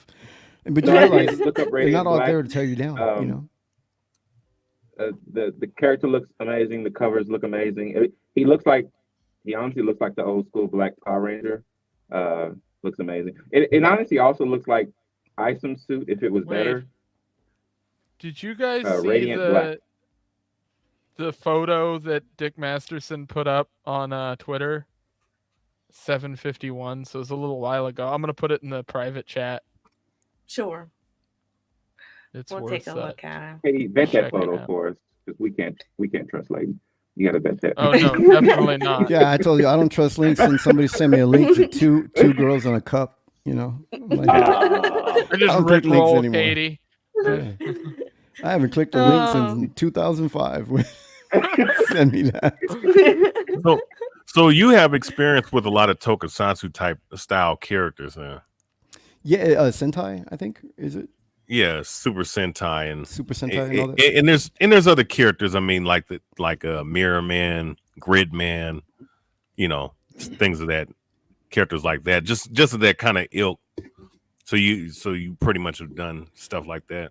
No, I'm not really in that industry as much, but I mean, I've done a few. I don't want to make it sound like I'm an expert in that, but I've done a few, and I've also I got to draw the Guyver for Antarctic Press. That was my first paid project that I ever did, and I was introduced to Sentai right off the bat, so that's why I know the word.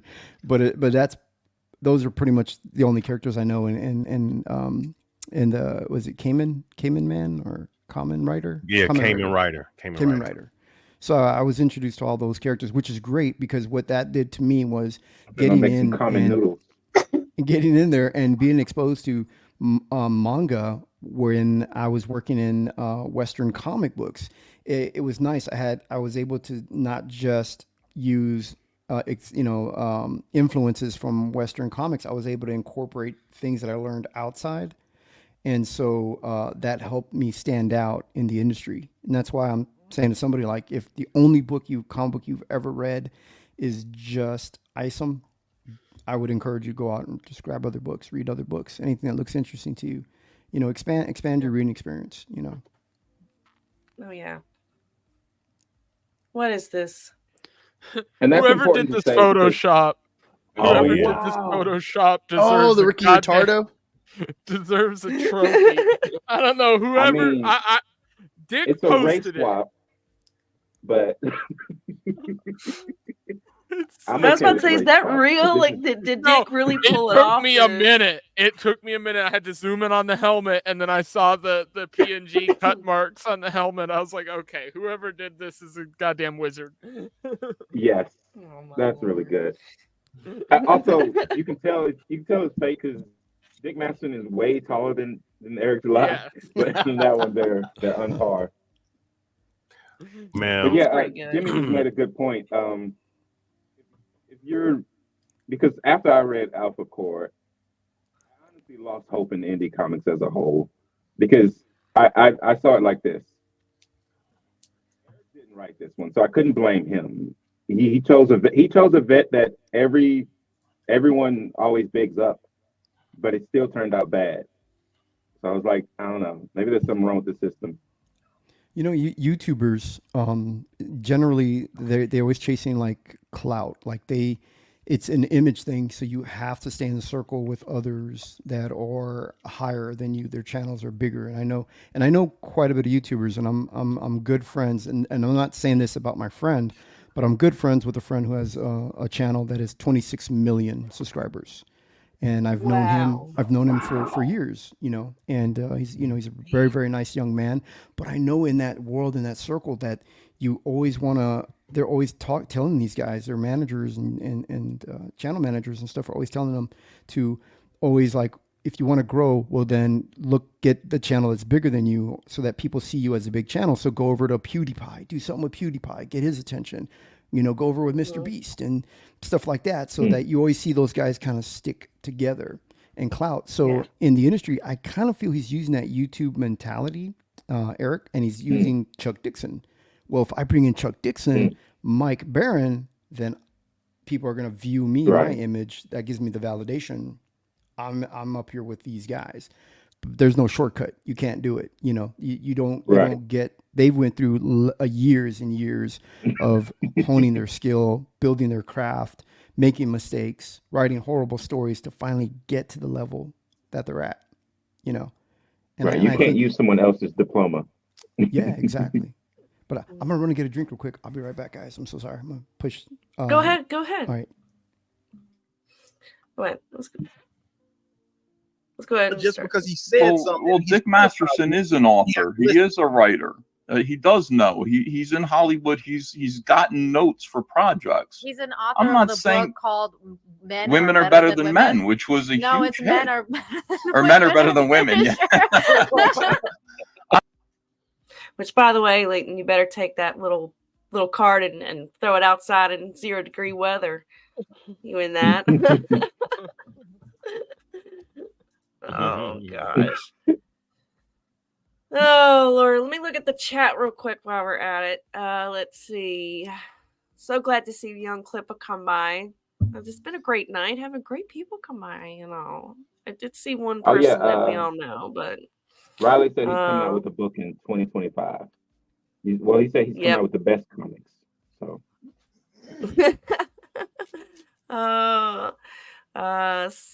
My sketchbook, that's the whole live action karate hero shows. That's Super Sentai. Magnificent Devil, Ultraman, Spectreman, and Japanese Spider-Man were the best Super Sentai shows.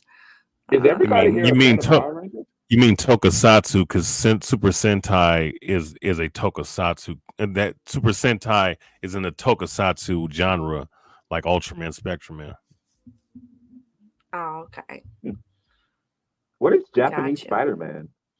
There was a Japanese Spider-Man series in the 1978 where they had a Japanese Spider-Man where, you know, like the Power Rangers wristband where they would like press a couple buttons and they transform, right? That concept was that concept originally was in that Spider-Man show, in the concept of them piloting giant mechs in a live action series. Kind of like the Power Rangers, that came from that series, that Spider-Man series in Japan back in the 70s. In the world? Yeah. That needs to be a movie now. Yeah. It would make a good documentary. Like almost like you know, Netflix 30-minute, 45-minute, like the comics you love or the cartoons you love kind of show, you know. Yeah.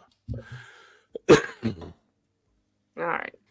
Although I do wonder that the Friday Night Tights people, once they see the Japanese Spider-Man movie, they'd be like, "Oh, Hollywood is out of ideas. Now they're making Spider-Man into Power Rangers." Yo, I know for real. They would really if that shit would have happened today, these motherfuckers would cry like bitches, huh? All right, let's continue. He does know. He's in Hollywood. He's gotten notes for projects. He's an author I'm not of the saying book called Women Are Better Than Men, which was a no, huge it's hit. Men Are or Men Are Better Than Women. Yeah. I'm just saying, you know, this goes both ways. The bad faith argument goes in both ways. And I understand because I'm where you are and I have people nipping at my heels all day long. And even still, I'll examine somebody like Vikiverse, who made a video criticizing Cyberfrog Wreck Planet, the first 20 pages. And you know what? She had 3 good points. And I'm glad I listened to it because I fixed it for clarity. I went, fuck it. I hate this girl. She hates me, but she's right these 3 times. And I got to listen. You can be right twice a day. Well, no, that's true. That's true. But see, the thing about it is that, you know, absolute will either... See, way bad of faith thinking goes that both. Nina just applied to that is absolutely hilarious. Well, a broken clock could be right twice a day. It's like, well, he just said he's the guy who made the product. She's the one who critiqued it. He accepted the critiques and changed them. It's not a broken clock. That's what happened. That's a fact. Yeah.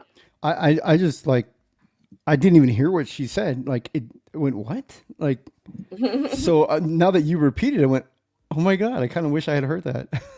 That would have been. Here, I was trying to make what she said. I'm going to use that like, now. Okay, I'm going to use that out of context with now, but everybody. Does it work? All right. the first 20 pages, and you know what? She had 3 good points. And I'm glad I listened to it because I fixed it for clarity. I went, fuck it. I hate this girl. She hates me, but she's right these 3 times, and I gotta listen. Can be right twice a day. Well, no, that's true. got to That's say true. that. But see, the thing about it is that people When my will- wife is like, Jimmy, you forgot my birthday. I'm gonna turn on. You know what? Even a clock is right twice a day. Wait a second. It's She gonna make said no that to him. She said that to him like she was saying something different than what he said. That's basically what he said. He said, "Yeah, they're right sometimes. So listen, keep your ears open." But she said it as if she was defeating his point. She's simple. That's why we call her Yeah, simple. she's very simple. But not like good simple. Not like bad simply faith goes lemonade. both ways. You either have people who love you so much that they don't want to tell you something you don't want to hear, okay, and that is bad faith, or you have people that hate you so much, that similarly they're going to tell you something that also you actually don't want to hear. So to me, it's like the bad faith argument doesn't mean anything. Good faith doesn't mean anything either. The point is the criticism valid? Is there anything there that you can glean from it in order to become better at your chosen art form, which is storytelling? And we got to get people telling stories here because that's primarily mostly what's important. We can't win the culture war without great stories, and we need to listen. We need to listen to each other. We We shouldn't listen to criticism. dickheads. No, we shouldn't listen to dickheads. There you go. You see that look on EBS? Like, Magnificent Devil, Jesus, by dude, the way, you just didn't put it listen to a great. single word I said. That's just how EBS feels. You didn't say, you didn't hear a single word I just said. It just went one ear and out the other. Well, if you watch But Eric, well, some might describe you as a dickhead. Should we not Go ahead, listen to Jimmy. you? if you watch Eric, if you put rewind it just like rewind it. I'm VHS days. I'm the 80s. I was a kid in the 80s, but if you watch Eric when Ethan is talking to him, Eric is staring off over his right shoulder, not even looking at the camera. He's just looking away. He's seething. Yeah, and He's seething before I knew what the word meant. It was a bitch, bro. For real. Oh, did I go too far? And this the dude I was supporting from Come on. Dude, I was a supporter of his because of the libertarian stuff. So I didn't even like the comic book stuff was kind of menial to me. I was a fan of his because I had seen him speak at some libertarian events and political events and stuff. So like I became interested in those videos. And then this whole thing has definitely made me go, oh, this guy's just like like it's so Isn't much it really weird. Isn't it really weird why I that wanted in to some watch way we were all supporters at some point? Like we might have supported him for different reasons, but at some point we were all. We all were. And here's the weird part. I'm about to become a supporter. I'm gonna get Horseman. I gotta get Horseman. I gotta see what that book is about. Why is Yeah, he I Horseman? know. No, Don't you want to see how but- he writes? Don't you want to see how he writes though? Yeah. Well, the one thing. Oh yeah, definitely. I gotta read Isom now. I mean, everyone's talking about it now. Like, is it really? But the thing is, in comic books, when you're a comic book illustrator, they teach us that you communicate with body language. Body language is very important. The way you gesture, your demeanor. And in human, like you guys aren't human. For you, if you guys don't know us humans here, we communicate with our bodies. And that's part of communication. And if you just watch Eric, his body language and gestures. I'm not a human. I'm Horseman. I'm a horseman. Because somebody in the chat, when I said he's looking over his right shoulder, assumed that he's maybe looking at another monitor to read the chat. Maybe, possibly. But look at his body language. It says a lot.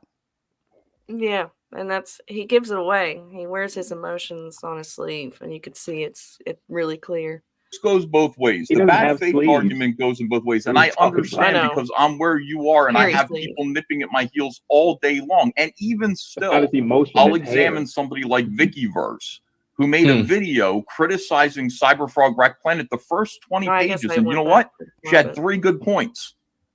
And I'm glad I listened to it because I fixed it for clarity. I went, fuck it. I hate this girl. She He's not hates even me. listening. He's just moving But she's around. right these 3 Oh, times. yeah, And I what's gotta wrong with listen. Can be right twice a day. Well, no, Ethan. that's true. That's true. Bitchy. But see, the thing about it is that people will either See, bad faith goes both ways.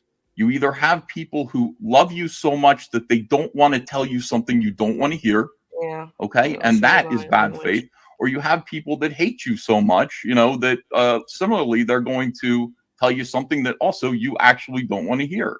So to me, it's like See the that bad turned faith his head right argument there. doesn't mean Yeah. anything. Good faith Yep. doesn't mean anything either. I see what The you're saying, point Jimmy. is the criticism valid? Is there anything there that you can glean from it in order to become better at your chosen art form, which is storytelling? And we got to get people telling stories here because that's primarily mostly what's important. We And can't Uncle win the E, culture war without great stories, and we need to listen. We need to listen to each other. and we need to shouldn't listen to criticism. dickheads. No, we shouldn't listen to Yes, there you go, dickheads. Like Snapper. like Eric, people that act learn like from hoes. I'm gonna be PCP. completely He honest looks with like you, he's and this not is why I even alive. deviate from where you're at, Ethan, because you're trying to give people the benefit of the doubt that act badly. You see what I'm saying? Like, for example, someone else's. Like, think about it like this: I have in my pocket Chuck Dixon. There's Right. another guy who Whoa. looks like Me too. Buster Baxter, Is that right? a Dixon in your Who's pocket? talking or are you noise happy just to see it? because Hold on. for whatever. That's What another was that slight. actually?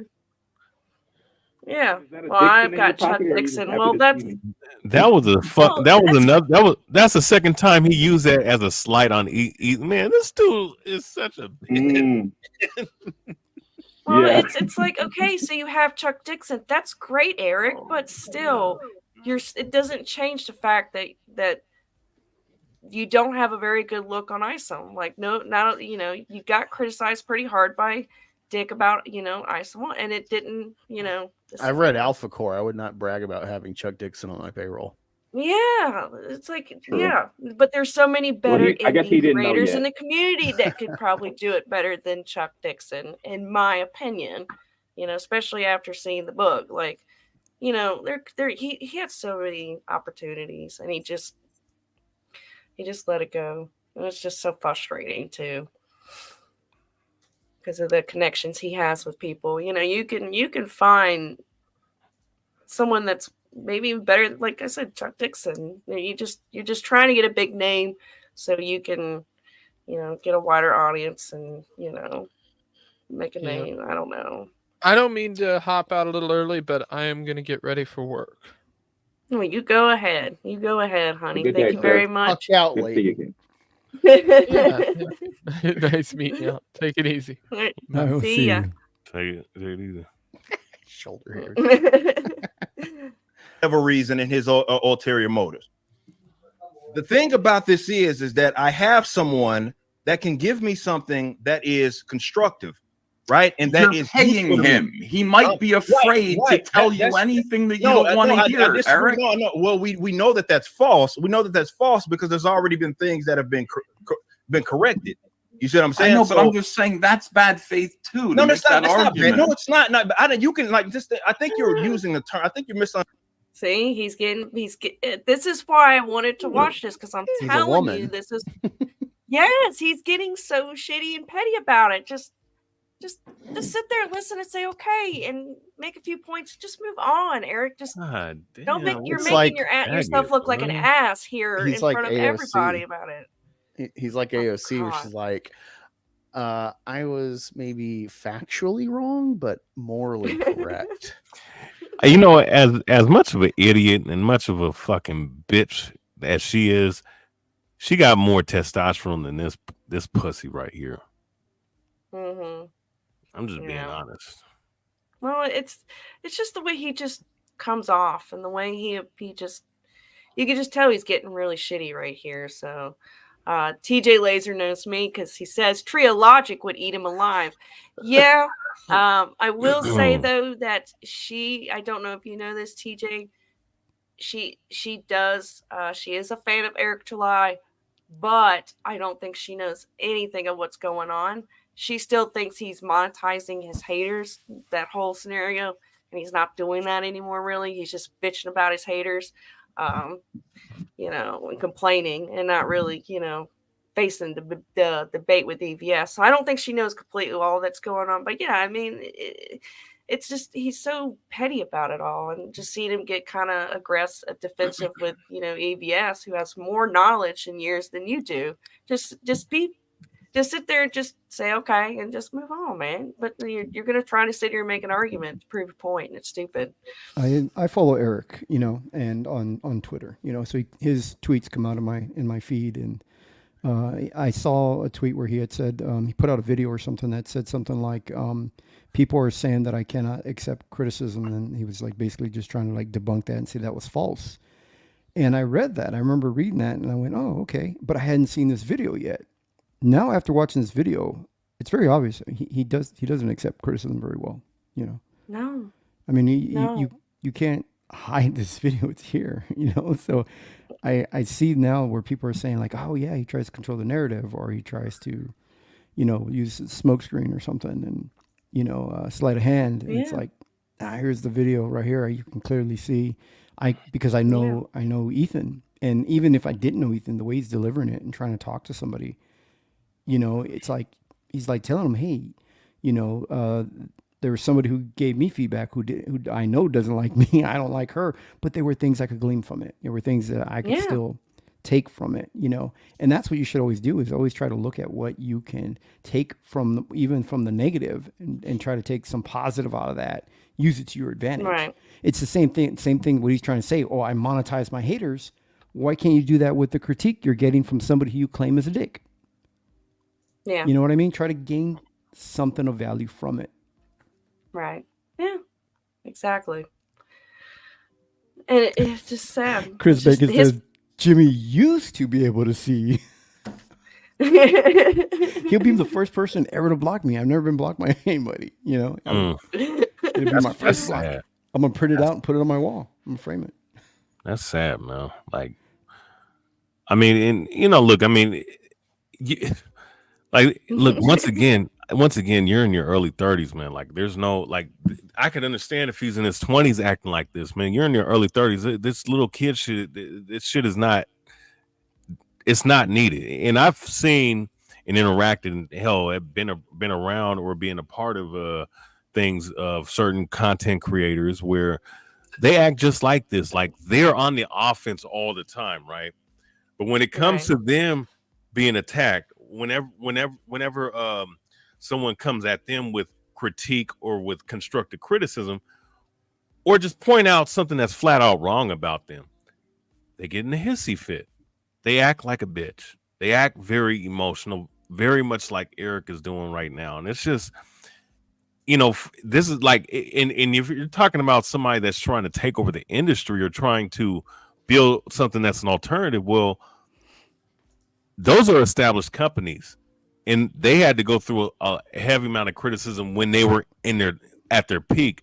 You haven't even approached not even a microscopic level of what they've done. So just this alone is not a good look, man, for the future. No, it's not. He's not setting a good example, for men and even teenagers who are into comics. You're not setting a very good example. Misunderstanding what the term bad faith mean. Like, for example, even if someone is coming to it with positivity and they may be head in the clouds and kind of out of their minds, but that doesn't mean that you're acting in bad faith. They're just they may be naive. They're acting in their own faith self-interest. is something that I look at as a positive action, like in the literal positive action, as that's not the default. You have to go out of your way in order to do that. So it is about stories. I don't think anybody here is disagreeing with that point. Like, of course it is about story, but at the end of the day, what I think what you're able to do, and that's cool. And I as much as I disagree with it, and I might think that it's a little naive, I understand where it is that you're coming from, because you're saying, well, even if this person despises me, I'll take a look at it, and if they think that they give me something that I feel is useful, I'll look it over. I totally understand that, and I empathize with that position. The difference between me and you is that I don't separate that. While I can see something as useful, you still a hoe. You see what I'm saying? See what it is that I'm saying? Me, I'm a He's like me, it's okay, Eric. What? Well, that was the most honest thing he's actually said, is that, the difference between you and me is that I don't separate that. Like, I don't separate the good from the bad and take the good that I can accept. Instead, he just pushes it all away and tries to, and just looks away, and is that really healthy? Do you think? I mean, is that going to help you grow your skill, your craft? I mean, I just think if you're gonna get into this kind of business, I feel like you just need to be prepared for some backlash and criticism and customers telling you, hey, I don't like this and that. I don't know. I that's a good question, but I just don't. I think what gets me with it though, Jimmy, is his approach about it. It's the way he's coming off. It's the way he's just his attitude. It's not. Yeah, helping. he's not ready for this industry, for the comic book industry, with that based on his attitude, and if his writing is the way everyone's saying, then even his writing isn't ready yet. But the thing is that the reason that he's not ready is that this whole entire industry, like you just said, your work is under constant criticism, and if you cannot take any of that people are, and you just think everybody's just hating you, and all you want to do is just be around the people that are just telling you how wonderful and how great you are, then you're not gonna make it in this industry for very long. You're gonna, I mean, my work. I mean, as an artist, people are constantly critiquing my work. People have their opinion of art, and some of it, they're right. Some of it is, they look at it and I go, oh, I've had people tell me things about my work, and I look at it and I go, okay, well, sure, point out the errors in my work. Please point out my weaknesses to me so that I can strengthen them. Do that. Yeah. Do that for me. Yeah, Jimmy. From my perspective, right? Like I'm a boxer. Like Hey, me too. Oh, I was. Yeah. Oh, you were? Oh, okay. My father, my brothers. Yeah, we were. Yeah. Boxers. Yeah. Well, it's like this, right? Like if I had, and now I also participate in mixed martial arts as well, but I know that, like, whenever I had a coach, right, to tell me, look, because maybe I train with the right one coach or one trainer and be like, oh man, you look like a world beater. You can be great and all this other stuff, and you have a lot of talent and all this other stuff. Then you have one coach that looks at you, yeah, you have talent, but your footwork's not right, your balance is not right. You can do this a whole lot better, right? And someone who's not kissing your ass, basically, someone who's giving you critique.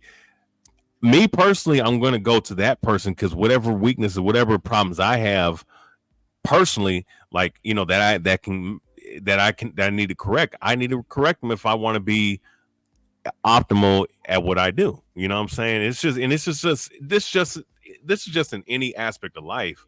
Yeah.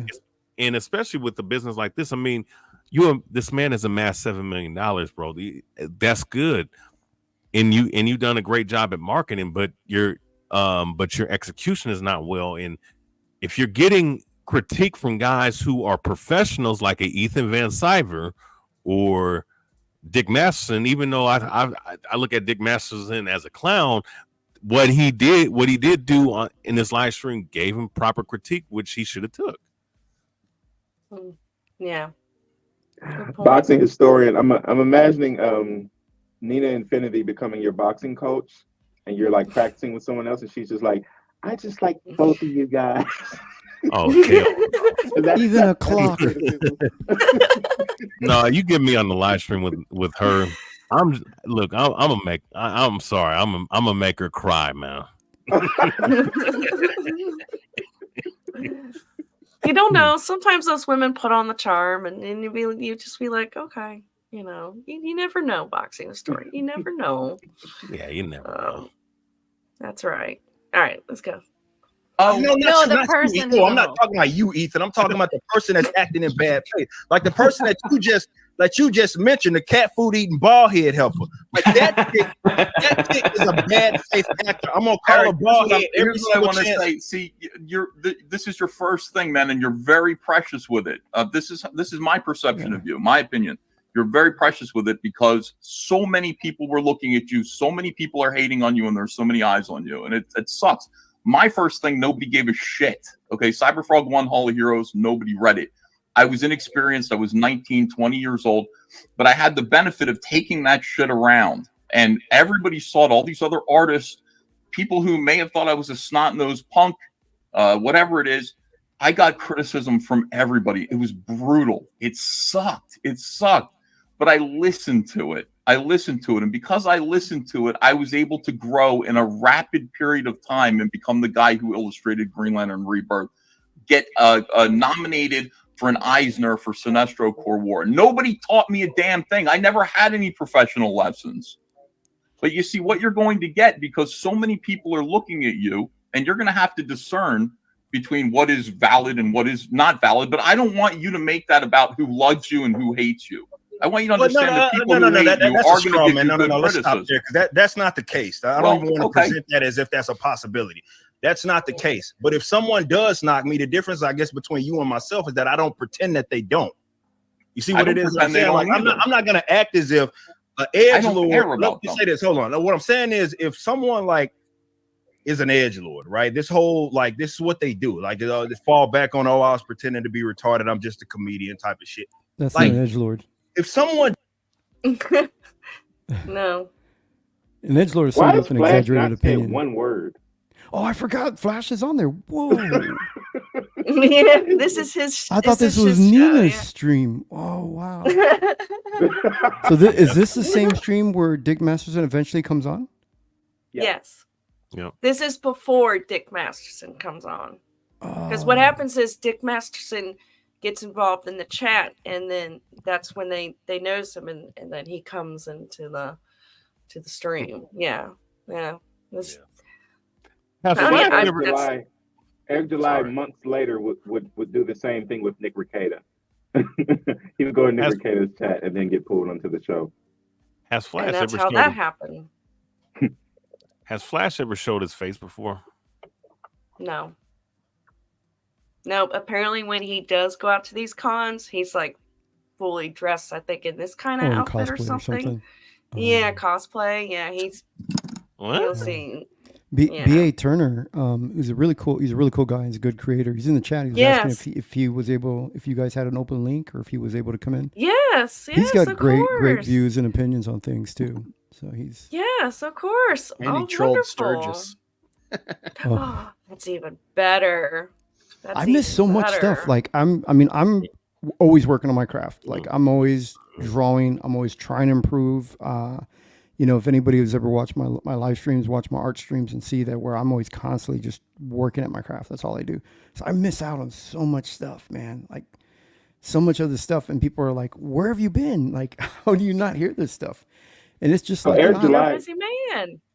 Yeah, so modern Eric July would absolutely love you. His whole thing is that Comicsgate people should not be on YouTube making videos. They should be working on their comics, and you've been doing that apparently. Yeah, that's pretty much what I do. Only because it's so much time is involved into. I do the art, so I don't know about writers. Like, I mean, for sure, the writer, you could probably write your script and then still do YouTube content. But for me, I have to draw it, and it's like 14-hour days for me. So I don't have the time to be following all the gossip on Twitter and stuff like that. And it's not that I dislike I don't know how drama. EBS does it. Yeah, I don't know how he does do it. He's fast, though. He's you a have fast to use artist. your eyes for the work. Yeah, he's fast. He's drawn a couple of books and stuff like that. So I miss out on a lot of the stuff. So for me, like, I'm discovering a lot of the stuff for the first time, new and stuff like this. And I mean, a lot of this is just, I saw some people going, "Oh, this is old news," and I'm going, "Oh my God, this is the first time. This is new to me." But the thing of it is, even though it's old news, this is why I wanted to show it tonight. It's a very important moment that I think led to what we have now as Trash Cast.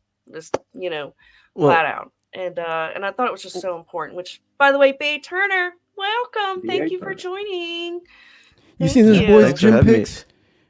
You seen this boy's gym pics? Man, I'm gonna take this guy every convention, man. He's gonna be my muscle at every convention. Dude.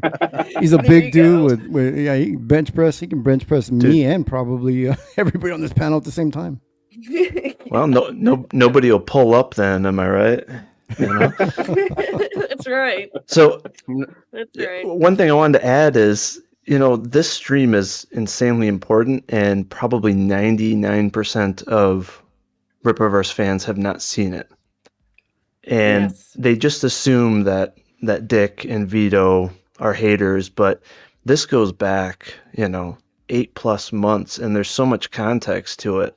And initially, Dick actually kind of promoted Eric and, was using Vito kind of as the butt of a joke until he started getting exposed to some of the writing in the book and the art. And so it didn't start out as a troll at all. If anything, it would have never have escalated at all had Eric had just kind of responded in a different manner. And, Dick does make a career out of telling jokes and trolling, and it's like you literally fed him a smorgasbord of content. How much money is And Dick this is what Vito happens. made because of this? They probably made a A lot. lot of money. A lot of money out of this, especially now. Because like I mentioned before on James's stream, it took this was actually 9 months ago. So it's taken, and like I mentioned before, at the beginning, when I saw this, I was like, man, Dick's being an asshole. But see, I didn't see this part. I only tuned in right when Dick was in the middle of it. And only people made clips of that. And when I thought he was being such an asshole, and then you got 9 months later as things have happened since then. And, it just should go show that, actually Dick was right the whole time. Like he actually, looking back, you're like, man, he actually made good points because, we all thought he was being just, he's a troll. That's what he does. He's a comedian. He's a troll. It is what it is. Huh? But, at the same time, damn it rubs on you, man. It really fucking, But anyway, so I think it just goes to show that it why this part is also important, because it's not just, I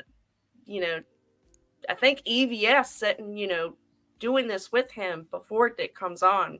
He should have really taken the EVS advice. And yeah, they made so much money because he pretty much took the bait that Dick and Vito put out. And so now here we are. So he took the bait and should have known better. So that's my opinion. So did EVS throw away his friendship with Eric July by defending Dick Masterson?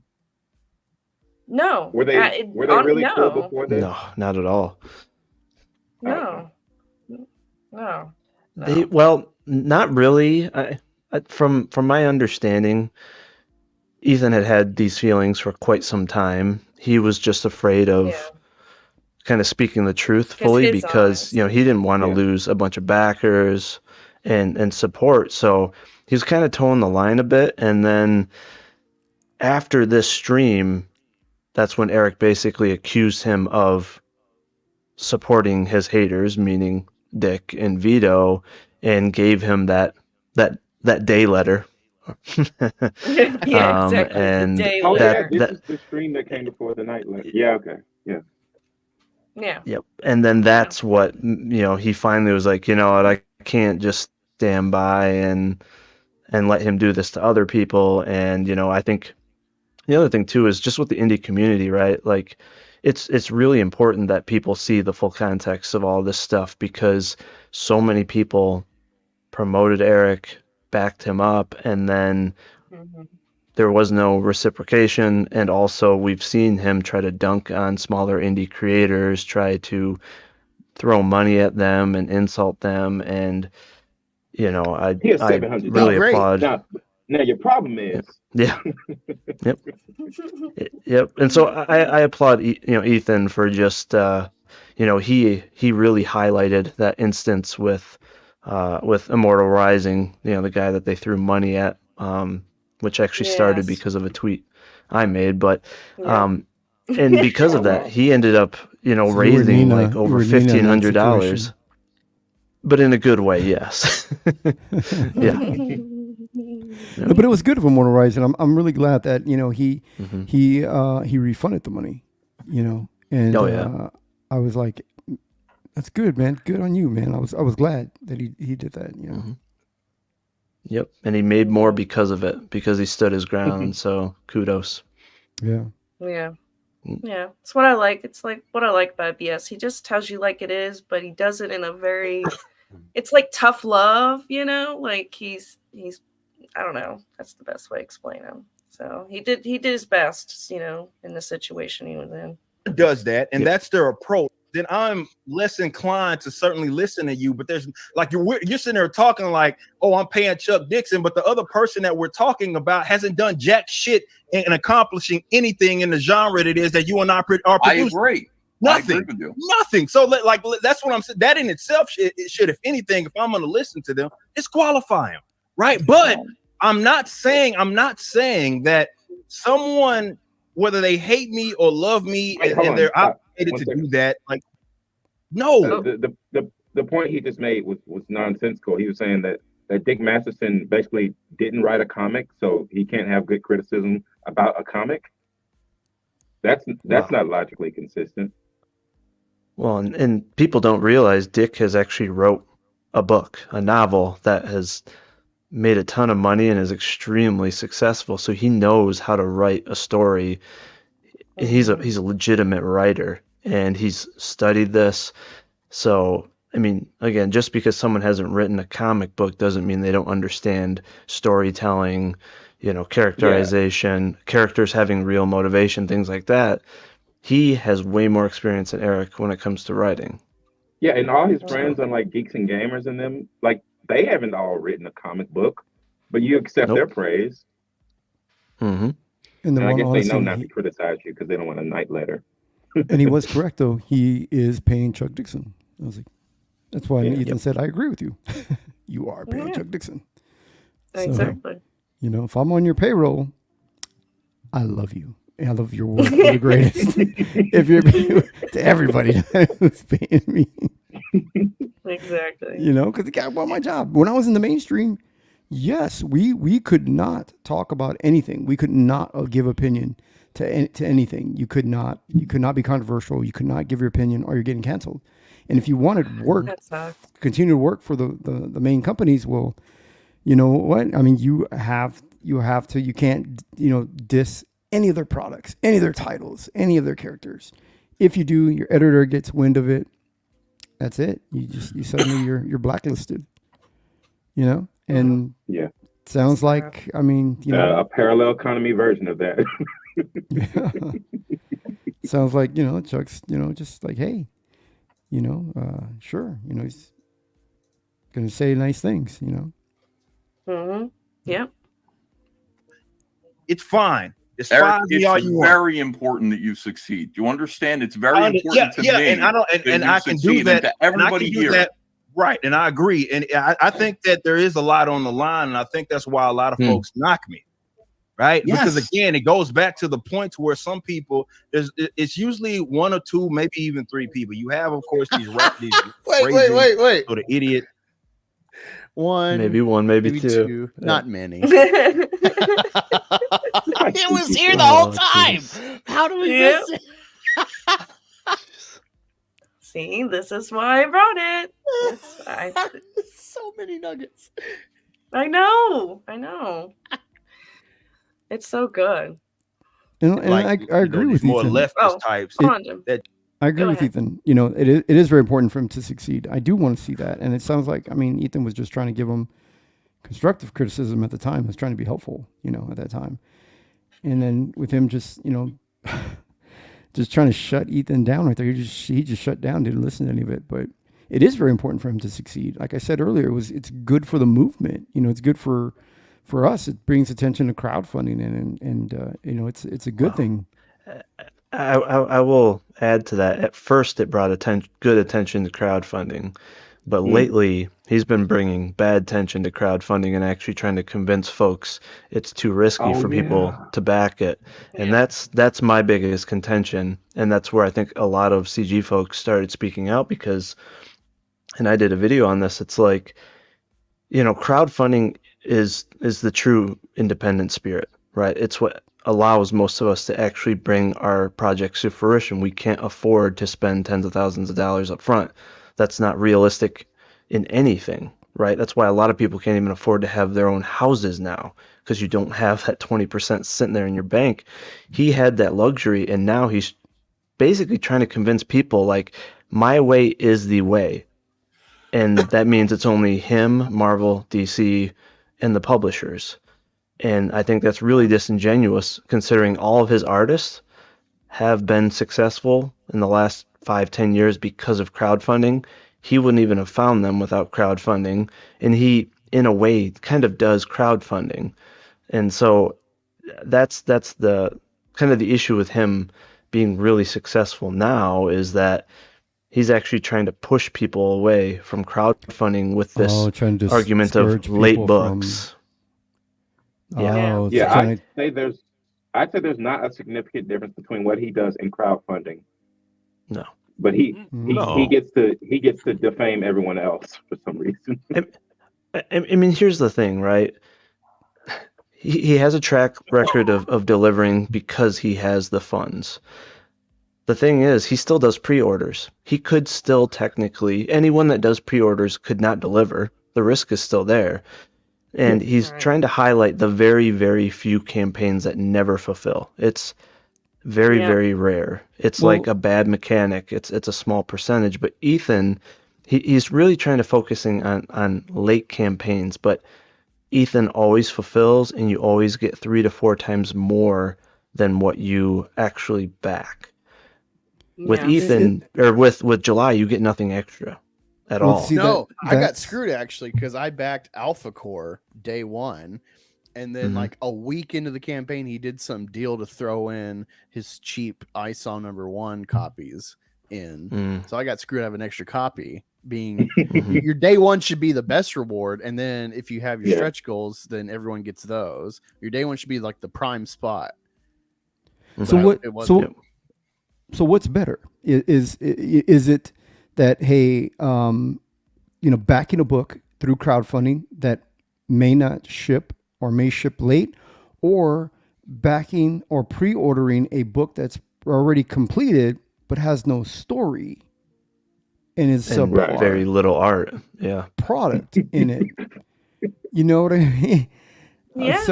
So Yeah. I don't think he should be throwing stones at crowdfunding, No. or trying to gaslight crowdfunding at that Absolutely. point, especially with the products that he's delivering at this point. Yeah, man, that's wow. Why would he go against crowdfunding? I mean, I remember when I was first on Ethan's streams, and he would come on the stream and talk about he was going to be doing a book.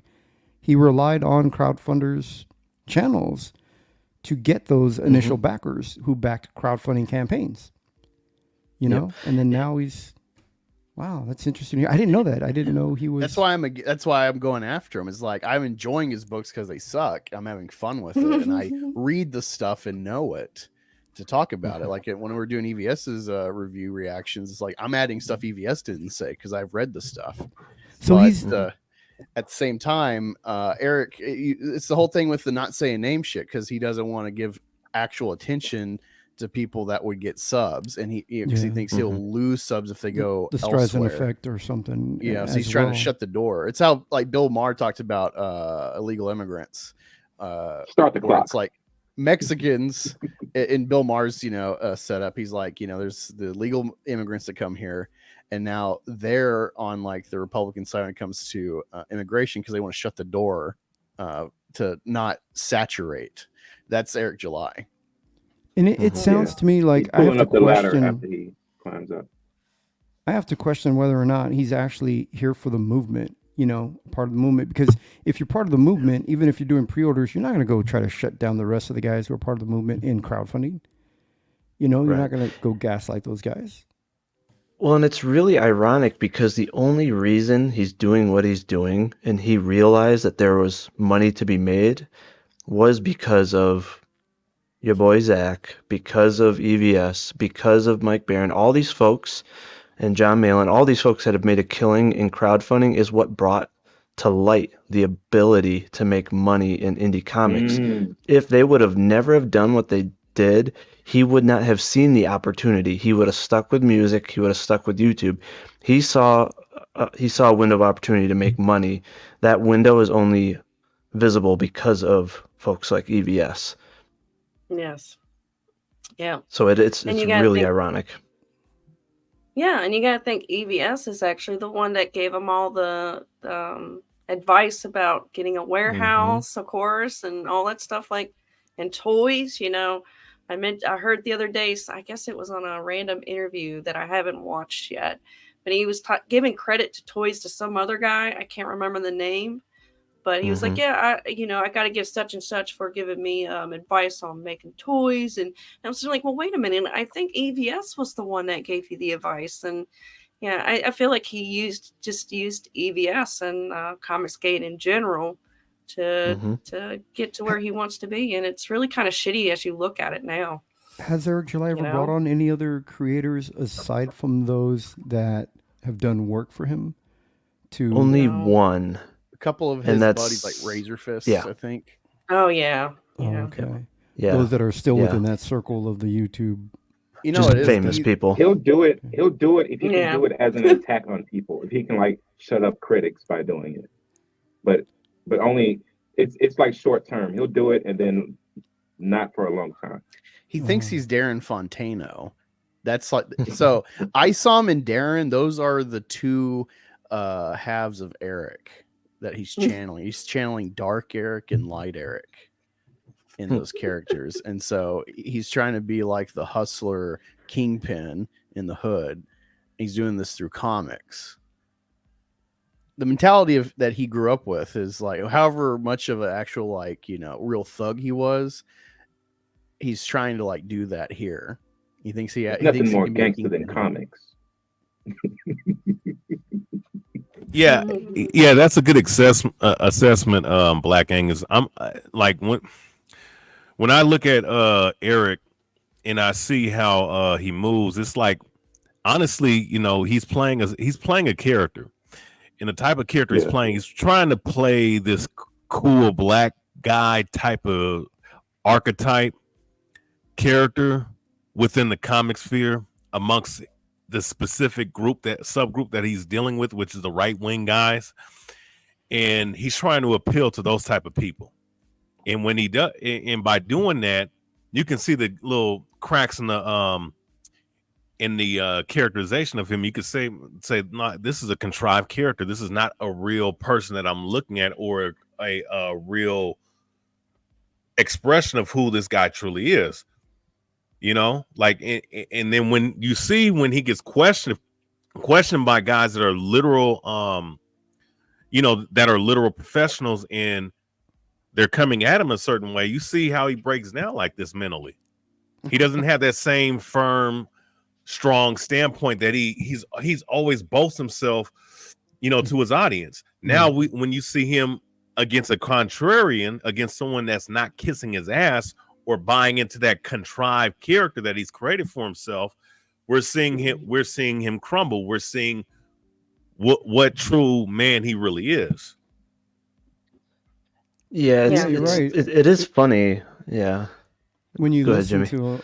no, I'm just saying, like, listening to his vocabulary, he uses a lot of SJW terms. That I go, I didn't know, I didn't really listen to some of his streams before, so I didn't know he was libertarian or if he was conservative or what. I just knew He used to be a leftist. Oh, okay, that explains it. I'm hearing leftist SJW terminology in his vocabulary and his reactions. Oh, that explains it. Now. Okay. But he's currently libertarian, is what. He's an camp. He's a anarchist capitalist, which, yeah, that's a rabbit hole to try to understand what that really is. But another quick example of how he really is a self-insert in ISOM is, first off, obviously there's no character motivation, right? He has to actually be like coerced almost into caring about looking for that woman, right? Like, and it really ties into his interaction with EVS, right? When EVS was like, hey, my campaign is live. Can you promote it? Can we come on your channel? He was just like, why would I do that? Like, I don't have time. And it was just like him,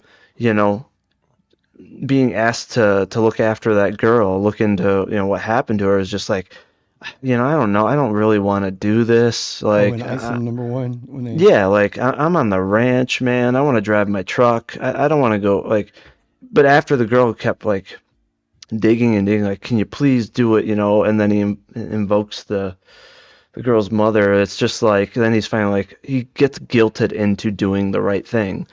And he does the same thing with promoting campaigns. After people really, really rag on him in Twitter, then he'll like bring somebody onto his channel, or he'll toss money at 3 campaigns, but not buy the products.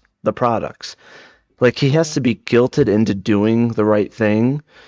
And then he's like, hey, look at me, you know, I just supported 3 campaigns, and then everybody in his area just worship him. But if he really wanted to be a shining light in the indie sphere, he would be promoting without having to be guilted into doing it. Just like if Isom was a real hero, he would hear like, oh, this girl is, you know, being held possibly by Fontaine. Like, oh my God, she could be in trouble. Like, I'm a hero. I must, it doesn't matter who it is, right? I must try to do the right thing.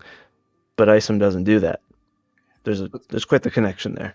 It's even worse actually, because Caro Brown or whatever, Caro Farrow, whatever, The one that writes smut, yeah. Yeah. She writes like suburban or urban erotica for like housewives or whatever. He hired her. She's what, like an editor assistant or something, a writing assistant on the Rippaverse. And I've like figured that out. And it's like, dude, this guy doesn't even promote someone that he hired for writing skills, doesn't help promote her stuff. You know, he wants to put his wife's jewelry ad in his fucking Power Man Luke Cage comic, but then he can't promote someone that he hired for writing to be like, if you valued her writing, you would promote her stuff, but he doesn't. And she's so blinded or just like towing the line where it's like, oh, why would I expect him to promote me? And it's like, I don't know. It should be a vote of confidence in your work if he even hired you in the first place. He doesn't give a shit about anybody. He's out for himself. He used CG. He saw the opportunity because he's a thug. And that's why I love going after him, because like we see through him, and it's all thanks to Dick. Like by just reviewing his book, it made this guy crumble. And now this is the Last Jedi for Comicsgate. You know, he's made a huge division in the fandom, but you're seeing the sides having fun and memeing. It's the detractor side. If we're having fun, like me, I'm buying your shit to laugh at. I'm giving you money. That's how much fun I'm having. Like, you suck, and I'm still giving you money. They can't do that. The money, you get to laugh. Yeah, they can't understand that if like all these people were like dipping out of EVS because he dare go against Eric now, because they're not actually fans. They're just following the YouTube merch of their YouTuber they bought into. Yep. Summing up perfect, Angus. Yeah. Yep. All right.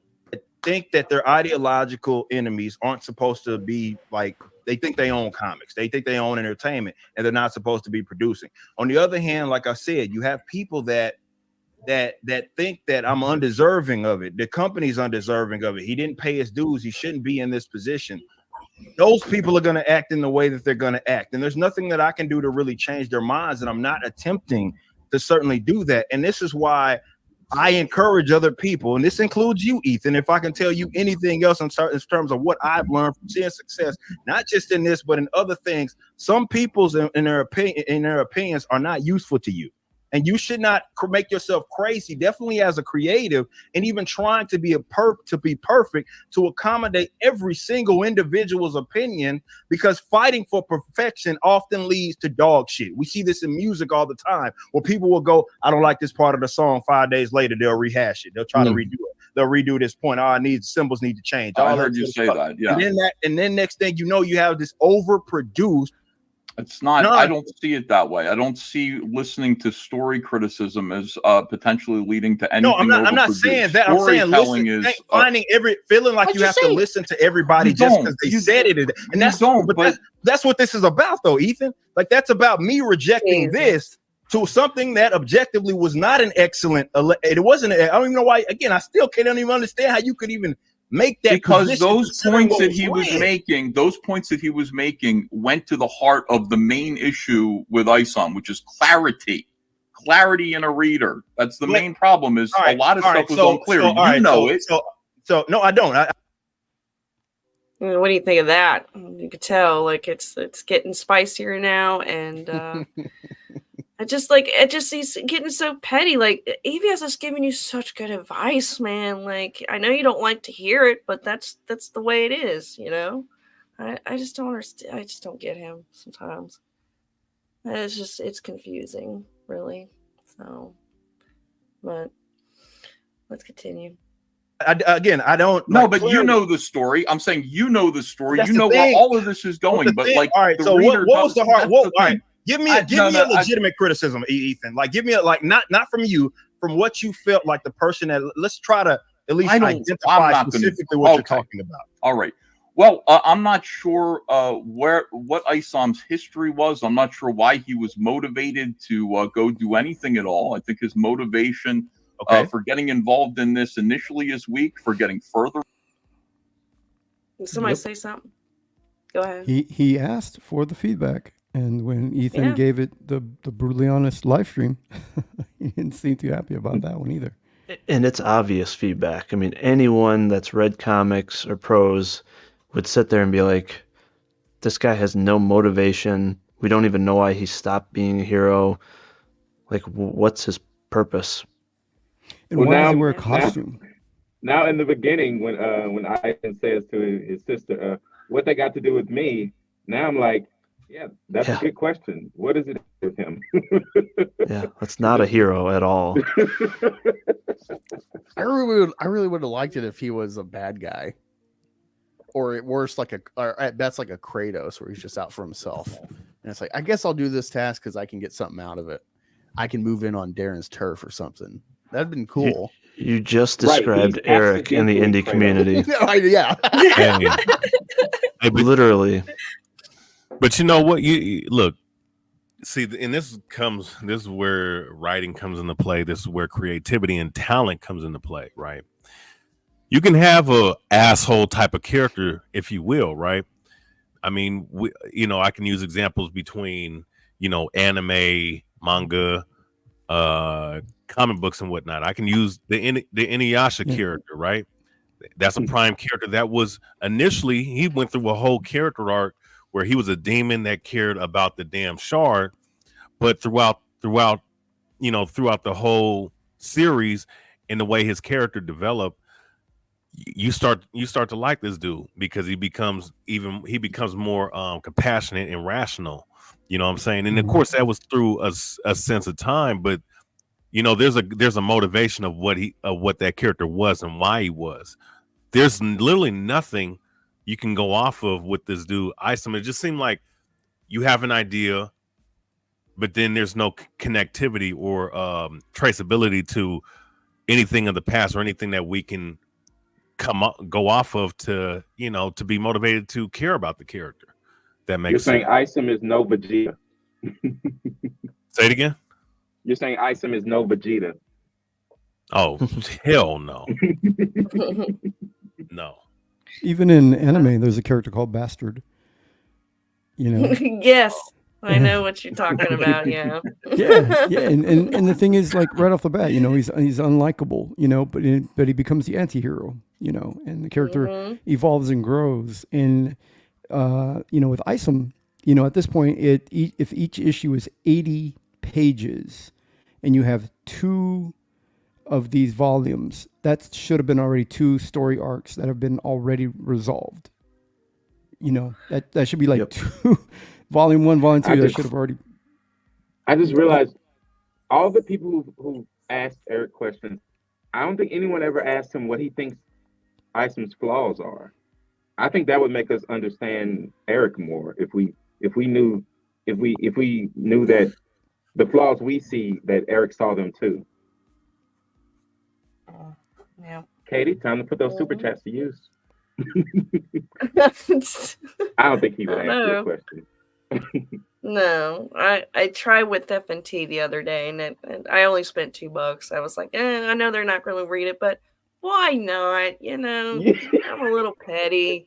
You did block. You put me in timeout in the chat for putting chickens in there. So now know I'm really gonna be petty, so let me hop Wait, on my wait. other account and When of Katie course, super chats, like she's not even trying to make it seem as if she's in good faith or whatever. She's just yeah, because I was asking about the sisters, but of course, I knew they weren't going to talk about it. Obviously, Yeah. By the way, guys, if you ever want me to pause, let me know. Just say pause, and I'll pause it. Okay? If you want me to stop somewhere, if you have something you want to say, but all right, let's keep going. Involved in it is weak. I'm not sure what his power set is, which is vital to know. I'm not sure about a lot of this stuff that should have probably been spelled out in the first issue. It was unclear. So a lot of this stuff is about That was my clarity. issue with it too. Okay. So you don't, is it that you don't understand it or that you didn't like? It's not clear. No, I told you I like the book. I gave the book No. I'm just saying in regards to what it is you're saying. Which one is it? Is it you didn't understand it, or do you feel like the actual motivation itself was a problem? Both of those things. Okay, as far as the motivation for which individual issue? For Isom, why would Isom? First of all, we don't know. We need to know something about him. We need to know what he was before, why he quit. We need to know these things. Well, I don't feel. Well, I think you need to know those things. I just don't understand why those have to all be given in the first book. Well, because that's what storytelling is. We need to know. We didn't learn a lot about Wolverine, for example, until years after. Oh God. It's really funny after seeing his reviews, going back to this, where it's just he's so much holding back how miserable these books are for him. I think you're being too nice with that. I think if it wasn't for Dick Masterson, Ethan Matskyver would still be lying about the quality of Eric July's book. Oh yeah, I don't disagree with that. Yeah, no, but if it wouldn't have been Dick, it would have been somebody else. I mean, thank you. That's what I was just thinking. Yeah. Well, it would have had to been someone who Ethan Matskyver respects. It would have been Vito. Yeah. Well, that's the thing is like Dick was promoting Eric off and on and using it to troll Vito. Everyone was trolling Vito and thinking, "Oh, Eric's gonna be fine. What are you complaining about, Vito? You libtard idiot." And then Dick has no bearing in this industry.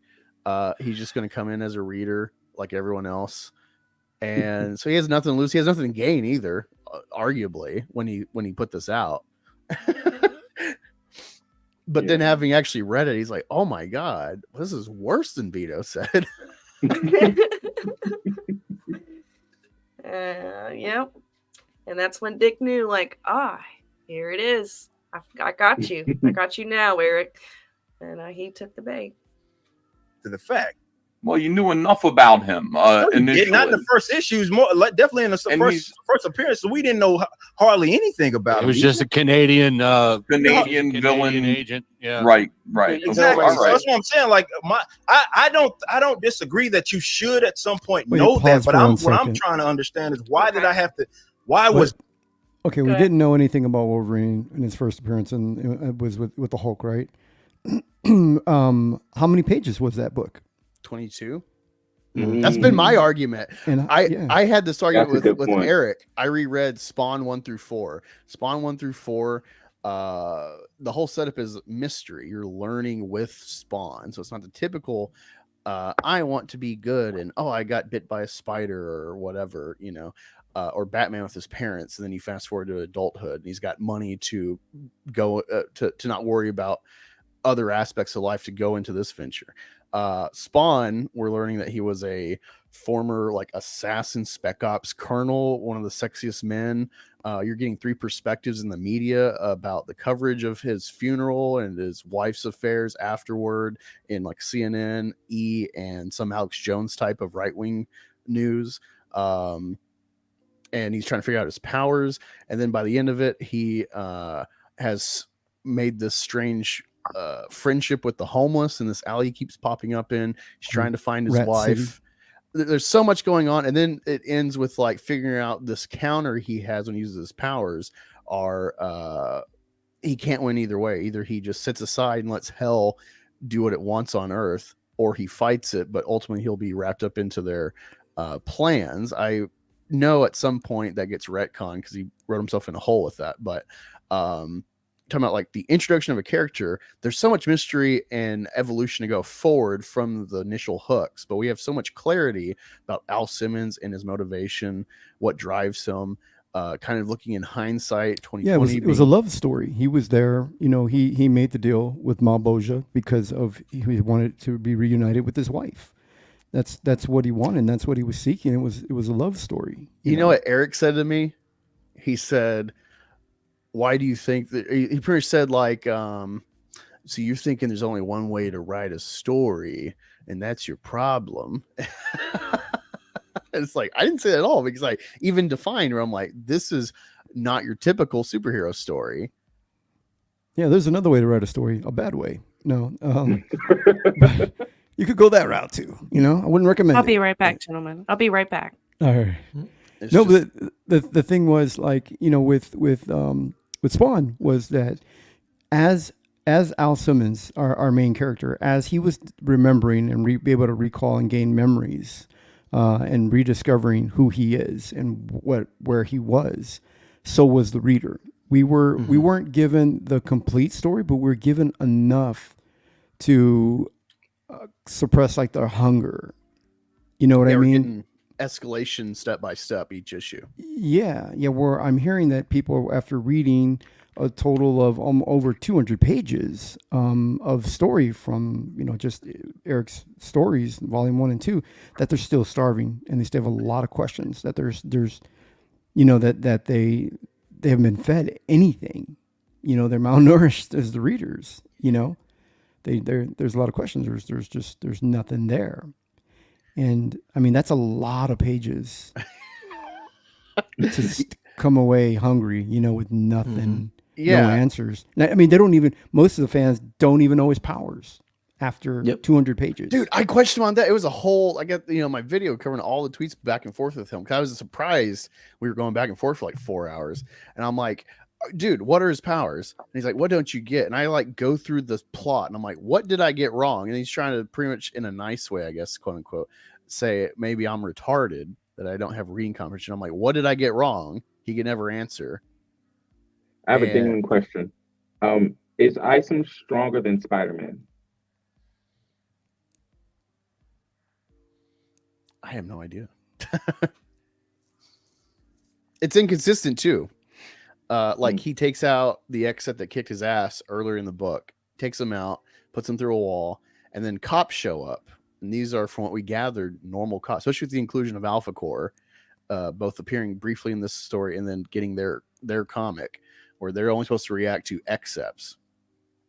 So they have cops pop up, and Isom runs, and it's like, you just took out a big bruiser except, but then you run from cops. Yeah. So it's like, are you bulletproof? Do the regular cops have except based guns to, you know, be the first line of defense against your escalated time? No clarity. And when he got hospitalized, Yeah, he got a concussion, you assume. so not super strong. But yeah. But he did why does he push wear a a guy through a costume? brick wall. Oh my God, Jimmy, the costume. Okay, that's a big thing. All right. So Spider-Man, you know, the first film to Maguire, there's a great escalation, and the suit is kind of a visual to see that escalation. He starts out, he's just a kid in high school, he's freaking out. He you know, you could argue it's like a wet dream allegory. He's maturing, you know, and he starts, you know, playing with himself actually with his webs, you know, and then he gets like the room scene, and then he's like trying to swing to a building, and then at some point he's like, oh, I can use this to go wrestling. And then he gets a new suit that he made with sweatpants. All right, and then after that, and Uncle Ben, he has direction, and then you get the plateau of his character's power set. He gets the full-fledged Spider-Man suit. All right, and that's only in like the middle of the movie, and then we progress with like the new foe of Green Goblin, and he overcomes that with the suit being damaged extensively to show like, you know, failure as well. Isom ends with him getting his suit back, and it ends like it's a big triumph, like, I'm in my suit. And it's like, what does that mean though? We have no idea of what you stand for. You know, you went after Jasmine, happened to come across her, but then you get triggered by the guards that you take out quite easily. Instead of going after Jasmine, after that point, he forgets her and runs into the club to start more chaos because he's after Darren. Doesn't give a shit about Jasmine. Issue 2, still nothing about Jasmine. Why was he after Darren? Do we know why he's? Because it's alluded. It's not clear against this Eric thing, but they give you this illusion that she's getting trafficked by him, or that's the concern. But yet he didn't care to go rescue her. But he doesn't like that somebody's trafficking a girl who he It's didn't not want to even rescue. about trafficking. It's just Darren disrespected him by telling him, like, get the fuck out. He's like, she's my employee. It's none of your business. And there's some very unclear, they should just rename Isom unclear. But like, it would save him a lawsuit. Yeah. He has some past beef with Darren Fontaine. They were friends, and then something happened. But there's no like detail of what was the falling out. There's not even a hint, and that's the issue, right? It's just like this very broad, like they were buddies. Something happened. Now I hate him, and it's like it's actually worse, BA. It's worse because Darren gives this exposition to the audience about their past, which Isom should know. So it's retarded to put this here. And he pretty much says, like, I never liked you. Ever. You're a failure. You had promise and did nothing. Your sister did better than you. And we all forgot who you were, forgot what you did. You just fell off the face of the earth. And now you're here. Yeah, makes no sense, really. When were they friends? It's very clear from Darren's perspective, they never were. Yeah. Black Angus made a point that he got the suit. So usually when you get a suit, it means that you're sort of dedicating yourself to further the fight that you're in. Mm-hmm. He got the suit at the end of the book, and when he got to the next book, he went off. I want to say he went off to a different fight, but that's not even true. He definitely didn't continue the fight that caused him to get the suit. He actually just went back to his regular life and then found a different fight and used the suit for that. Right. What does the suit do? Like, why? What was the point of gaining the suit? Is it like a like an Iron Man, or is it like? It's a skin I think suit. it makes him look more. I think it makes him look more slim. Oh yeah, it's he's just like spandex, all spandex. Why are you wearing the suit? It's like I like the camel toe. Between his power, we can't. So first of all, we can't tell the difference between his power before and after wearing the suit. But also, a big thing about the suit is he has a utility belt on it, but he has nothing on the utility belt, so he doesn't use it. Oh. And so the suit is it ever damaged in the comic book, or is it like? Yeah. Well, on the cover of Isom 2, it's got some holes in it. Ah. Yeah, you can't trust the covers. The covers aren't canon. Yeah. They aren't canon because Eric July is so secretive. He doesn't tell the cover artist anything. Well, that's true. Like, for That's true. instance, But for still, EBS, he didn't. he should have told the cover artist, "Hey," but didn't tell him the powers correctly. So yeah, but he should have at least gone when we get the artwork. Go, oh, hey, the holes in this. Let's edit it out, or at least in Photoshop, tell the colorist edit out those tears. And that way it doesn't confuse the reader because inside his suit doesn't get damaged. Yeah. Well, you just brought up a possibility that not only can he not accept criticism, but he can't give it either. Unless you're Marvel or DC, I guess. So we don't know if the suit is a protective wear where it can't be penetrated. It's some kind of like Kevlar or John Wick. Like John Wick wears these suits that. We do have one clue. He told the guy who made his suit that he wants fall damage protection. So presumably, if he falls from a great height, it won't hurt as much anymore. Well, there's no mask. There's not even like an eye mask like the Incredibles. And the one damage we know he gets in the first book is a concussion because he goes to the hospital. Oh, maybe he needs that helmet from Ricky Ricardo. I want fall damage because I don't want to be injured again. And it's like, all right, but I also don't want to wear anything on my head. But that's where you got the concussion. That's the damage. So basically the place where he got injured and where you would want the protection is the one place he doesn't get it. He doesn't get a helmet at all. But that's like the theme to his comics. Whenever you think there's a solution to a problem, he just skips past it and goes to something else. Mm-hmm. So it's really hard to follow in that way. Yeah, I explain like Alpha Core. It's like this is an episode of the Justice League. If you gave a 5-year-old $1 million, it's like, oh, well, it's got Superman and Batman and Wonder Woman, and they punch some bad guys, and they're good because of it. It's like, right, but they they're wear the cops. color green. I like green. It's like, yeah, but they're cops, and like he steals evidence without the chain of custody properly. And it's just, there's so much. The Alpha Core is a bad, retarded version of the Helicarrier plot in Avengers. And so Isom on his off time is a rancher? Supposedly. Well, he works at a ranch. Oh, he okay, so he doesn't own it. He works. No, he's supposed to be the He does owner. own it. It's I don't know that we ever see him doing like the ranch hand work. We see him at the ranch and he's punching a punching bag. So, a boxing historian. So he's working at he now owns a ranch. And he's kind of maybe he's living that retired life, like Rocky Balboa, you know, and Rambo, you know, those characters. And then he gets called back into action, like, hey, I need your help because there's a young lady who is in danger. Yeah. And so it sounds like he says, no, what does that have to do with me? But yet he accepts and it. the answer is she's a church friend. He doesn't want to get the ire of an old church lady because it's like her granddaughter. Yeah, so invoking Mrs. Newman is what gets him to finally, but not with a lot of motivation, say, oh, okay, I'll go check it out. Oh, okay.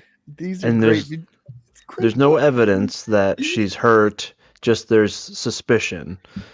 You know, there's nothing like, and this was a great point by EVS, you know, and of course he put some humor into it. It was like, you know, if you were to say like, hey, she's been beaten up or she's been raped or killed, something to like really invoke some emotion to be like, oh, I'm going to go beat his ass now, right? It's just like, you know, she's kind of fell off the map and we think she's, you know, has something to do with Fontaine, this club owner. And it's just like, it's so unenergetic. Just like his streams, you're just like, I mean, there's no stakes.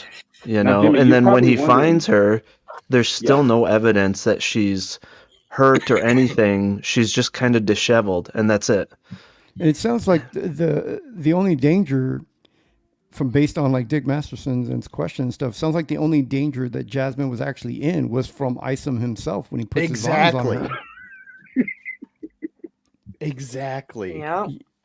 So yeah, you could think like, oh, actually, is Isom a villain? But then Isom 2, we get the story of why he quit being the hero. All right, this is the hero that doesn't wear a mask or a helmet. So lame. And no one notices him. No one's like, hey, is that? Hey, you look like no one ever says like you look like a guy. Man, you look so familiar. You know, if not just like that's Isom. What the hell? And he has to like play off like, no, you got me mistaken, bud. I'm another black guy. Something. No one ever is like, oh, Isom's back. Oh, thank God. Nothing. And So they're a bunch of KATYDID'S is what they are, where they're like, Jimmy, where are you on this panel? I don't see Jimmy.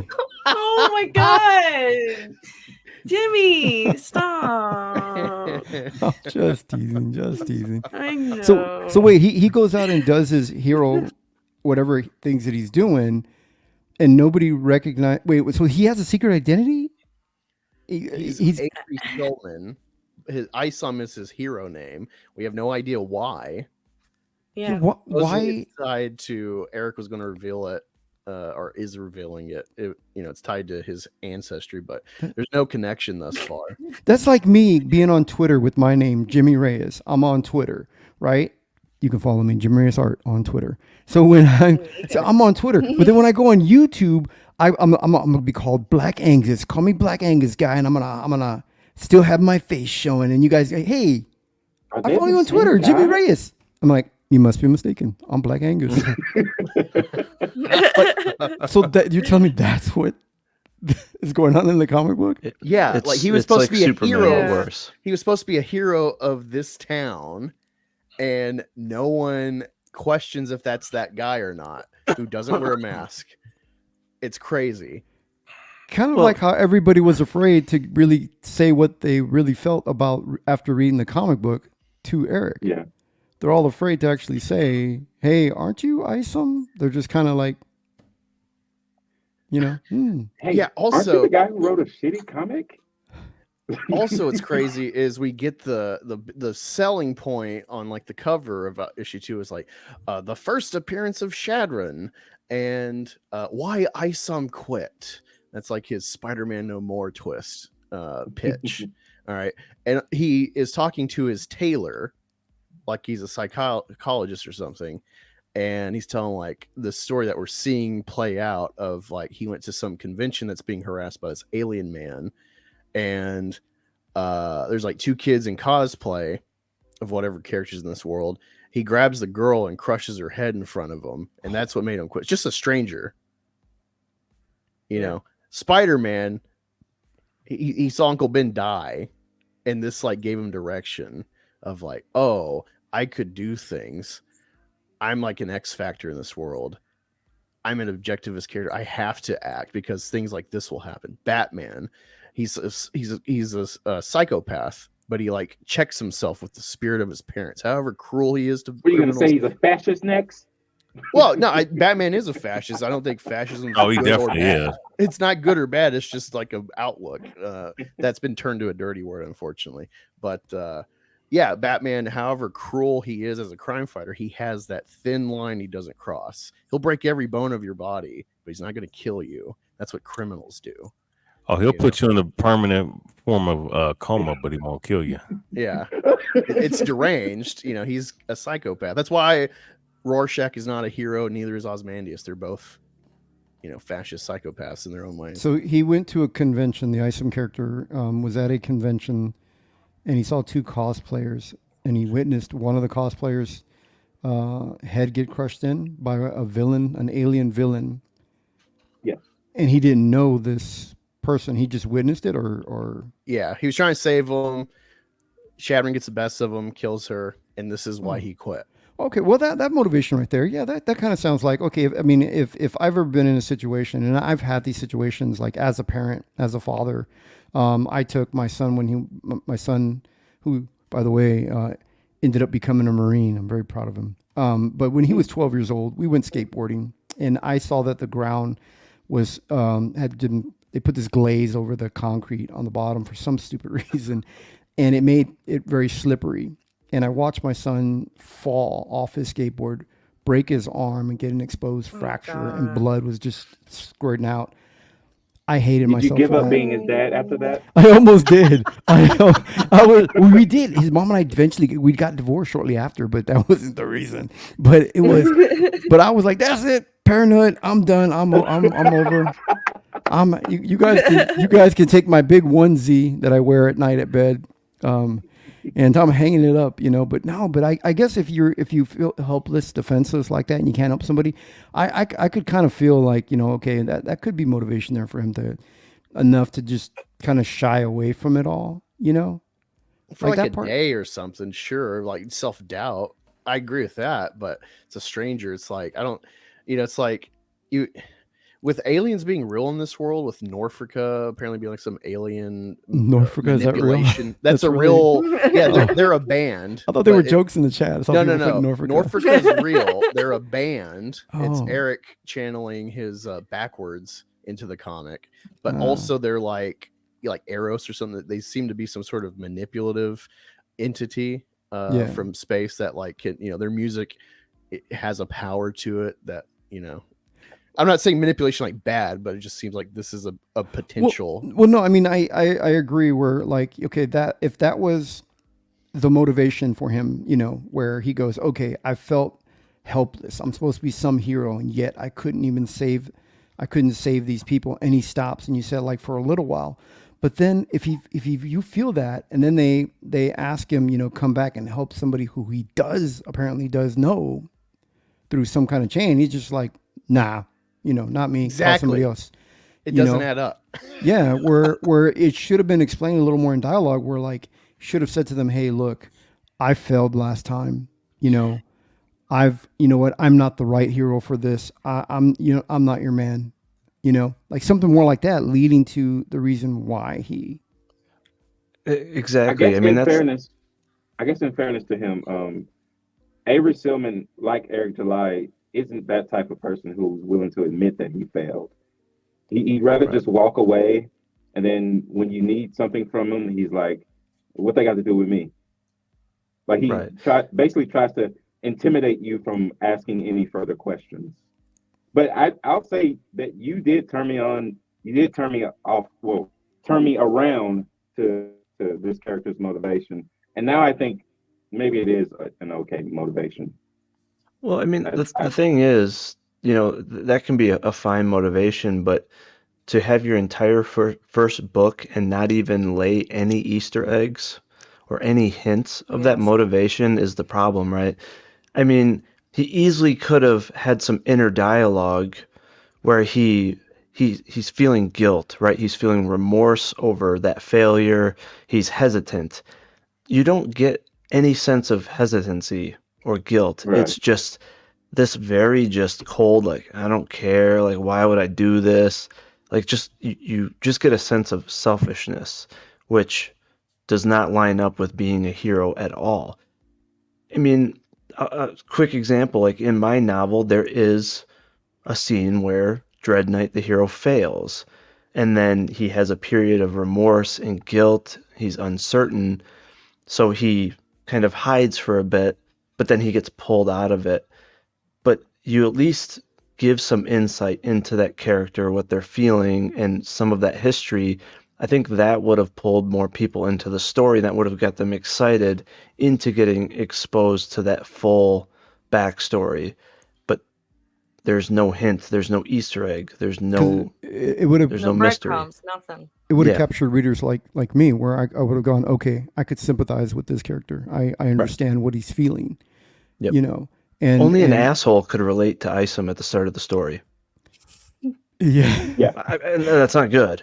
You know, unless he's a villain. No, exactly. This is why I say I love these books, because you know, I'm trying to make a comic and I've put a lot of thought into just dumb aspects where it's like, all right, I got a anthropomorphic gator man that's made from a, you know, scientifically manipulated meth that, you know, changes him to a humanoid. How does he live? You're the artist with Tony? No, I'm not the artist. I'm just the creator. I'm the writer. He's like, no, I'm not the artist. I'm the creator. Here, I'll show it. But I the know thing- what you're thinking of. No, that's TJ Laser and Tony TGD's project. See what I get? See, I'm making fun of Katie, but all you guys seem the same to me now. Now I'm like, it's all the same project. I don't know. But yeah, like, you know, I put thought into like, all right, See, comes back at you. how do I make him work in this world? Because it's like every issue I want him to be like James Bond, where he gets a new babe, where a pinup variant will make sense to the story. Yeah. And so it's like, all right, let me go with this Bond aspect, but it needs The to make Gator sense, girl? especially for the first issue. How is Meth Gator getting Shelby? Well, Shelby's a hooker, so it's transactional. So it doesn't matter if he's a freak, if he's got money. And it's like, well, how does he get money? Because he's a weird alligator man. So I pulled from Dukes of Hazzard. He's a moonshiner. He's the delivery boy for his raccoon father who works the still out in the swamp. So This it's like is really good. I've put layers of thought into just minor things, and then you see Isom with Eric investing $200,000 to start out for this Rippaverse, and there's no thought put into it. It's crazy. And I see other campaigns that are like barely getting by, barely getting funded, probably in the hole actually to make them fulfill. And everyone's putting a crown on this guy. So I have a little fire to me to go after Isom creatively and on behalf of other creators that have been successful with none of the adoration. Yep. And the other thing too that's just crazy is, I mean, can you imagine having $200,000-$300,000 at your disposal, and you hire Glasshouse and Cliff Richards, Yes. like a backup artist, like I I would be knocking at Dale Keown's door, right? I would be, I mean, I would be like, hey, I will pay you triple your normal, because he knew he was going to make millions. Anybody with that big of a following knows you could sell toilet paper with an ISOM logo and make money. You could sell your farts And if still he make a would lot of have, money. exactly, if he would have had a Dale Keown, Shane Davis, a Jimmy Reyes, any of those folks, right? Any industry, a true pro that, you know, people recognize their name, he would have made even more money. And Yeah. it's just crazy that, you know, even the colorist was, I mean, mid-level for a pro. And it's just like, dude, that's just crazy. I mean, the artists on my project are better than on his project. Yeah. And that's And- what I was saying too. He's missed out on an That's nuts. opportunity to like, I mean, he's already got great connections in the community. Like you had it at the palm of your hand. Any of them Right. would love to do it, and you didn't even care about them. You just wanted to get a big, you know, I guess mainstream kind of name that everybody knows, when you had so much potential all around you and you didn't take advantage of that. And yeah, I mean, you could have changed some artists' lives and writers' Yeah. lives. I mean, you can get other writers to come in and look over his writing to make the story. I mean, he had so many resources and so much opportunity. He just let it go down the fucking toilet. Like, seriously. And that's what makes me mad. Yeah, he took the fastest route to cash. Right? Yes. If he would have truly cared about the independent scene and his project, if he had real passion about it, he would have taken 2 years. He would have lined up the best artists, the best editors, and he would have made it actually the best indie comic out there that could compete with the big two. He did the complete opposite, right? He hired an artist that was doing 3D assets, and just he outsourced things just to basically save money, and it reflects in the work. But man, yeah, if I had that much money sitting around, oh man, I would have the best team. That comic would be unbelievable. And I'm still, even with limited funds, I'm going to do that. And that's what a lot of us small indies do. We'll break our own backs to make the best project possible. And he just kind of did Waste a quick away. turnaround book with, I mean, nobody impressive except for Shane and you know, EVS on the covers on the second book. And I mean, now he's getting Chuck, but he's not giving Chuck, you know, free reins to actually create some great characters, to write a great story. He's limiting him with, I mean, just characters that, again, are very mid and bland. Yeah, but credit where It's credit's crazy. due. He does seem to be doing that now with this new Horseman. Again, Eric had no involvement in that. Chuck and Joe Bennett came up with that. So, but he says that. It's the Is he same people, though. He's not But is- getting somebody yeah, different. I kind of Is he saying that to move on. deflect criticism? Because I have everything he does in his life is to deflect. right. Oh, you're I saying real- like if people praise it and go, "Oh my God, this was so great," then he's gonna go, "Ha ha!" The whole time I was the writer. Yeah, It was because my idea. You know? I hope not. if he says he's not involved, then people can insult the name, and you know it's not a reflection on him. But I highly doubt. Oh, okay. I just doubt Chuck Dixon would come up with the name Horseman. Yeah. I know it's going to be considered see your point, Horseman, yeah. but the fact is, people can read it and say Horseman. There's so many other names that you could come up with in 10 minutes that would reflect a knight, a horse, whatever. It's very in line with ISOM, with Alpha Core, with Blood Ruth. I mean, I question it. Yeah. question. Wait a second. I just realized something. In the Rippaverse, the whole is that they don't have superhero names. Why is this guy named Horseman? Or Isom. We don't know. Why is he named Is that his Isom? real name? His Christian name? That's what I'm saying. Maybe it's French. Maybe it's actually pronounced Horseman. You know, maybe it's. Oh.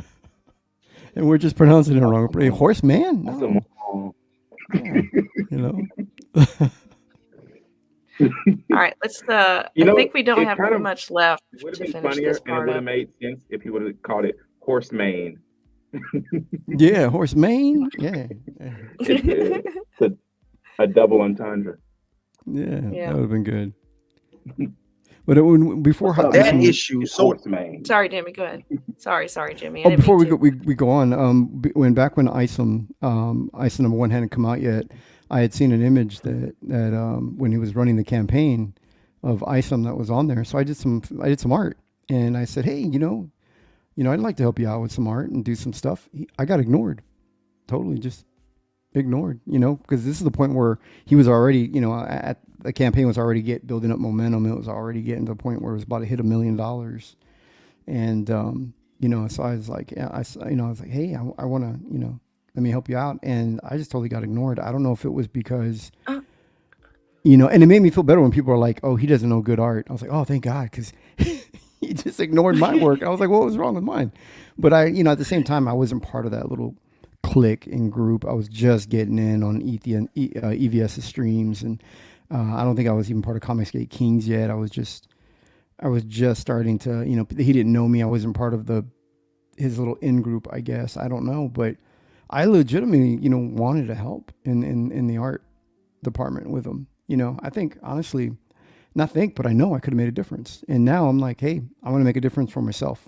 I've got my own book. Yes. It was before I was doing my book, but I'm doing my book now. and- Jimmy, I think you're too nice to be a Comicsgate king. I think you don't fit the stereotype. Oh, you know, I'm told that too often to the point where I'm starting to go, but all my friends are heathens. So what's that song? All my friends Oh, are yeah. heathens. Let them know. Whatever. I like the guys on Comicsgate Kings. Like I don't know, I do get along with too, them. yeah. Maybe me there's a have a dark higher side of me opinion somewhere. of the You know. Well, Yeah. no, they're top dogs in the league, man. I mean, Yeah. they have been in the business for a They're very very long time, and they're used to, you know, that kind of atmosphere when, even back in the day. That's just how they are. It's the way Yeah. they were grown up in the comic book business, and in a way, you kind of have to be a little bit tough skin to. You do. Yeah, You're you absolutely do. right. You have to be thick-skinned. I mean, I got attacked when I first joined, and people saw that I was going Comicsgate.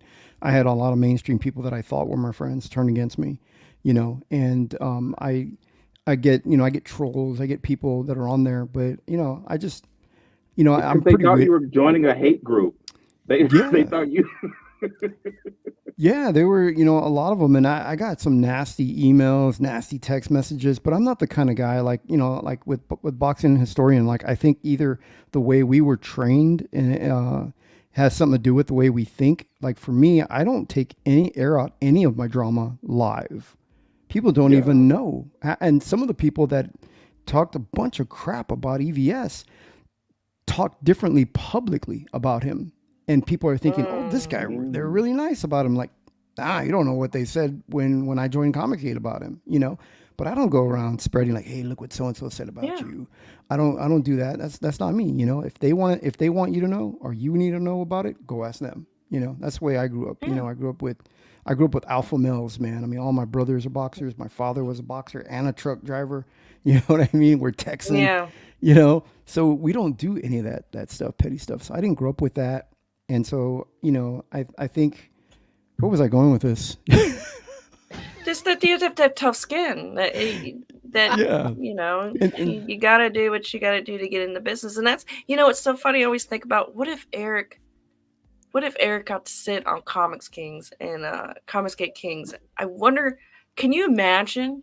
Oh, can you imagine how he would be so uncomfortable in that situation, and you know, them kind of doing their thing, you know, like it would be a sight to be seen. I think he Yeah. wouldn't know what to do with himself. I think it would knock him down a few There's a pegs. lot of like, drama. We get a lot of these, like Ethan was saying. I mean, he's been there. He's had these people that are just trying to tear him down. You know, even the rest of us on Comics 8 Kings, just for being there with Ethan, we get caught in the crossfire, or we get people attacking us.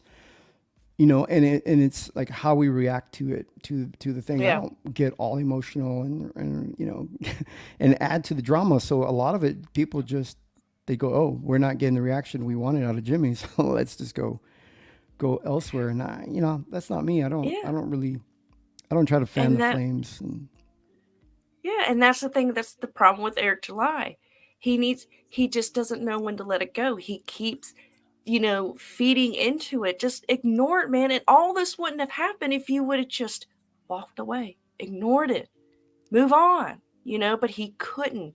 And it fed, you know, it fed the base more. It fed the trolls or the detractors more. You keep falling for our traps. You keep reacting to us. You keep getting pissed about us. If you know you're such a millionaire, have a multi-million-dollar company, you shouldn't worry about what the hell we think. Just keep your shit to yourself. Work on your product and move on. But he can't do that, Jimmy. That is why he's getting put in a hot seat like this. He cannot let it go. And that's Maybe only he part of it. I mean, he's been going after just average, ordinary Twitter, you know, Yes. users for just basic observations or questions.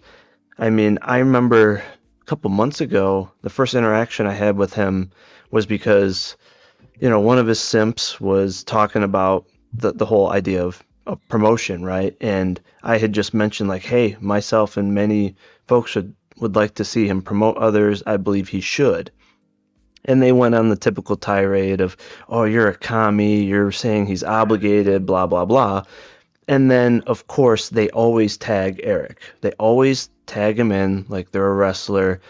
And he sees it and doesn't go through the line of tweet responses to get to the context of it. And then he will quote tweet it and then start a dog pile. And me and him.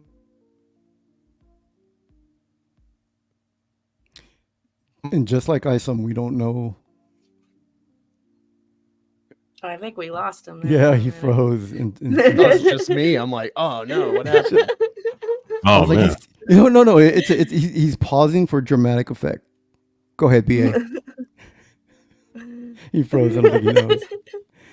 No, Yeah, but go ahead. I mean, Man, but that's, you know, I mean, that type of bully and things like that, you know, is that really somebody you want to support? You know, I look at that, you know, especially me being somebody who's really on the outside. Abia, are you back? Yeah, I'm back. I lost my internet. Go ahead. You can- Well, I was going to say, we went back and forth for like an hour, and I was just like, hey, man, this would be good for you. It could be good for others. It's an optics thing, too, for you. You know, it takes no time to just hit the retweet button. And he just got so defensive. He's like, you don't understand how difficult it is to run a multi-million-dollar operation, you know, and so on and so forth. He's like, you know, how many pages have you turned out this year? And I'm like, over 500 pages of prose and 15 pages of art.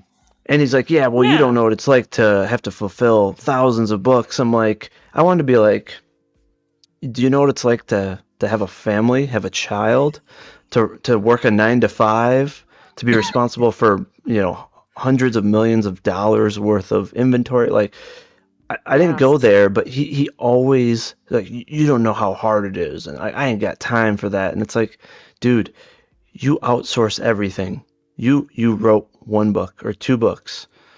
I know as a writer, it's a lot less effort to write a book than it is to draw and write a book, to do all the things that we're doing on top of 9 to 5s and, you know, having, you know, young children. Like, you have it extremely easy. You had money in the bank. You work for the Blaze. You have connections at Fox. You're connected to everybody. Yes. So don't tell us how hard it is for Also, you. He's black Yeah. in this sphere. Do not underestimate the value that he has. He has built himself saying everything that Comicsgate was saying before we ever knew who this guy was, but he's black. That's the difference. That's why he's made 3 times as much as EVS as Cyberfrog or Cyberfrog 2. Because he's got that one identifier that makes him the peacock. It's advantageous to have the black guy saying it and to get behind it. Subconsciously, we're in victimhood culture politically. This whole movement has a political undertone, and he's saying the right things with the right skin tone. Yeah. And what was so funny with how that interaction ended, you know, he said he had no time. I'm like, Eric, you just spent an hour arguing with me. You could have promoted 20 campaigns during that time. You find time to fight people, to argue with people, but you don't have time for promotion. And I've seen similar interactions with hundreds of folks, and they start out just with basic observations, and then over time, they end up pushing a lot harder against Eric and becoming a detractor because everyone sees how he treats people, how he treats potential customers, and how he treated Immortal Rising was a perfect example. He just defended me very calmly, and then he got attacked, and yeah, it's ridiculous. It really is, because see and see what you were mentioning about the value he has being black. Here's the issue with him. And it's very subtle how he does this, and it's just another characteristic I know about him, that I've seen. Finally, something subtle about Eric July. Well, well, shit. I mean, hey, when you parade yourself as, in a fraudulent way, I mean, shit. Yeah. Look, he's not, but he knows that, like the subtle shit that he said, taking jabs at Ethan Van Sciver the way he did mentioning Chuck Dixon, right? Subtle shit like that. Yeah. Subtle shit like that. Like, see, what he will do is he will sit up here and talk shit about the token black character or the black character that's race swapping somebody. He goes hard on that shit, right? But he's the same type of character in and of himself, and when he gets called out on it, or when something he doesn't like go his way, quietly he plays that kind of card because he knows that that's something he can fall back on, and he knows that's his value. And my whole thing is that it's kind of hypocritical to play that kind of character when you spent majority of your time these last 2 or 3 years shitting on those type of characters that you are actually. So it's just little things that I notice about him, and it's just I just can't stand the way he cries and pouts when motherfuckers come at him the way they do. Yeah. And it shows in this clip too, just how he acts. I'm telling you, this is why I want to watch it, because it's just, there's so many things that we didn't see then that we are seeing now, and Which, by the way, let's go ahead and get this, because I don't think we got too much time left on here. So let's go ahead and get more through important than the first to you. Just saying from a reader. Yeah, just as a reader. It doesn't read perspective. Why did we have to give that in the first book? Interject a little bit. Like, I think like a mystery. Hello, Flash. If it's done right, I think mystery on a character is good. Like, for example, like with Wolverine, when they revealed all of his origin, like that should have never been done. James Howlett. That made it worse. It made it worse. Well, the same with the Joker, but the thing is, Wolverine is a man of mystery. Isom is not a man of mystery because people have worked with him in the past. They know who he is. He has a history. Isom is a man of mystery. Wait a minute. Where are you getting that from, Ethan? Presumably Alpha Core. Presumably the person who gave. I don't want to spoil this stuff, but at the end of the book, no. I'm trying to figure out where you picked that information up. Hey, can you stop right there just real quick? Can you stop right there real quick? So yeah, I didn't know By the way, Boxing Store, and you're a little hot on the mic. If you could just back a little bit. My bad. Let me turn my mic. You're good. She called you hot. Honey. Oh, did you? But no. Okay, so and I didn't know he referenced Wolverine. because I was referencing, the character arc with Wolverine. So, look, this is the issue. He was originally a Hulk villain. And that's the character that he was. They put him on the X-Men team, and then he said that it made it worse when they gave Wolverine his backstory. How the fuck did it make it worse? It made him one of the greatest characters we ever seen in comics. The hell is he taught? What the fuck are you talking about? Dude, wait. You probably haven't seen Eric July's First for Canon's Sake. Have you seen it, boxing? No, I've never seen it. Oh my god. Thanks to Young Klippa, I went back and watched it. It's amazing because he, I guess, is answering an email about Endgame, and he's like, yeah, I don't get how Captain America is an old man at the end. He's like, people will try to explain it, but that doesn't jive with me. This is why he doesn't like time travel and multiverses, because he's too fucking retarded. He thinks and also it's funny because you can tell this tone he has. I don't know what video, but I remember seeing, I could allude that he was taking jabs at like Comics Explained or one of the big comic channels like him, whose whole bread and butter is like deep diving, knowing all this lore related to why a character's in a story or their back history that they're alluding to, etc. He has like 3 standards for fans. He's like, whether you're a normie, he says like something like comic book expert or something, like in a backhanded way, and there's like a 3rd tier, but they're all like negatives the way he's saying them. So it's like, whatever level you're at, you're not on my level, so welcome, I'll teach you. Like, this is his perspective, but again, he doesn't understand Endgame because he's retarded. Wait. Let me just say something right there. So you're telling me, right, that that last part that you were talking about. So he's pretty much sitting up here saying that all that is bullshit. Like, but these are the stories that made these universes. Does he understand? Like, my bad. I'm done on this dude, bro. He melts your brain. I'm telling you, when I was watching, when I did a live stream on his interview with Luke Stone, the guy that runs Fund My Comic, you talk about somebody just taking a beater to your brain and scrambling the insides of your head and brain. It's so hard. If it wasn't for Extra Hero popping in there, and I would have fucking lost my mind. I was throwing shit. I was getting so aggravated with Eric because he was just word salad and running around the question, and it's just so aggravating. And then of course Luke's not pushing him and pressuring him on the question, and which is surprising because he runs Fund My Comic, and I thought this would have been a great interview if Luke would have just pushed back on him a little bit, get him to give him a straight answer on the questions he's asking, because he did ask some good questions, but as soon as Luke got there, he kind of pivoted a little bit. You have to go watch it. It's very.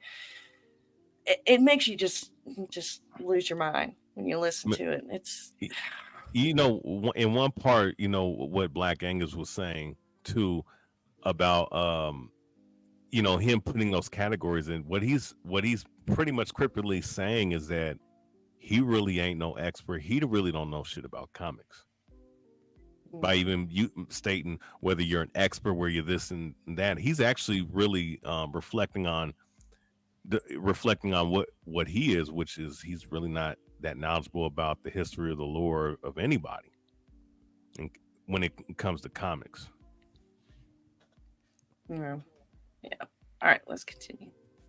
I have to make assumptions, which is the problem. Okay, all right. So no, not at all. I don't think it's a problem because we're just talking about mystery, right? Well, but I don't think that's a problem per se, because that's a form of storytelling, and that's the idea of gripping someone to want to come back and understand what those things how many were. mysteries? Was I right about this? We Was have I mysteries wrong? wrapped in enigmas, wrapped in more. Like the mystery should be what's going on with this club? What's going on with this female? The mystery should be a little bit less of why this guy would even give a shit. You know what I mean? But he like had that dialogue. can't be the mystery So you didn't like the dialogue that he had, the internal dialogue where he explains exactly why he opted to. Tell me about it. go to the city. Tell me about that, because I didn't feel like it was unclear to me, the reader, and I read it twice. Okay, because I went, this is the hot book of the year. Okay. No, fair enough. Okay, so when he got off the phone with his sister Altona, he has on the very next page, he starts having internal dialogue. Do you remember any of that? Well, refresh my memory. I can go get my copy. First of all, he talks about who Miss Newman is. Doesn't say a lot, but he says who it is. He's like, hey, this is who she is. Know her from service and all of that. And then he goes on and he talks about his mother, right? And he's like, hey, obviously I need to go and see what's up with that with Jasmine, because she would kill me. His mother. So really, what you get out of that internal dialogue, and if you didn't pick this up, okay, cool, on me. So Isom's afraid of an old woman? I just didn't think that was enough of a reason. Say that again, Jimmy. Isom's afraid of an old woman? So like he's like, hey, I better go get Jasmine because Isom's mom's gonna kick my ass. Is that what he just said, or did I hear it wrong? And when he said service, now is that church or military service? I think church. I'm not. Yeah. Let me back it up a little bit and then see if stuff. But at the end of the book, I'm trying to figure out where you picked that information up, because this is an assumption, which is part of. I have to. I have to make assumptions, which is the problem. Okay. All right. So no, not at all. I don't think it's a problem, because we're just talking about mystery, right? Well, but I don't think that's a problem per se, because that's a form of storytelling, and that's the idea of gripping someone to want to come back and understand what those things how many were. Was I mysteries- right about this? We Was have I mysteries wrong? wrapped in enigmas, wrapped in more. Like the mystery should be what's going on with this club? What's going on with this female? The mystery should be a little bit less of why this guy would even give a shit. You know what I mean? But he like had that dialogue. can't be the mystery. So you didn't like the dialogue that he had, the internal dialogue where he explains exactly why he opted to. Tell me about it. go to the city. Tell me about that, because I didn't feel like it was unclear to me, the reader, and I read it twice. Okay, because I went, this is the hot book of the year. Okay. No, fair enough. Okay, so when he got off the phone with his sister Altona, he has on the very next page, he starts having internal dialogue. Do you remember any of that? Well, refresh my memory. I can go get my copy. First of all, he talks about who Miss Newman is.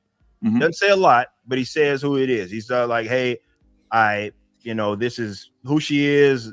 Know her from service and all of that. And then he goes on and he talks about his mother, right? And he's like, hey, obviously I need to go and see what's up with that with Jasmine, because she would kill me. His mother. So really, what you get out of that internal dialogue, and if you didn't pick this up, okay, cool, on me. I read that. Yeah, I just didn't think that was enough of a reason. Same. So that makes so. Go ahead. Go ahead. No, I was just saying so he's pretty much saying, like, if I don't go check on Jasmine, she's gonna kill me. That's what I got. His mother would kill him. Yeah. Yeah, it sounds like he's a mama's boy. Well, yeah, he was being hyperbolic. It wasn't actually a real reason, which again, it gives credit to Ethan's point. Like, there's no real motivation. Like, it's more of a like, oh, my mom is gonna kick my ass. Like, that's not a real motivation. No. For a hero. And is the mother deceased in this story? Because it kind of sounds like that. It sounds like in his description there. Did they give any indication? Eric July would call that mystery. Oh, yeah. Mystery without creativity. Same here. Okay, so all right, so you don't feel like that's what extra hero? Said mystery science neither. Yeah. enough for a reason to just go to What would have them been out. better is, Dick actually said this. He actually said, I know you don't like this guy, but he said it would have been better. No, if it's his not about. I don't. sister, No, it his ain't that I don't family- like him. It ain't that I don't like him. I just don't know enough about him to give a shit. That's it. Right. Okay. So That's what not would what he happen said if it was earlier. more urgent because it was Yeah. somebody who was directly related to him? His sister was taken, and then he goes and he meets his niece, and his niece and mother are killed in the middle of the issue by he meets the guy who owns the club, and the club guy's like, I don't know what the fuck you're talking about. Get the fuck out of here. And then the next thing you know, a bomb goes off, killing his mother and niece. I mean, that would be Yes. insane. And then now he's driven. Now he's got to find out, because even though he doesn't know, see, this is storytelling stuff that people are trying to impart to me. And did you see him roll his eyes? Did you see it? He just wrote a better story in 2 minutes than Eric did in Yeah. a year. I mean, Yo, that's the whole point. He There's made no more sense, stakes. too. Instant regret. Yeah. He made more sense to it. Like I didn't understand from him, but I got it from ABS. Like, Well, and that's it's just funny because like this all still could have been like squashed, a nothing burger overall, if not long after this he didn't say Dick and Vito caused this lawsuit. Yeah. Man. This is my second book that I've written. I'm writing a third book. It's all about Literature Devil. Thank you. Rising action is what Literature Devil's teaching me about. And I'm so grateful to him, because he's somebody who knows how to write. And, if you want somebody who's going to be constructive and you should work with Literature Devil too. But he's just like, it has to get more and more intense until this guy has no choice but to get involved. And the reader knows that, and the reader's like, "Holy shit! We just met the little girl. She was so sweet. Now she's been blown up by this asshole." And that's the part that I actually disagree with, as far as the critical aspect, because I think that all too often, and I think this is where so many people on our side, for example, are trying to write these stories where so much is on the line early on, right? So that's why a lot of people in our corner are doing these like teams, intergalactic shit. And I specifically set out like this is a more grounded, more rooted story. Go ahead. What are you saying? That's just completely irrelevant. He always tries to divert from the point. Yeah, you caught that Like too. Eric chose to have the defining moment be at the beginning of the story, right? What it is that actually pulls him in back to being a hero, right? So he chose it to happen at the beginning of the story. He did not have to have exactly. Yeah, you didn't have to have the hook be right then and there. You could have leaned into it. There's so many different avenues, but if there are no stakes to it, no rising stakes especially, then yeah, it's going to be bland and people are going to be very confused. EVS is right on point. Yeah. Yep, he knows better than anybody else.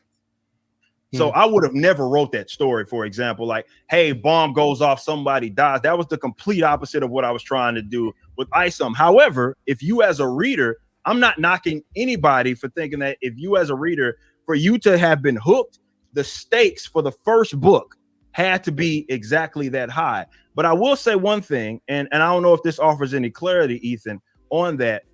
He was not sent there to sit here and get into like this massive fight it is that he got into.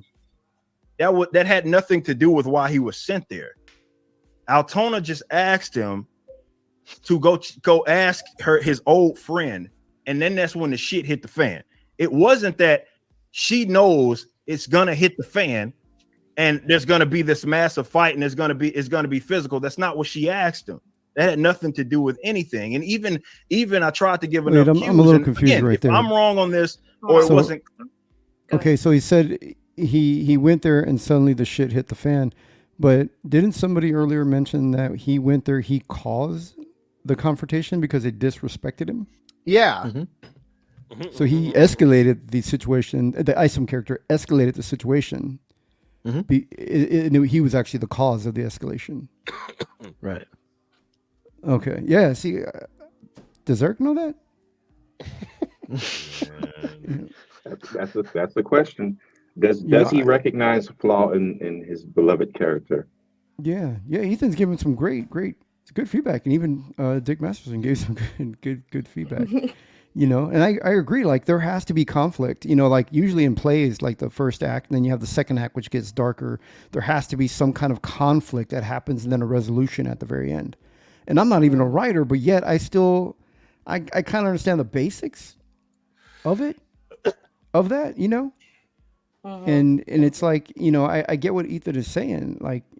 And there's none of that within the story, especially even then the motivation that they skip past, like, oh yeah, she asked him to go to check, and it's like, why did he go? Why did she come to him? Why not call the police? Why not call these authorities that are running the city? Why not call Alpha Corps? Why does she have to go to this rancher guy?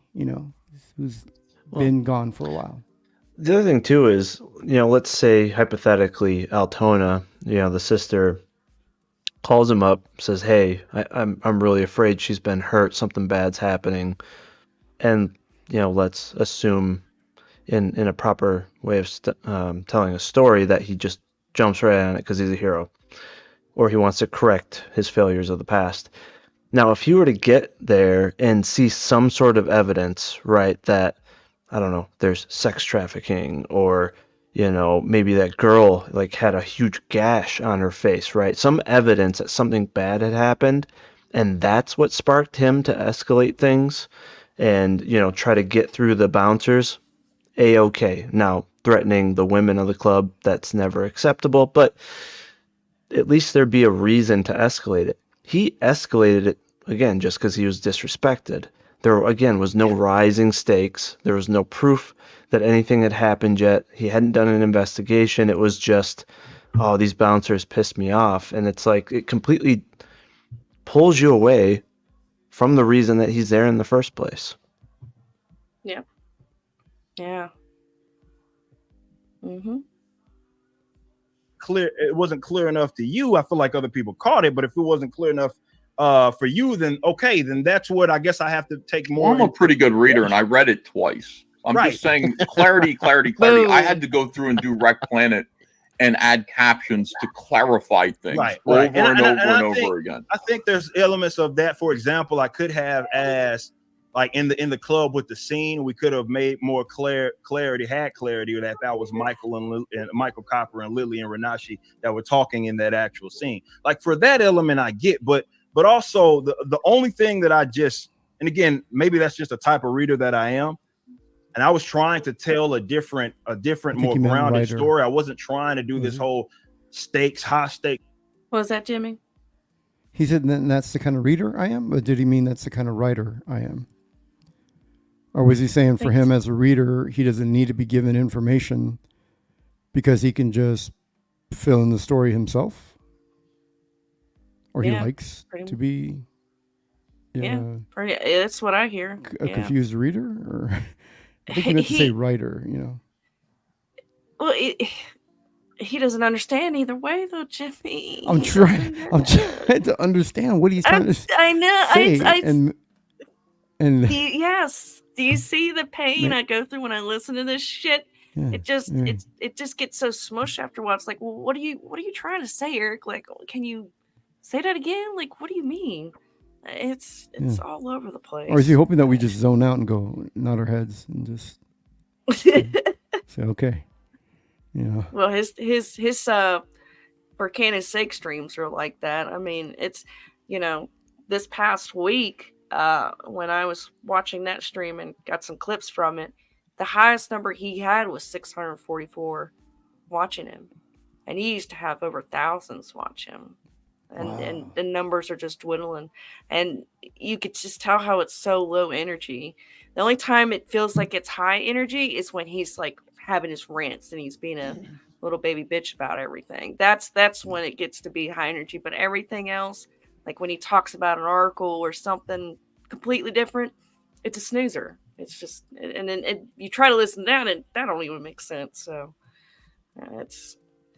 he screws your brain up after a while when you listen to him. So stuff for my first book. If that's what you needed to catch you, like I can totally empathize with that, and I can totally understand. But to be fair, that just was that wasn't the type of story that I was trying. Well, nobody knows where you're going but you, and that's the thing again. Clarity. No. I think it's less of that. It's more that's just not the story the type of story that we're trying to tell. You see what I'm saying? Like objectively speaking, not in the sense that it's a story that I didn't tell. You see what I'm saying? Ethan, like you would like that example that you said that it needed more of that. The only place I deviate from that is that wasn't the type of story that I was trying to tell. Right. I'm like, I'm not trying to tell this uber high stakes story for the first book. Exactly. We really don't know, Jimmy, what kind of story. And that's the funny thing too, is that he said something on the panel that I did listen to earlier. I think we even saw at the beginning of the stream. He said, Isom 3 is going to be the conclusion. It's going to be the final, the arc. Is what he made it sound. Is what he said. It's going to be the conclusion to Isom. And I'm like, well, that doesn't make sense, Eric, because we still don't know a bunch of shit, and you're going to try to cram it all in a third book. I was thinking like it would take. I guess, 5 in books fairness to that him, point. his books are really, really long. So it's not that much cramming he'll have to do. Well, if he couldn't tell the story in over 200 pages, the next one being, I'm not very hopeful for him to be able to, to resolve all those issues and close all the. Well, the other thing too, from a business perspective is, if I was him, I would have split those in half, put more meat in the story, and doubled your profits.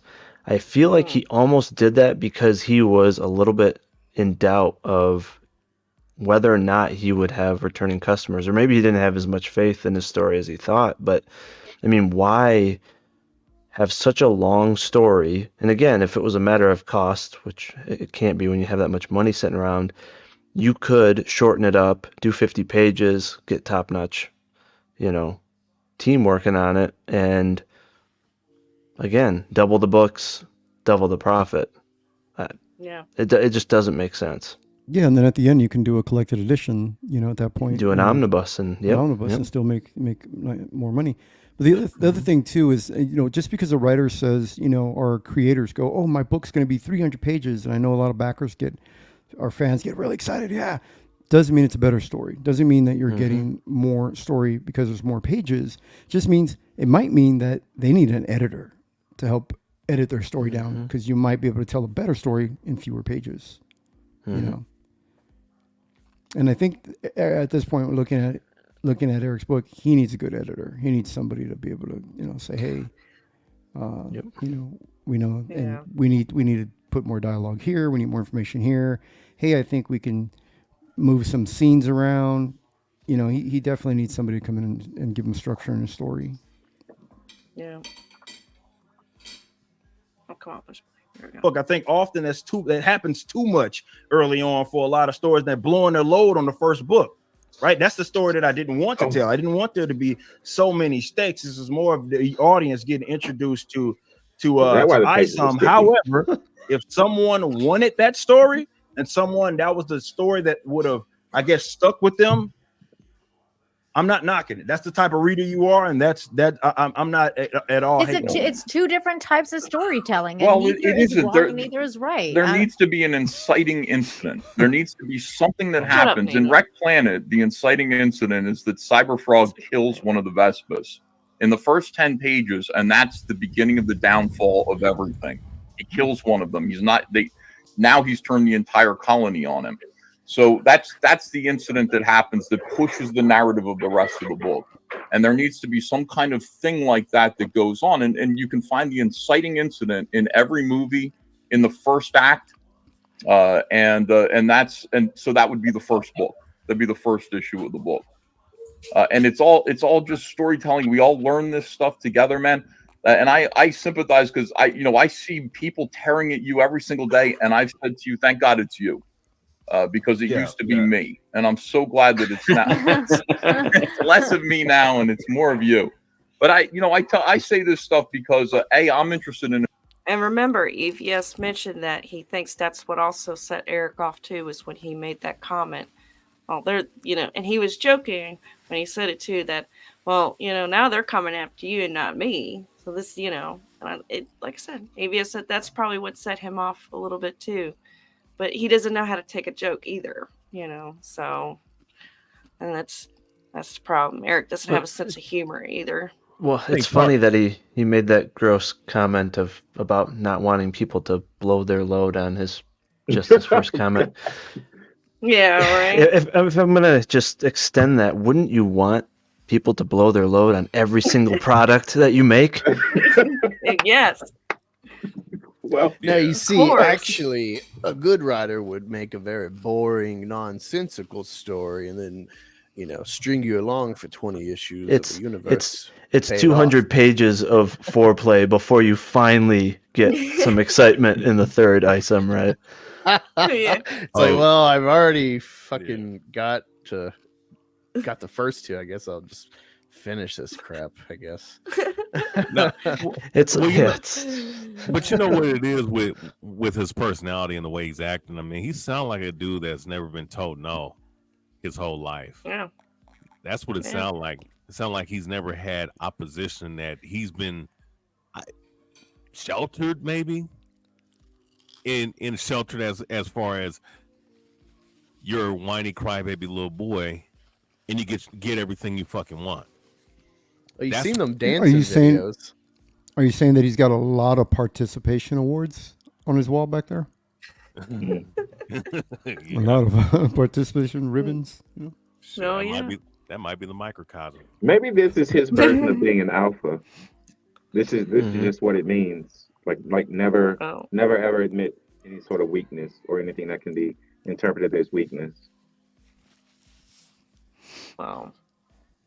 And improving as a writer. I don't care what anybody thinks. I'm not here to impress. I don't care what Vickyverse could live or die. But if she makes a good point, like, I'm going to listen and I'm going to incorporate that to my story, because all I care about at the end of the day is Cyberfrog. Story.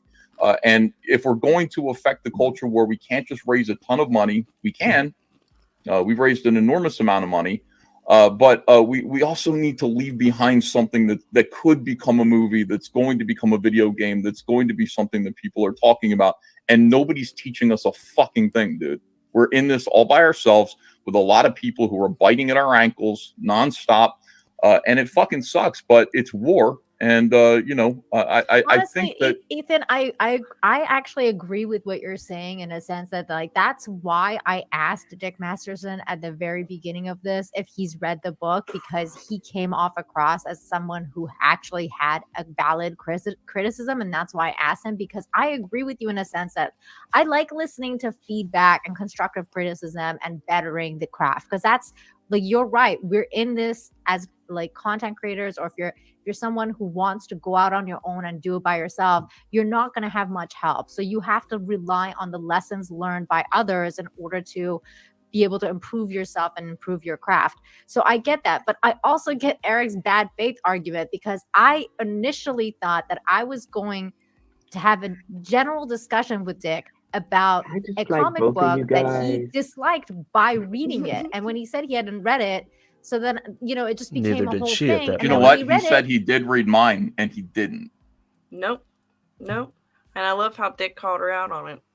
Mm-hmm. That's the thing, too. He exposed a lot of them. Like, you all promoted this comic or this product, and none of y'all fucking read it. Yellow Like, Flash what's with that? is like, oh, he flies. I saw a poster. Oh, yeah, Yellow Flash is still there.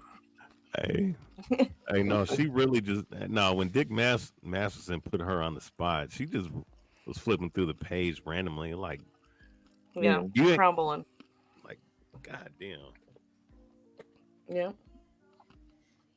I gotta get out of here, Katie. He said, "Did you read Cyberfrog?" And he's like, "Yeah, I loved it." Well, what? I said, I'm gonna get out of here, Katie. I gotta get at least a couple hours of sleep before work.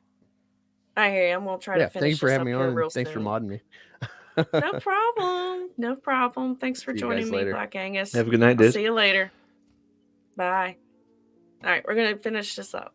He didn't read mine. So, But then when he did quote unquote read it, like for example, one of his critiques that I was just like, what are you talking about? Is when he's like, he said to Eric about that scene when they're in the kitchen or whatever, and he's in his sister's house and the kid's like there, and he's like, you're gonna tell the dad, like the girl in front of her that her dad's dead or whatever, and I'm like, that's not a valid criticism, because the scene is set up in a way that, like, for example, I knew that the girl was, first of all, very far away. He's very quietly talking to the sister. You can tell by the dialogue that it wasn't like at the little girl, oh, your dad's dead. Like, the way he's coming across is not in good faith in that sense. And that's what Eric's talking about when you're having like valid, constructive criticism versus just somebody hates you and they literally don't want you to succeed. Okay. So yeah, I mean, that's and fine. I think with the culture war stuff, I think that folks on our side need to learn how to move strategically, right? Move differently. First of all, the idea that you should listen to your enemies. Got to move differently.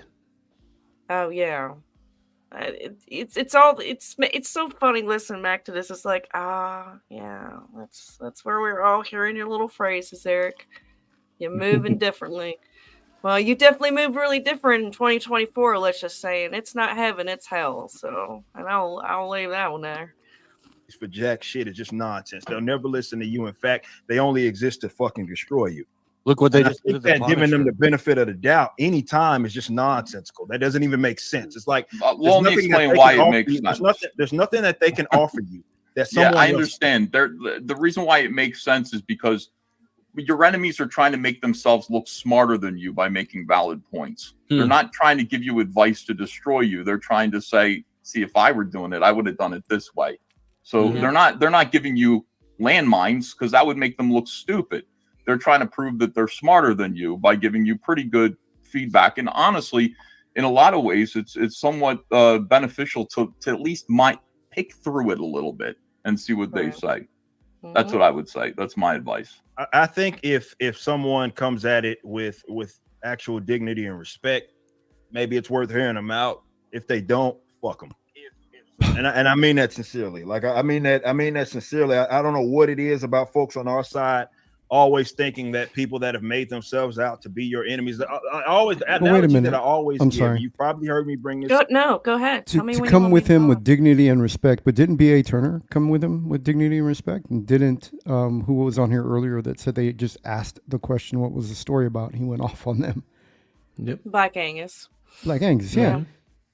So what happened then? I mean, what's the explanation for the way that Eric responded when they came at him with dignity and respect? So clearly He turned him down. He turned him down or blocked him. Yeah, or he retweeted and got a dog pile on them, where I mean, Yes. to get as sick as hounds on them, and clearly cannot take criticism. No, he can't take my criticism. That's what he says. He calls it my criticism. That's his new word for it now. Just stupid. Up. It's the equivalent to entering a boxing ring with someone that has loaded up their gloves. They bought off the ref and they bought off the judges. And you think that you're going to go in there. Oh, well, I'm just going to go in there and treat them like they're fighting me fair. It's just stupid. And that's why so many of people on our side often catch L's, because they're trying to fight fair per se and try to give the benefit of the doubt to people that would rather see them fucking fail, to people that would rather see them dead often in some of the cases, in the more dramatic cases, definitely when we're talking about the authoritarian left. Eric, nobody said we want you dead or anything. That's the thing too. He's been repeating a lot lately. He's like, they just want my business to fail. They want me to be dead. And I'm like, we're not saying that, Eric. We're just saying you really suck at taking criticism. You are acting like a big baby about everything. That's So he's saying they just want me to fail. They just the people trying to get in. They're trying to fix the fight. Blah blah blah. Here's Ethan right here coming at you with dignity and respect, offering you feedback. And he's a conservative. Yeah, he's conservative, and he's saying right out to you, I want you to succeed. Why then? Why aren't you being receptive to that? All it is constructive criticism. Well, he's not being receptive. And I saw this on his face when it happened. At a certain point, EVS became his enemy during this stream. And we know with Eric July's enemies, he literally does not give you an inch. Like he was just talking about how they shouldn't give enemies benefit of the doubt. I don't know if Ethan Van Sciver noticed, but he's his enemy now. Yep. Yeah, I think EVS was a little aware. I think he was a little aware, and then when he got the night letter is when it was like, okay, yeah. I thought I might have rubbed him the wrong way. Just by, you could tell by the way Eric's body language is this whole time, the way he's acting and fidgeting and getting shitty with him. I mean, I know, I'm sure that EVS was like, yeah, I think I've done pissed him off. And then, like I said, night letter came and it confirmed everything he felt in this moment. So, well, one thing that's funny too is Dick is actually a conservative. Yeah. Like, I mean, Vito's pretty liberal. I mean, he's conservative on some things actually, but Dick is actually pretty damn conservative. So he always uses that straw man of it. You know, it's the liberals doing it. It's like you have Dick and EVS, who are both conservatives, giving you constructive criticism. So and EVS is in the industry. And he's he's a pro, exactly. He's a pro. Yeah. And from a writing standpoint, so is Dick. Yeah. So, but they're both enemies. So what they say isn't valid. Yeah. So if you don't want to accept constructive criticism, you can just turn around and say, "Now you're an enemy, so I don't have to listen to you because I don't listen to my enemies." Yeah, you know, detractors. Yeah, you could just say whatever you need to convince yourself to, you know. So I sat down with one of these true believers, one of these people who truly believe it. Oh, it was Sturgis. I talked to him. I talked to him about accepting like valid criticism, and he told me that he doesn't believe in accepting criticism from people who aren't invested in the Rippaverse. That's how he and others in his ilk see it. Well, I would say we're pretty invested. That we aren't invested in the Rippaverse. Even buying the book is not enough to be invested. Wow. Invested is meaning that you truly want to see it succeed. Yeah, well, that's why we give Sturgis a hard time. I mean, a perfect example of that is everyone wanted the new Star Wars films to succeed. Everyone wanted them to be phenomenal. Why did they get criticized? Because the writing was shit. And it's the exact same thing happening here. Everybody at the beginning wanted Eric to succeed. Just in the indie spirit alone, right? Everybody wanted indies to grow. They saw him as, you know, someone that's part of the community, even though he's said he's not part of the community. And he uses the Iron Age hashtag, which is funny, but it's like, it's the exact same thing. Everyone had high hopes, had his back, and then they saw the content of the story, and then they saw how he reacted to criticism and just basic observations and discussion. It's the same way as some of these directors and Hollywood writers respond as well. It's identical, which is how he made his career, by criticizing those very people and those very products that he wasn't invested in. Yep. Yep. You're getting it, Jimmy. You're getting it. There's no sense in handling as if like there's nothing that they can offer, like I said before, that you couldn't get that's also useful from someone that has better intentions. So don't take business advice from America. I would agree with you. Don't take any business advice from these people. You've got them whipped. But creative advice, ultimately, I don't care about the when it comes to the culture war. I'm just trying to do Cyberpunk. I'm just trying to tell the best story that I can, like you are. So I separate the people telling me you should, crowdfund over here or do this instead of what you're doing that's successful. I'll tune all that shit out. I'm pretty sure I've got everything underway. But creatively, I'll listen. I'm going to listen to people creatively. I always have. And I think it's made me grow really, really quickly, not just in obesity, but also in the work that we're producing, and that's Eric didn't even laugh. that's what I want to Yeah, impart. I'm a chuckle. fan. This I happens every love time. you. I Every really. time Ethan makes a joke, this is why I was saying that he didn't notice the shift in Eric July to opposition. Like, July is so disciplined that he doesn't even laugh at a joke, at an obvious joke, not even at his expense. I don't know. He's different. Do and all this stuff. I hate to see all this nonsense go down, but I don't know. I thought some of the criticism was pretty good. I'm looking forward to seeing if he does offer me criticism for Cyberfrog. I'm looking forward to seeing what it is and seeing what he says. And maybe you're right. Maybe he's just going to come back with bullshit that I'll readily that's what it's identify. going to take for you to get that, that's on you, Ethan. And if that's what it's going to take for someone to maybe come at you with that shit, that's cool. But They've like been I coming said, at me like that. Like, no.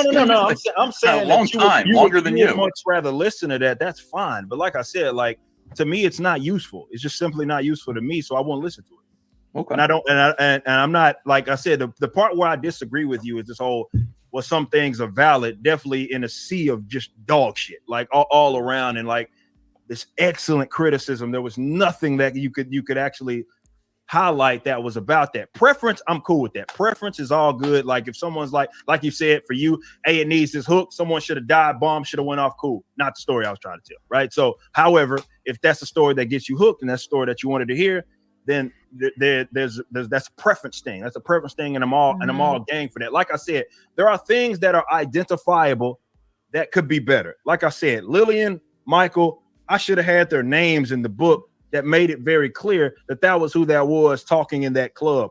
For example, somebody pointed that out, makes all the sense in the world. The Alpha Core thing, like I said with Chuck, makes all the sense in the world. Someone trying to say that putting your shoulder on your hand on someone's shoulder lovingly, that was fucking weird. I agree. Assault. That was weird. I don't think that that's a person that's come, or the fact like Nina's point, that was another good point, where all he said was that Terrell's not been around. I should be around more. That's nothing. That's a harmless comment. Even if she's far removed from her dad being dead, that's a harmless point, and he made it dramatic. Or the part where he says, well, he should have warned him when they walked in the club. That's what a good guy would do. That's exactly what he did. The thing, let's roll back for a minute. This is interesting. I love this whole thing about Isom saying, I don't come to the city anymore. I hate the city. Like, you make that pronouncement, and believe it or not, like when a character says stuff like that, that defines who they are, and it needs to define what they do going forward. I have Heather Swain saying to Cyberfrog, you never listen. And that's not just a throwaway thing that women always say to men, and they should stop it. That's a point. That's who Cyberfrog is to Heather Swain. She's trying to tell him things and he doesn't listen. And that's going to. Okay. So we got a lot longer than I thought, because damn, I thought we were almost there. We still got a little bit of ways. We'll see. I know, B Attorney, you need to bounce. So let me get you on the screen here. Let me make you big so you can make you son of a bitch. Hold on. Yeah, Turner, you son of a bitch. No, not him. I was talking about my computer, damn it. Yeah, no, just thanks for having me on. It was a great topic to discuss. This is a really fun video I've watched a couple times. So, and thanks for also having awesome creators like Jimmy on. Everyone needs to go back Dragon Rage. That's going to be awesome. And if you don't mind, check out Vigilante's Creed and pick up a couple novels and a mini comic that's about a gargoyle and a team of vigilantes fighting terror in Detroit. So thank you, everybody. Yeah, you're welcome, and thank you for coming on to the stream. I really appreciate it. It's nice to have you join me, and I've been following you on Twitter for a while, and I'm the one that asked about the lunchbox, so yeah. I'll definitely be checking that out and everything. But And thank I'm the you one so that much, asked about a Big. free lunch. Yeah, look at that lunchbox. Oh, wow. Look at that. Looks so good. It looks so good. But All right. but yeah, Well, you guys have a good Big, night. Hey, take it you easy. too. Take it easy. Get some rest. Thank you for joining me. All right. Peace, guys. Peace. All right, we're gonna top it out. We've got about 20 minutes left. Let's go ahead and try to finish as much as we can, and then we'll all hop off here because it's almost 4 o'clock in the morning for me over here. So let's go ahead and just kind of finish out the top of the hour. Pay off later on down the road to the point where even Lily is noticing that about Cyberpunk. He just doesn't listen to her. So when you make a character point like that, it needs to follow through. Like he's right. When the little girl says to Islam, I'd like to see you around here. He goes, listen, I can't come to the city. He needs to stay consistent with that. That's like a pretty good storytelling point. I know it seems harmless. It doesn't seem like important, but it's just one of those things. I think there's again, if there's a clarity thing, I think that's the case. But like Isam never makes the point that he won't go to the city. What he's saying is he finds his way back to the city as in this. There's always something, right? It's not that I hate the city. That wasn't the point that he made. It's like he's saying that I live out of it for a reason. But no matter what it is that I do, whether it be the nature of his job, nature of his business, or whatever is in the city, he always finds himself coming back to it. I think that's more of a point of destiny, more of a point of maybe some obligation there, which kind of you lean towards that. But like you said, what's in my head isn't necessarily in the reader's head. But that's, to me, I don't think that. I think how I write and my writing style is that I'm trying to use that to my advantage. Like I've said many times here before, this isn't about holding the audience's hand. Some of the fun of comics were the fact that the reader could interpret it in a way and figure it out, right? Mm-hmm. That's some of the fun about it. It wasn't always about me having to explain every damn thing in a bubble to the audience. Like that's not what this, and some readers maybe are like that. And I think I guess we grew up in this era. Everything happens in the trailer. The whole movie from the trailer. And maybe that's what a lot of people are preferring. But as far as my writing style and even what I talked about with like the code of ethics and all that, it embodies like not me holding the audience's hand and allowing them to sort of figure it out. And yeah, there's going to be mystery and whatnot, but some of that stuff is there by design. Others, if I need to be better on the clarity, then that's just it. You know what I mean? I just need to be better on the clarity. But I will say that after having a million conversations about this, like on stream and all that, I think there's a decent amount of people that feel the complete opposite way. And I guess that's, as a businessman, I guess you can feel me on this, Ethan. You have to weigh as a creative whose opinion or position is more valuable. The person that openly wanted to pirate my shit and call my shit a scam, or the people that actually bought it and are intrigued by the story enough to talk about it, build a fandom out of it, and want more of it. You got them, Eric. You've got your fans. Now what we need are Hollywood producers. And they're going to tell you the same things that Dick did. That's what I'm trying. Those that bought the book and That's that did what I refuse? Yeah. And were disappointed in the story or offered the same constructive feedback. Yeah. And that's the thing too. It's about the pirating. Like, I can understand that, but at the same time, though, Eric, you can't just say this is bad and then you're good with this, but then you backtrack on it and you lash out at your fans that have invested hundreds of dollars into your campaigns, like in the merchandise and all that stuff. But that doesn't matter. So that's the real shit part about it. It's really shitty. Trying to tell you. They're going to give you notes like You're that. trying to get Hollywood producers. What? That's on you, Ethan. You and me got two different businesses. Oh, I see what you're saying. You're not. I have no desire to work with those. Yeah, but we got to get our stories out to people, to the culture. We right? do, but that's not my. That like you're going. Your route is not the route that I'm trying to go. What I'm trying to do is build for my own. And I'd rather become the damn producer. You know what I'm saying? Like I thought you didn't like Hollywood producers. That's what it is. Well, and I'm not trying to. I'm just saying and that other people may have that. I know that there's other people that have they want to build something up and they're trying to be liked by the people that have made it abundantly clear that they despise us and they want us to be represented in their media. That defeats the purpose of what it is that I want to do. What I'm trying to do is build up myself. I don't want investors. I don't want Hollywood. I don't want these guys. I want them to try to seek my material as opposed to me trying to have them validated for the audience so they can pick it up. So that's just my approach. But like I said, other people have different desires for what it is that they what they think, I guess, the direction of this whole cultural war. I'm not seeking validation from any of these idiots. I'm not I'd either. rather I'm build- seeking to put decent stuff in movie theaters and replace the shit that's in there now. I'm confused a little bit. Eventually. Ethan, Yes. maybe you can clarify because I'm a little confused when you bring up Hollywood producers because I Mhm. thought that you didn't like people like Zack Snyder coming in and saying the stupid shit that they do. And, because I know that you Right. had a beef Can't about stand that, them. Yeah. Yes, but at the same No, time, Ethan though, means he wants people who can make movies. yes, That's yes, it. that's the thing. Like, you might not like these people, but they're also the same people that are going to give you that success to take your character, your book, your story, and turn it into movies and or a television show or whatever.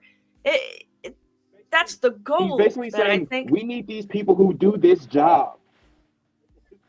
yeah, Saying, it's I need a plumber. ridiculous. But I thought you hated plumbers. Yeah, but I need a plumber.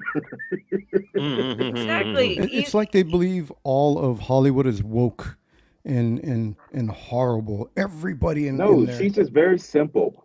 Yeah. Very. Even it's like, okay, yeah, there are people that are producing good content. I mean, out there, let's get more movies out there that are good. There are, I'm even looking at a thumbnail right there of -1. I mean, there's good stuff. Yes. That's still coming out in theaters, and why not make it one of your own IPs? Why not, be great if it was something from Comicsgate too, and Well, that's the thing. Flash had Director X on a while back that did that Robin Hood movie, and Flash and all these people, were criticizing Director X for his movie, calling it woke, and you're not really representing the Black community, and there's a lot to it. So he actually came on Flash's show to face the criticism that they were giving to his movie, and I think he handled it pretty well.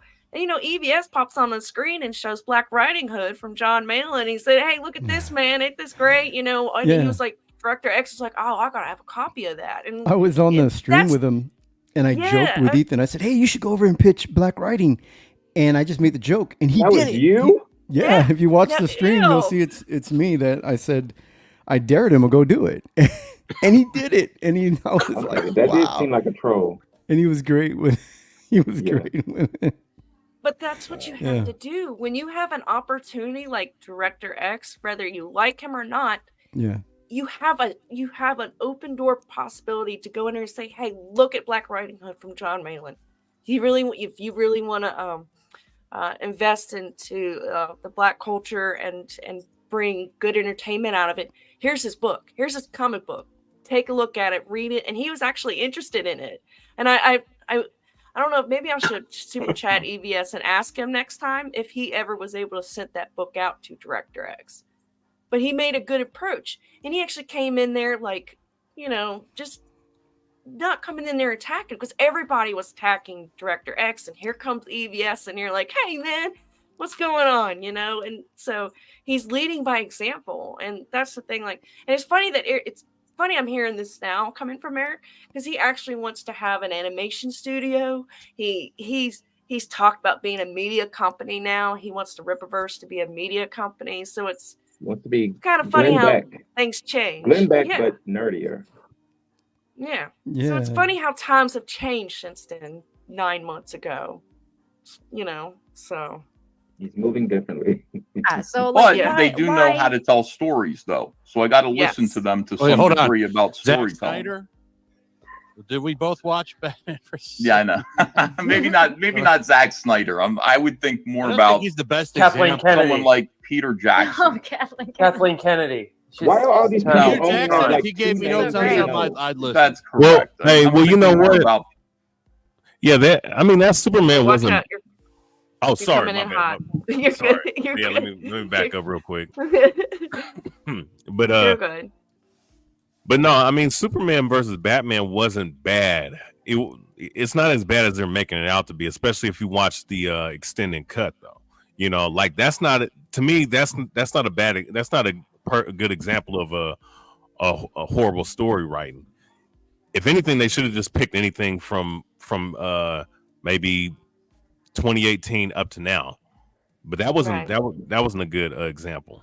Like they're just going, oh, Hollywood, oh, it's horrible, oh, Zack Snyder, blah blah blah. But does anybody remember the Dungeons and Dragons movie?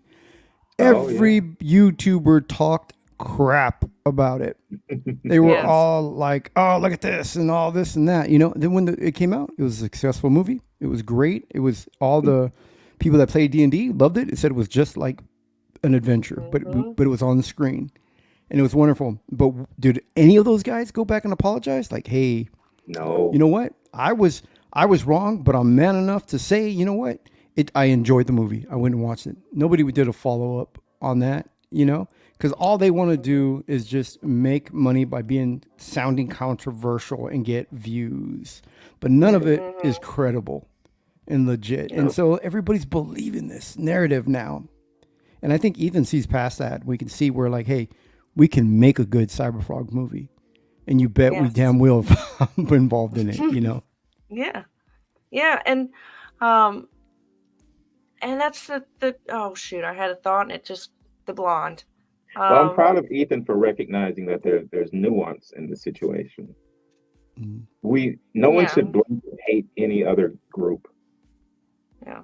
Oh, I got it now. So here's the thing. Like, I used to follow all those channels, Jimmy. Yeah. Because I'm conservative. I'm not like strict conservative. I've got maybe I'm like socially liberal a little bit. Like, let people do their thing. Just don't involve children. That's kind of my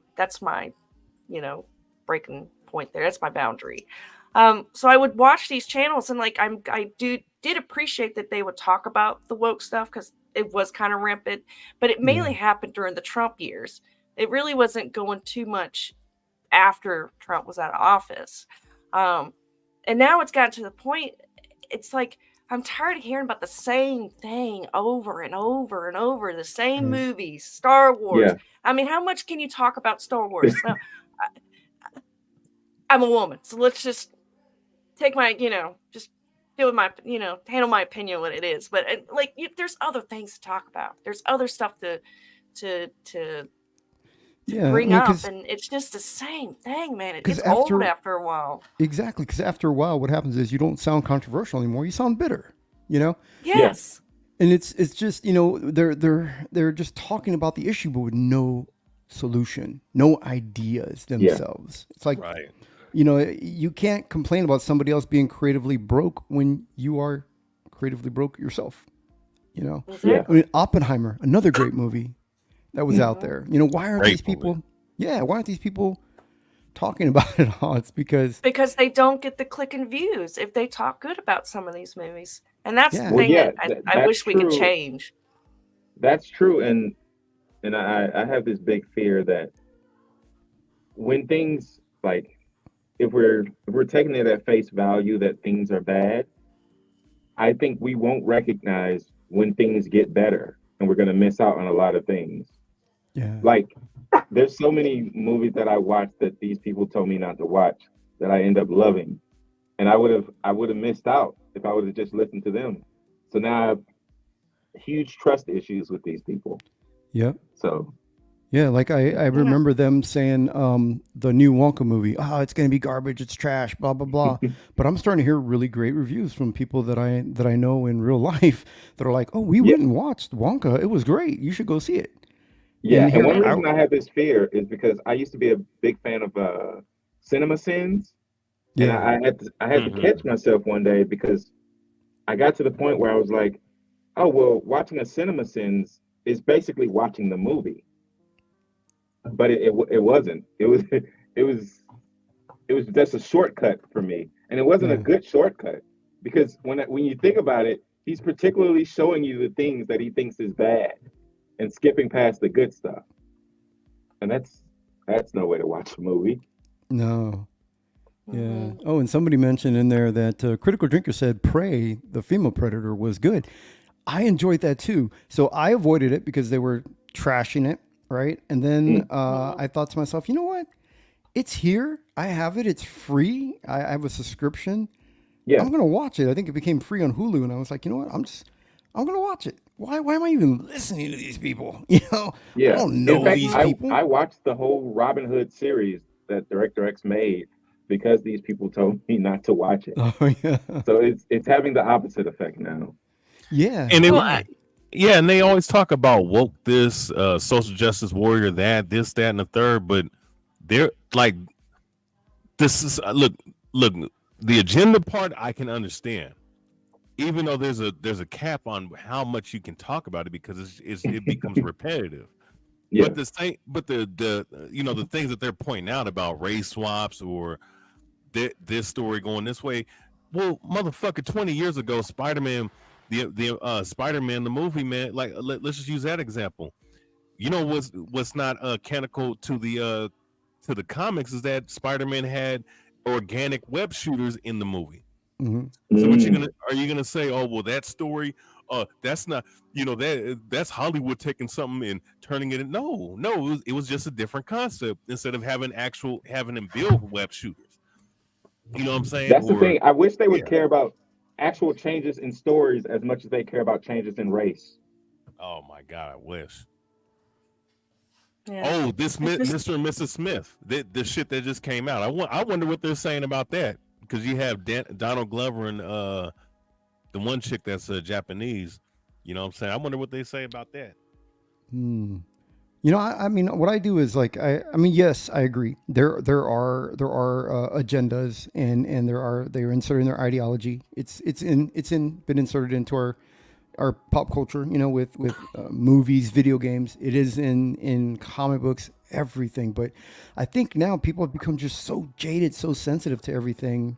And I'm not saying anything to, you know, I am Slar says Prey was a feminist trash, and you know, you can feel however you want to feel. But for me, I think it was no different than watching Alien with Ripley in it, a strong female lead character. And because when I see a female character leading, I don't automatically just go, oh, feminist. There are some movies that I have seen. I just go, oh yeah, this is feminist. You know, like She-Hulk TV show. I'll agree with you on that. That's feminist. You know, where she was, you know, talking down, all the men are stupid, and the guy was like, I'm gonna go in there and talk with him. She's like, no. But was the feminist part the worst part of the show? To me, the worst part was that every character was written badly.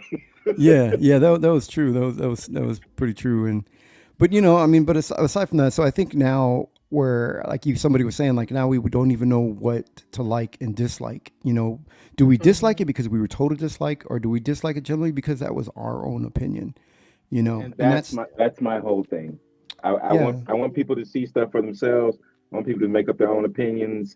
Don't have people give you your own opinion. Yes, that's retarded. Yeah, and that's the thing, you know, and it's okay with me too. Like I have my friends, like we go watch a movie and we walk out. My friends don't like the movie and I liked it, but we're still friends. Yeah. It's okay with me. You can have a different opinion of a movie, and I'm not going to be like, no, I got to convince you. You got to be on my, you know. And I feel like that's the attitude now online. It's like, if why does it always have to be divided? You know, like why, you know, people want you to like what they like, and if you disagree, so what if somebody says, hey, I have questions and concerns about ISOM, doesn't mean you got to go beating them down, bash them, and troll them online. It's okay, let them not like it. How does it affect you, you know? Yeah, because when you do that, you're adding fuel to the fire. The more you lash out, the worse it's going to be for you. So just let it, you know. Yeah. So, well, Jimmy, what I'll do is I'll DM you the link to the stream, and you can finish watching up the rest of it, because it gets pretty good. But we're just running out of time. But I will send it to you if you want to watch a little bit of the rest of it. But I want to, before we sign off here on our almost 7-hour stream, which I am very happy about. I think I broke our record. We got to talk about your campaign, Dragon Rage to Crown of Fire. I watched you on Tony's stream when you were talking about your art is amazing, Jimmy. Thank you. It's so good. It's beautiful. It's very detailed. The colors look really nice. It's such a beautiful book. So yeah, I plan to back it here soon as well. Thank you. It's the best work that I can do right now, you know, and I know that I'm going to look at this work right now, and I think, you know, I'm proud of it. It's great. And I know that I'm going to look at it later on, and I'm going to hopefully be able to see the things where I need to improve on, you know, because I want to continue to grow, and I'm always constantly trying to push Who's myself. the fine chick? What's her deal? She got a man? The one with the booty, or the one with the Yeah, exactly what you talking about. yeah. And then I'll make it really awkward now. So I had my wife pose for me, and I drew her right there. I don't know if you guys ever- that's not awkward. That's sweet, Jimmy. well, That's the- so cool. Well, they're all yeah. Yeah. For the guys, they're like, yeah, man, now I gotta get that booty now. Damn it. No, yeah. I don't know if you guys have ever met Anna Havana, but yeah, she's sweet. I saw nice, her and- on Tony's. Yeah. Yeah, she's always good. And anytime she walks in the office, I'm like, okay, you got to pose for me. Yeah. No, but yeah, so yeah, Dragon Rage is something that I wanted to create. Like when I decided that when I was going to come into Comicsgate or crowdfund, I didn't want to just do my version of the Hulk or my version of X-Men. You know, where I get it, where a lot of people are just mad at the publishers for turning their character woke, and they want to go do it the way they would have done it, and that's how they end up doing a creator own. I wanted to give CG and crowdfunding something that they deserve and something that they were lacking in. And at the time in CG, there were no other fantasy books. So I just said, you know, I'm going to do something fantasy. I'm going to do something. I'm going to do something. I want to say different, but I feel like that's just a naughty word now. I know it ruins you. Know, I just have to. You know, so I brought in something fantasy, something Dragon Rage, and I thought, you know, the other part of it too is that I'm going to be working long hours on this book. I want it to be something that I'm interested in, something that what do I like? What do I love to draw? I can draw women very well, you know. I like drawing dudes that are badass, you know, swinging swords, battle axes, and you know, I love Savage Sword of Conan. I love the sword and sorcery books, you know, D&D. I love the high fantasy, you know, all that stuff. So I thought, you know, I'm going to bring all that. Plus, I started with a company that I mentioned earlier that was publishing manga, so I was exposed to a lot of manga high fantasy, Which is awesome. It's awesome to have that kind of mix of both. You know, you're getting the best of both worlds in your book, and I like that because I used to read manga long ago. Oh no, so really? that's yeah. Wow. So that's really nice that you combine that together. You Yeah, know, I'm a best big of both fan worlds. of Star Wars, George Lucas. You know, I've been a fan of since the 70s, and so you know, I took a couple of notes from George Lucas where, you know, he's like, you know, you take a few things from different cultures and you make an amalgamation of, you know, you mix them together and you kind of get your own kind of like culture and things. And I love that he comes up with different names, like, you know, Han Solo. You know, I just thought like I'm drawing differently. Yeah. Move differently. Move that pencil differently. You know, Don't put the pencil down. Move it differently, right? Yeah, move that pencil differently. And so I created this race called the Dragari, and the Dragari are kind of like Jedis, where they have the rare ability where they can capture the rage of a dragon. So they can defeat a dragon and conquer it, consume its rage, and absorb and have the abilities of that dragon. So they can wield the powers from the dragon as if they were their own. And there's only certain people that can do this. So sort of like in Jedis where they're force sensitive. So you have them and they're called Dragari, and they can take on dragon-like features. They have these dragon scales that are like armor, stronger, faster. They live longer. Their fire breath is their weapons. You know, it breathes fire.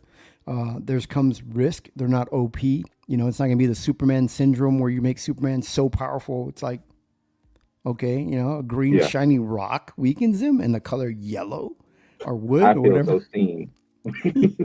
Yeah, so the more rage they consume, the more powerful they become, but the more at risk of losing their humanity, the more chances that the rage is going to take over. So it sounds anime in a great way. Yeah. You know? Yeah. And it really is. There's a lot of anime, but I do also have Savage Sword of Conan influence in there. I mean, I'm a Robert E. Howard fan. He's also Texan as well. So we you know, in Texas, that's one of the people that we grew up reading. You know, where other people are reading, you know, the Lord of the Rings and stuff, but they introduce us to Robert E. Howard's books. And so, you know, there's a lot in there. It's just, you know, it's all badass men being men. They're not afraid Thank to be. God. And in this book, women are, it's okay for women to be sexy. You know what I mean? Yes, there's nothing wrong. Our bodies are art, work of art, just like your wife. That's why you used your wife, because her body is a work of art to you. It's what you needed to, Yeah, bring yeah, together. no. As a woman, I get it. Yeah, I want Yeah. to see beautiful women. I want to.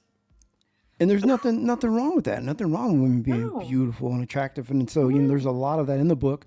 My book does have nudity in it. So it is along the lines like when you see a Conan movie, there were boobies in Conan. So if you're shy and scared of boobies, it's not the book for you, So there's some in there, but it's not gratuitous Include some little nudity. pasties along with each comic, and we can just put them on.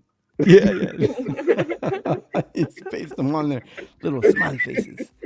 No, but I really, this is the story here of what happened during. So I started creating Dragon Rage, and then I'm a heart failure patient. I've been a heart failure patient since 2007. It worsened, got to the point where I was near death. My heart ejection fraction got down to 12. And to give you an idea, your healthy heart is at 70, and a person who's dying, about to die, their ejection fraction's at 10. So I was just 2 points away from death, from dying. Took me 6 months. I took off 6 months of time to recover, take therapy, medications, recover with exercise to finally get back to a decent level.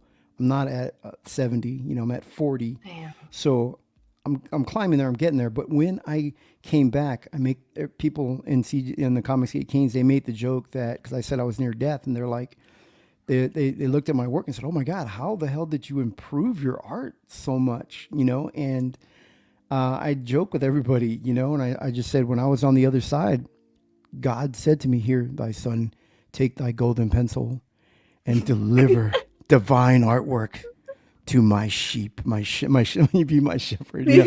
And I make the joke with them, and they laughed, and they're like, "Oh my God, Jimmy came back, he's a man on a mission from God, So what I did was I saw my artwork when I came back, and after 6 months break, looked at my artwork and said, "You know what?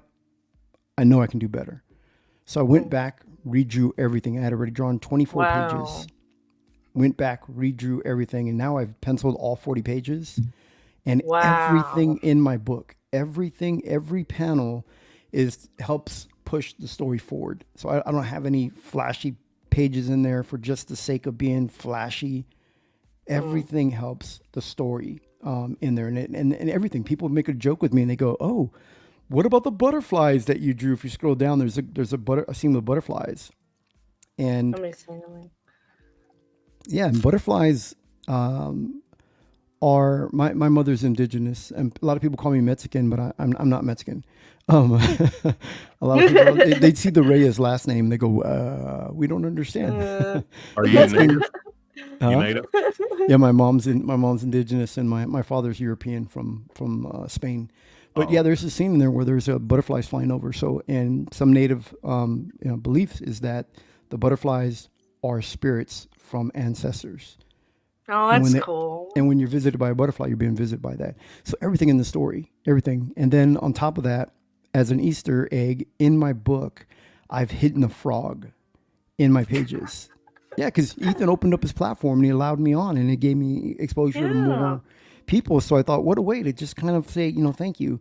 There's a frog in my book. So with those that back my book, look for the frog. See if you can find him throughout my comic book. So he's in there. And if you scroll down, there's one page on the one I was talking about with the butterflies where I'll show you what the frog looks like so that you guys can see on there.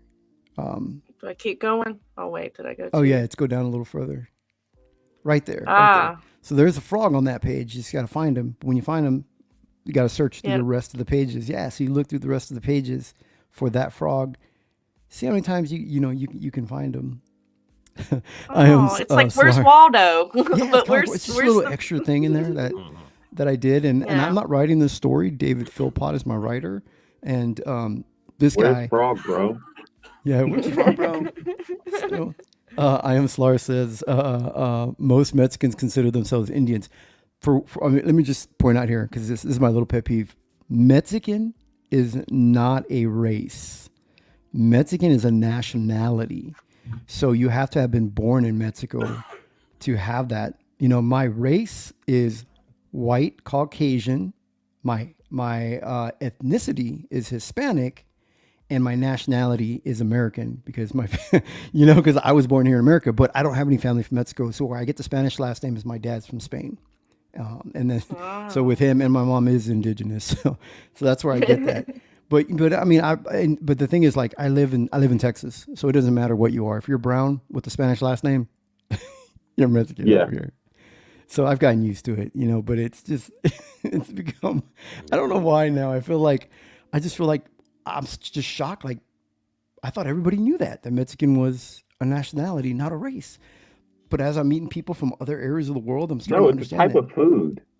it's a type of food, Yeah. Sunglasses at Night says, great job, Katie. You're a trooper, and so are your guests. The indie scene has to heal and get better. Shout out to B.A. Turner, Jimmy Reyes. Back there, amazing projects. Back indies, we're strong together. Amen to that. So let's go. I'm going to play this clip a little bit here. Yeah. You go ahead, Jimmy. And then No, what I was I'm going gonna to do is play say- this clip, and we'll... Thank you, Sunglass, for saying that, because we are truly independent. We rely solely on backers. There are a lot of detractors out there. There are a lot of people that do want to crush Comicsgate. There are a lot of people out there trying to gaslight. There are people out there trying to stop us from what we're doing. And if we don't have backers, we that's it. I mean, who else is fighting for this movement? Who else is out there, wanting to make these comic books better? And what we're doing right now is kind of like FOMO. I'm not FOMO. We're kind of doing that FUBU kind of thing where this is for the fans, from the fans. Where for us, by us was what FUBU was doing. But this is what happened: is not only professionals but fans. And even though I'm a professional, I'm still a fan of this industry and of comic books. So I'm a fan making comics for the fans. And if you're going to support anybody, I think that's who you support, even if it's not my book, find another creator out there that that it just cares about this movement, this industry, and help support them, help them, keep it alive, keep it creative. Yeah. Amen. That's the truth. After I go on my little soapbox, you're like, amen. I'm like, oh, damn it. Well, it's true. I Jimmy. think what you're saying, well, hallelujah, amen. I mean, I'm sorry, I'm Baptist, so we're used to saying just amen randomly in the service when we hear something good. And, As long as it's not bless your heart, as long as it's not that, 'cause I heard you describe what that really means. Yeah. We have interest. We have very passive aggressive ways of telling you to go fuck yourself. You don't have to tell me. I have my moments where I'm home alone, by myself, light the candles, but go through the swimsuit catalog, of Target. I don't know. I'm just being gross. I'm sorry. You're good. Let me go ahead and play this, and then go ahead. There's like a Comicsgate like documentary or whatever. They need to have you on there, like maybe first, just to go ahead and just because I don't know, you got something that could appeal to the mainstream that I don't think others have. So, but is the clip that you were gonna play this one right here? Oh, and I should mention as well, I wasn't canceled from the mainstream. I know people will, just assume that everybody was canceled. I chose to come to Comicsgate because this is where I felt that this is my audience, this is my group, and I like it. It means you're not making art out of spite. I still have some friends left in the industry, in the mainstream industry. But one of the things that I really disliked about the mainstream was that I was working as an inker, and they constantly reminded me that an inker was nobody. That's how I was treated. I was constantly reminded I was a nobody. I was just easily replaceable. And I thought, you know what? These aren't my people, and I found Comicsgate. No. All right, we're gonna watch this trailer to his comic, and then we'll shut out the night. So.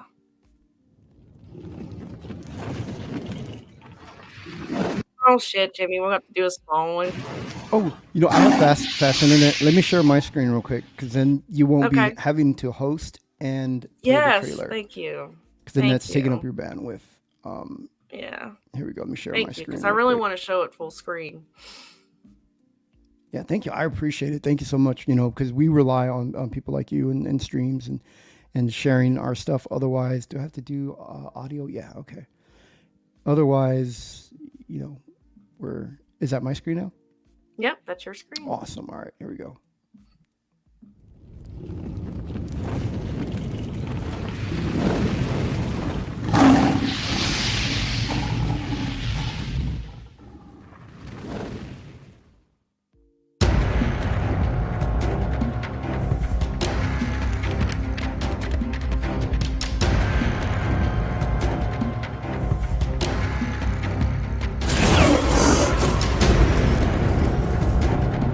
Dragali, the true Dragon Masters. Humans with the rare ability to capture the rage of the dragons, wielding their powers as their own.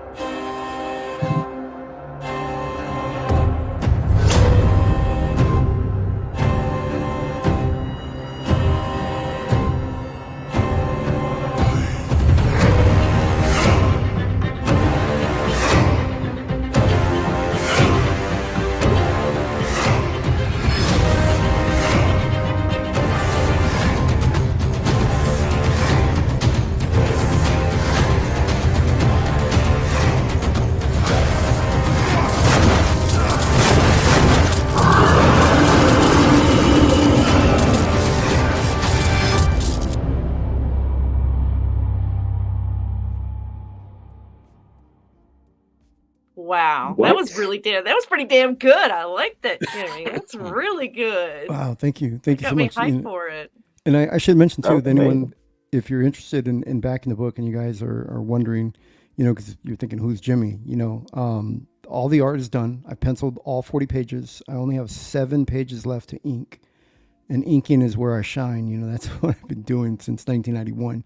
So I'll have the book done pretty soon, and then I'm going to close out the stream. So if you guys are considering backing, you may want to, try to get that done within the next, several weeks, because Okay, that's good to know. That's good after to that, know. it'll be gone. All Two right, thanks kings, so one much. crown. Yeah, yeah. That's right. Yeah. Are they both bad guys? Like what? Yeah. So what it is Brief the description of these kings. there were dragons at one point, and then the Drugari, somebody wanted to build up an army of Drugari, and so they started to then kill and hunt down and kill all the dragons, taking the rage, building up more Drugari, and now at the point now where no one's seen a dragon in years. Are the dragons all gone? Nobody knows if they even are alive anymore. So what happens now is that there's a king who wants to become very, very powerful. So now he might be the one that is having the Drugari themselves now are being hunted down for their dragon rage. So now they're hunting them down. You can take the rage from a Drugari? Yeah, from a Drugari. And so what's happened is there is this story that somebody is wanting to take the Drugari's dragon rage, building a crown of fire, which will make that wielder more powerful than the Dragon King himself. So there's a lot of political things going on in the book. And when I say political, I mean like, Game of Thrones, where they're battling for the throne, a lot of betrayal, brothers against brothers, a lot of family things going in there. I mean, there's a lot of great character-driven story in it, love, betrayal. I mean, it's a wonderful story. You guys are really, really gonna love Dragon Rage. And one thing, if you back my book, the one thing that I ask as the creator is that please read Dragon Rage. It is Read the book. We put so much time into this book. It's meant to be read. We really want that. We really want people to read the book and of course, tell us what you think. What kind of dragons are these? Do they like speak the same language as the humans, or are they basically just a resource? We actually, I mean, this I can say because we actually give we give this answer in the first issue that so only ancient powerful dragons are able to speak to the point where a human Dragari can understand them. So other than that, the other dragons don't speak. And in the dragons that I draw, I prefer wyverns because tetrapods. A tetrapod is like a chicken where they have 2 limbs in the front, which are their wings, 2 legs in the back. If you were to have 4 legs and 2 wings, that doesn't exist in nature anywhere. So I kind of want to base things in reality where things are, and they're more like tetrapods. And so the wyvern, like a bat, like we have that in nature today. To me, that seemed a little more realistic than creating a 4-limbed dragon with 2 wings on the back and 6 limbs. So just things like that. We put a lot of thought into this. I've lived in this world of Dragon Rage for 2 years, where I'm just playing this in my head over and over. And what if this and what if that? And so we've worked hard on this story. I think people are really going to be amazed. Is there a digital version available? No. Nope. Where's it shipping from? Gotta get the book.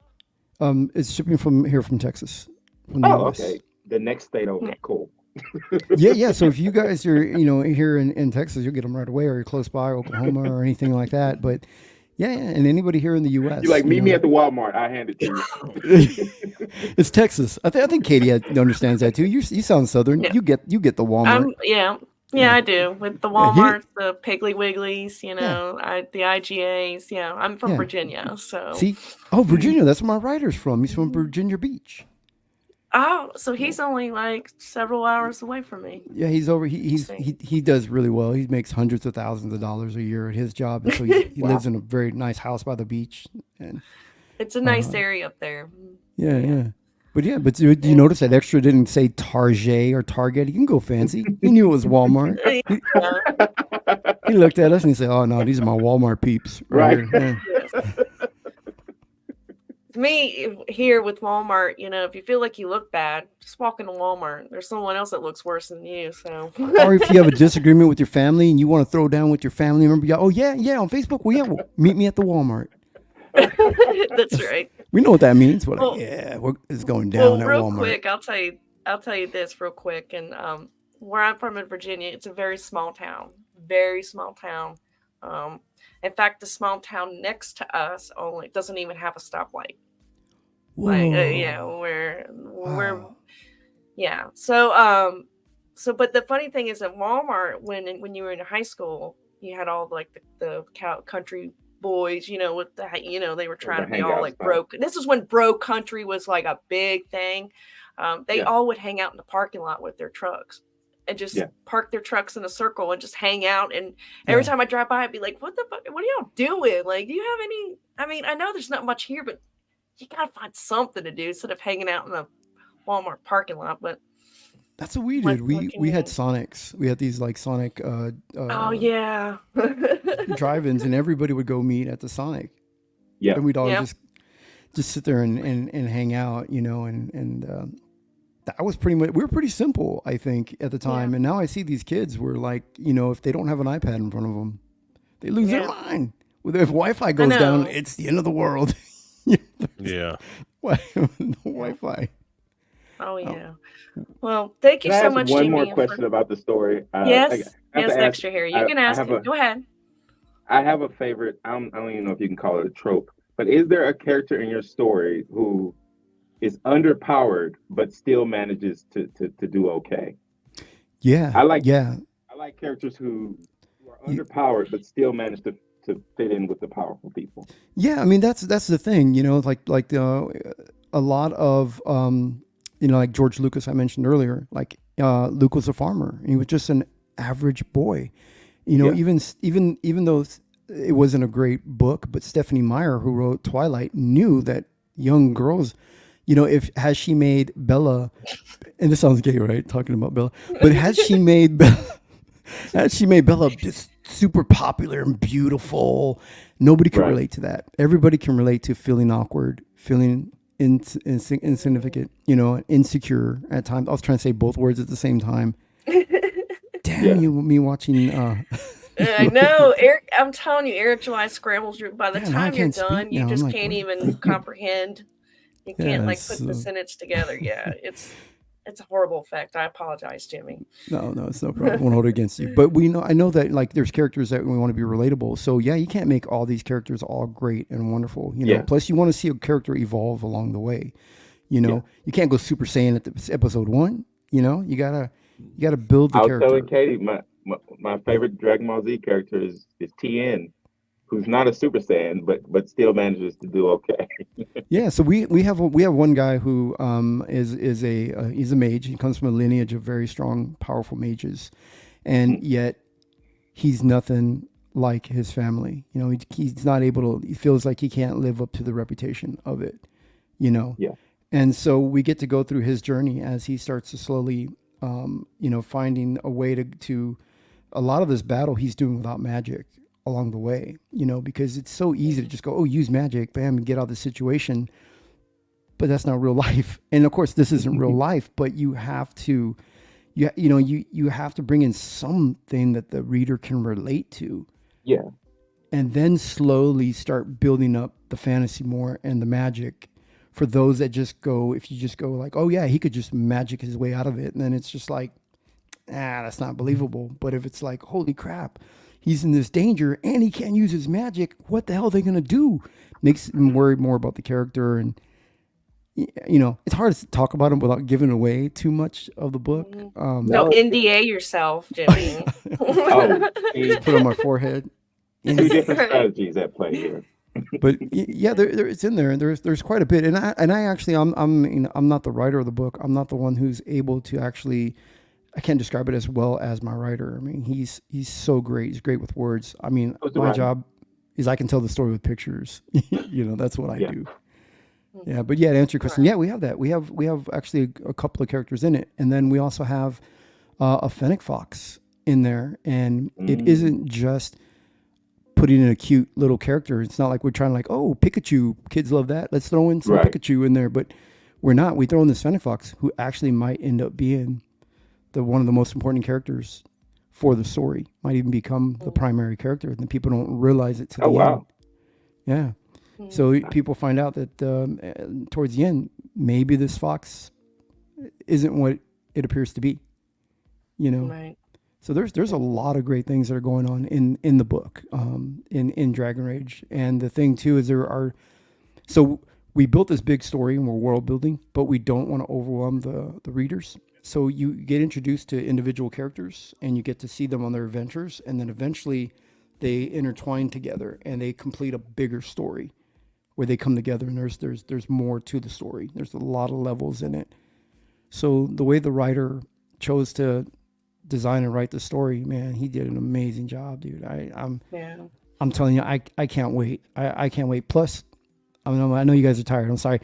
No, you're good. Rage, go ahead. David Finch. You don't know how many questions I'm holding back. David Finch is huge in the comic book industry, and he's a good friend. And he said, "Hey, I'm going to give you a cover. I'm going to donate a cover to you." And he just said, "I like this project. This sounds great." He saw what the writer was doing, and he did a cover for me. I also got a phone call from a friend of mine who I said is a YouTuber, who's one of the biggest YouTubers. He's got 26 million subscribers. He called me up. He called me up and said, "Hey, I heard about this book you're doing. Tell me more about it." And we're just going over the story. And he said, "I'm doing a cover for you." And he asked, "Can I do a cover for you?" And I went, "Holy crap!" Oh, that's awesome. Yeah. So these guys have vision. An artist has 26 million? Yeah. 26 million. Yeah. 26 million and growing. And I mean, wow. Huge. Growing? God damn. And so he did a cover. I already have the cover. The cover's done. I'm going to put it in my next campaign. And he said to me, "Hey, I'm going to help you promote it. I'm going to, do some stuff on social media, because I can't do a video because they do big production videos." Right. And he's got, managers and stuff. I said, "Oh yeah, that's absolutely, I understand that." So he's going to, promote it on social media. 26 million subs. If I only get 1%, and I sell one comic at just one cover at $25, $650,000 campaign. And imagine Mm. how many new readers coming into CG, how many new Yes. people coming through. You know what I mean? So it's a great thing, and I'm sure they're. I mean, they're not just gonna back CG. They're gonna back others. I'm sure maybe they'll find some Iron Age and other things, but that's a way to bring They people might in stumble across crowdfunding. Rippaverse. They might stumble across, yeah. Everyone makes mistakes. And so how so many pages is the comic with the book? 40 pages. It's a 40 page comic. And so I know Dragon Rage has gone under the radar. I'm one of the smaller campaigns for the CG Kings, but yet this campaign, people don't even realize it. It's doing good for this movement. It's bringing in it brought in David Finch, where Dave Finch wouldn't be on any other CG book, and it's bringing in this really top tier, guy that's on YouTube, a big YouTuber who's not just doing some novelty thing. He's a legitimate artist, and he's fantastic. Yeah. You know what I mean? So Dragon Rage, may end up being something really good. Maybe it'll go down in CG history. It's like, hey, that's the book that really brought in some attention to crowdfunding and CG. Yeah. Well, I think that what helps too is that I really appreciate you coming on tonight, because I like that you get on our streams, you get on Tony's stream, you get on anybody's stream if asked, and you're willing to sit with us for, I think you've been with us for about 6 hours, and and when you do that, like when you're a people's man, like you get out there with the fans, you get out there and Comicscape, small creators like me and others, and just actually sit down and talk. Like it feels more genuine. It feels great, because it's like, it's like I've made a new friend. Like I've made, the conversations and everything. Like I really am happy that you take the time out of your night to sit with me or with Tony and others. And I think that's great, Jimmy. And I think the more you do that, the more you'll definitely get some new fans and new readers. Because it shows that you're not, you're the people's man. You're not. Yeah, you not don't just here feel. for your You're not like dollars, Eric Dry. you know? You're not. Yeah, you're not Eric July, who thinks they You got know. the biggest ego and they don't need to be on anybody's stream but the inner, the circle. So I keep doing that, because it gets us a chance to talk to you and answer, like with Extra Hero, ask questions about your book. And so, but like I said, we're gonna end it here tonight, guys. Thank you so much, Jimmy. You made my night when I saw you pop in. I was like, oh my Thank you. god, there he is. I feel like I've made friends here too, because if I didn't pop in, I wouldn't have met like boxing. She used to feel here that way about me. Extra. Yeah. And so I like it. I like the fact, and I wouldn't have come in if you weren't. I mean, you were also so warm to me when we were in the chat, and I would be in the chat, you'd be in the chat. You would be one of the first people to just say hello to me. You would see me in there and just like, hey, Jimmy, what's up? And it was really nice, and it made me feel welcome into the the whole community, into the whole movement. And I love this. I believe in this. I believe in that. I really appreciate all the fans, and I appreciate all the creators, large, small. I mean, honestly, just because I worked in the mainstream doesn't make me any different than creators that are first-time creators coming into CG. I think we're all equal. And so That's yeah. awesome. Yeah. I think this All was. right, well, thank you. I think this was special Go ahead. because I think it was a positive stream, and I like being part of positive streams. I know there's a lot of temptations to go dark today, but I like the idea that Katie still has her good disposition at the end of the night. She doesn't have to end depressed and stuff like that. And I'm happy to thank be a part God. of that. It's a nice change. Yeah, because I think this stuff can be fun, and I think if we're having fun, the audience is gonna feel that, and I think they're gonna have fun. Your viewers as well. We can instead of just getting mad and irate, we can laugh at some of this stuff that some of the things that people are doing that are just pretty. We're just like, oh my god, it's just idiots. But in the end, I think we're having fun. Yeah. Foxy and Historian, did you want to say anything before we hop off, or say anything to Jimmy? Oh, yeah. Whatnot before we end the show? Oh, well, yeah. Well, I appreciate you having me on, Katie, first and foremost. And Jimmy, I actually am gonna subscribe to you on Twitter, because when I was younger, comic books, when I first saw when I first got my first issues, and the first one was it was Man of War, the holographic cover and the Secret Wars cover of Hulk holding up the damn mountain. Those were the first comics I ever actually bought and actually read. And I've been a comic book fan ever since, and I've always appreciated the artistry of the artwork, the storytelling, the dialogue in the comic book. So definitely, it's definitely great to hear someone's perspective who has been in that industry and understand what goes on and giving your perspective. Oh yeah. I thought I think it was good, that we have a wide range. We had fans on the panel. We had somebody who's working in the industry. We had somebody who was a new creator. You had a wide range, and so it was a lot of varying, different opinions. And I love it because you guys also showed me a different perspective as well. And I appreciate you guys allowing me to be here with it and sharing your points. We were as diverse as the Power Rangers. We were. We were pretty diverse, and we also had that one girl. We had one female. Yeah. So we had our Pink Ranger. So we were. We all had Megazords, yep. I assume. Hey, extra hero, is that Huey? No. It's not. Okay. It's just a thing I made up one day. Okay. Hey, well, I'm about to jump off right now. Yeah. Well, go ahead. Thank you guys so much, Jimmy. Thank you so much. God bless you. I appreciate you so much for coming on my stream, sitting me, pushing me through the longest stream I have ever done, and it's an honor that I had you, Jimmy, to be a part of it, and of course, B.A. Turner, Young Clippa coming in the chat, perfect night. I really do appreciate it. Well, it you means got to pay me much to me. You got to pay me back. So I'm going to do is I'm going to invite you to one of my streams on my channel. Yes. Oh. So you got to come hang out. You got to force yourself to sit there through the whole hour that we do. Hey, I'm fine with that. I take that as an honor. Oh, an hour Thank is you nothing so for much. her now. Yeah. No. And you're welcome to promote your channel. I'm not one of those that's like, hey, don't be on my YouTube channel. I'm trying to promote yours, So yeah, you can come on there and we'll let people know about the show that you do and stuff like that. And awesome. That'd be great. We'll cross pollinate, and get people to come over here and watch the channel. Yeah. Thank you so much, Jimmy. God bless you. Thank you. And everybody in chat, thank you for hanging out with me, and those watching on replay. As always, be sure to like and subscribe. Follow Jimmy on Twitter. Also, be sure to back his campaign, Dragon Rage. And, of course, as always, as my saying goes, peace and chicken grease. Thank you, everybody. Good night.